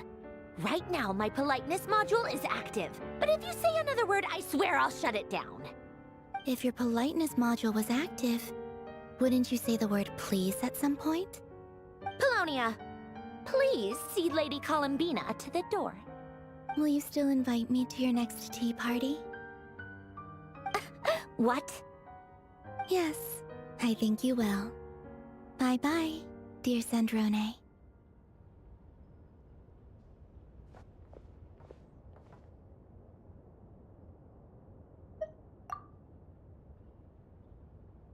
Last time, the Wild Hunt escorted you out. Would you rather I handled it myself this time? We just wanted to, see how you were doing now that it's all over. Why? Out of concern for my safety? I hope you didn't seriously think that the Rayhir of Solnari would be able to lay so much as a finger upon me, given how prepared I was. Mostly because you kind of helped us out, so we just wanted to check you were okay. Looks like all your robots are fixed, huh? Oh, don't you worry about that. Tea time is already a write-off. The visitor before you managed to kill my appetite. If you're in the mood for tea, go ahead and help yourself. Otherwise, it's going to waste. My coasters are still missing in action, though. Use this notebook instead. Whoa! Pretty hefty notebook. Look at all those calculations.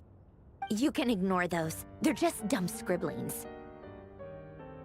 I doodle and write in my free time. Sometimes I remember the distant dreamlike past. Sometimes I imagine the far-flung future. And other times, I grit my teeth and note down all the crazy nonsense going on in the present. Some people do the crosswords in the newspaper. This is my equivalent of that. Trying to predict the future is like daydreaming, and writing about the present just makes me furious. The past is my favorite. If nothing else, it's already set in stone, so I don't have to rack my brains trying to figure it all out. Huh. Although, having said that, the only vaguely interesting memory in my past is probably that guy they call Lord Artificer. Who else? Pretty much all the mecha and Fontaine are his personal handiwork. Wait, are you saying you know him? Like, personally? As a friend? I mean, I guess we were friendly enough. Yep. In fact, I'm probably the only normal person left who knew him at all. We used to chat occasionally back when he was still around. Before he passed away, he asked me to destroy all his manuscripts. I honored his request, but I did read through everything first before destroying them. I mean, I couldn't let the genius of Lord Artificer Alain Guillotin disappear like that. Would have been such a waste. So, that's where the formulas in your notebook are from? I just told you. Those are my equivalent of crossword puzzles. They're just dumb formulas that I solve for fun when I'm bored. Alain's work was like epic poetry. The formulas in my notebook are just silly little riddles in comparison. Not that there's anything bad about them. I mean, at least, solving those riddles isn't going to hurt anyone. Except me, 'cause I lose a few brain cells in the process. Anyway, while we're on the topic, I might as well tell you about what happened to him and his friends. Alain Guillotin had two close buddies, Renee and Jacob. They spent their childhood years together in the Narzissenkreuz Institute. They were all quite competitive, so there was some rivalry between them, but it was a friendly rivalry. But beneath the friendship and the rivalry ran something deeper, a sense of nostalgia for the past. Unfortunately, childhood would end. The prophecy would come true, the apocalypse would arrive, and the future would never be. A mad dream that would normally only capture the minds of lunatics began to take root in their hearts. A dream of saving the world.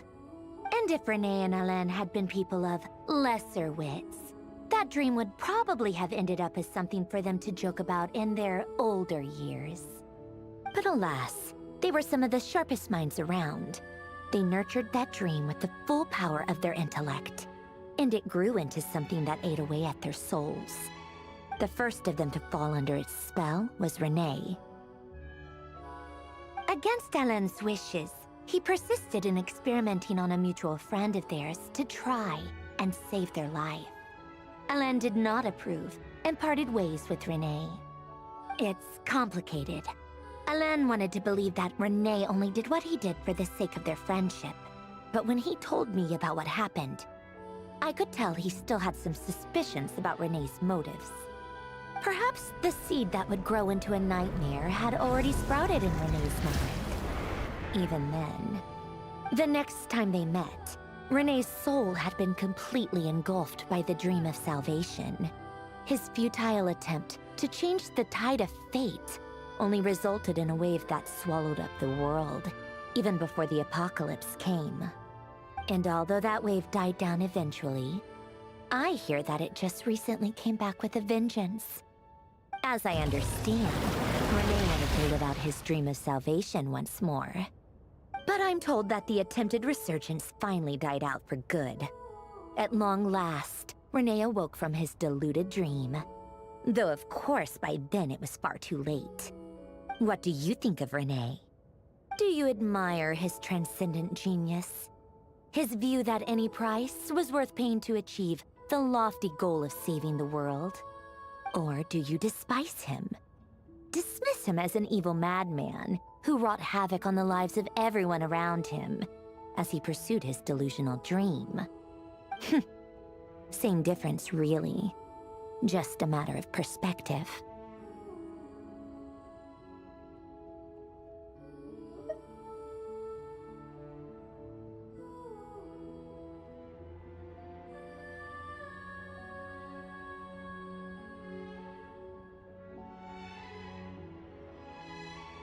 Really? I can't tell whether that's because you disapprove of his deeds or because he failed. Or maybe you have some other reason. Renee no longer exists in this world, and the dream he started went on to be realized by someone else. I don't like fanatics who give up their whole lives for their ideology. Nor do I like fools who let their delusions take control. Maybe I could understand if Renee had just been an ordinary person. But he had a sage-like intellect, and still managed to get himself lost in the labyrinth of his own desires. Anyway, that's enough about Renee. Now, moving on to Alain Guillotin, the Lord Artificer. He managed to put a stop to the first storm whipped up by Renee. But after that, Alain lost his friends and family. To his credit, I suppose, the loss of his family and friends was purely a tragic accident. It's not like Alain sacrificed them for his cause or anything. After that, the only thing supporting his work was the same dream that had dragged his closest friend down to the abyss. But although the desire to save Fontaine drove him to found the Fontaine Research Institute, Alain continued to reject any form of transcendental knowledge or power. He was suspicious and fearful of it, having seen the way it had affected his closest friend. I think that formulas and machines derived solely from human intellect were the only thing that gave him a sense of spiritual comfort. Yet Alain's intellect was simply too great. It barely left him space to breathe in his lifetime. Once he realized that the end of his life was approaching, he finally accepted the truth. The Nazissenkreuz Institute needed someone, and a human being, to see its story through to the end. He quit working on his formulas, trading them in for the fairy tales that had played such a formative role in his childhood, but which he barely touched in his adult life. He told me that the director of the Nazissenkreuz Institute used to read those fairy tales to the children as bedtime stories. Apparently, they worked wonders at sending kids off to sleep. I think that all he wanted at that time in his life was to be able to sleep deeply without being plagued by depression. By that point, nothing else really mattered.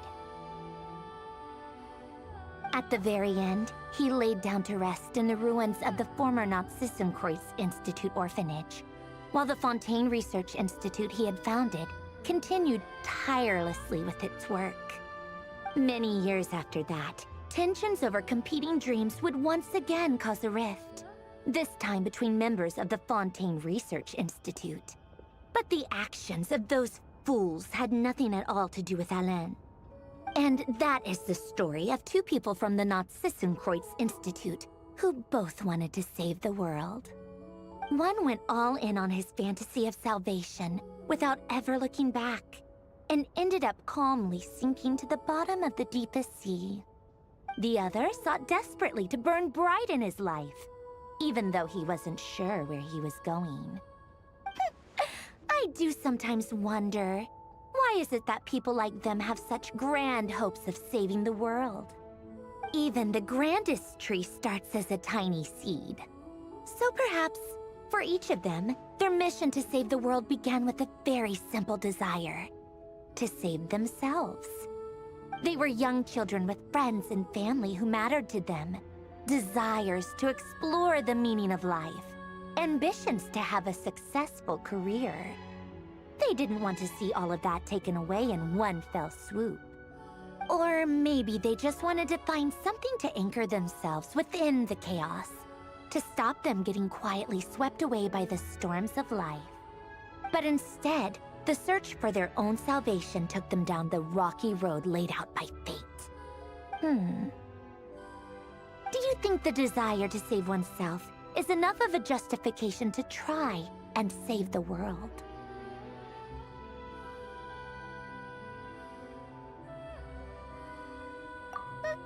The way you said that sounded just like Alain. I asked him the same question back when he was in his prime, putting all of his energy into his work. He gave the exact same answer as you did. No elaboration, just a quick short answer before getting right back to his work. He was always that way. All right, tea time's over. I owe Arlecchino a favor for telling me these stories. I'll have to bring a whole sack of gifts the next time I visit the House of the Hearth. I'm gonna go tinker with Polonia now. You guys can do whatever you want, as long as it doesn't involve interrupting me. Polonia, exit hibernation mode. Begin diagnostics.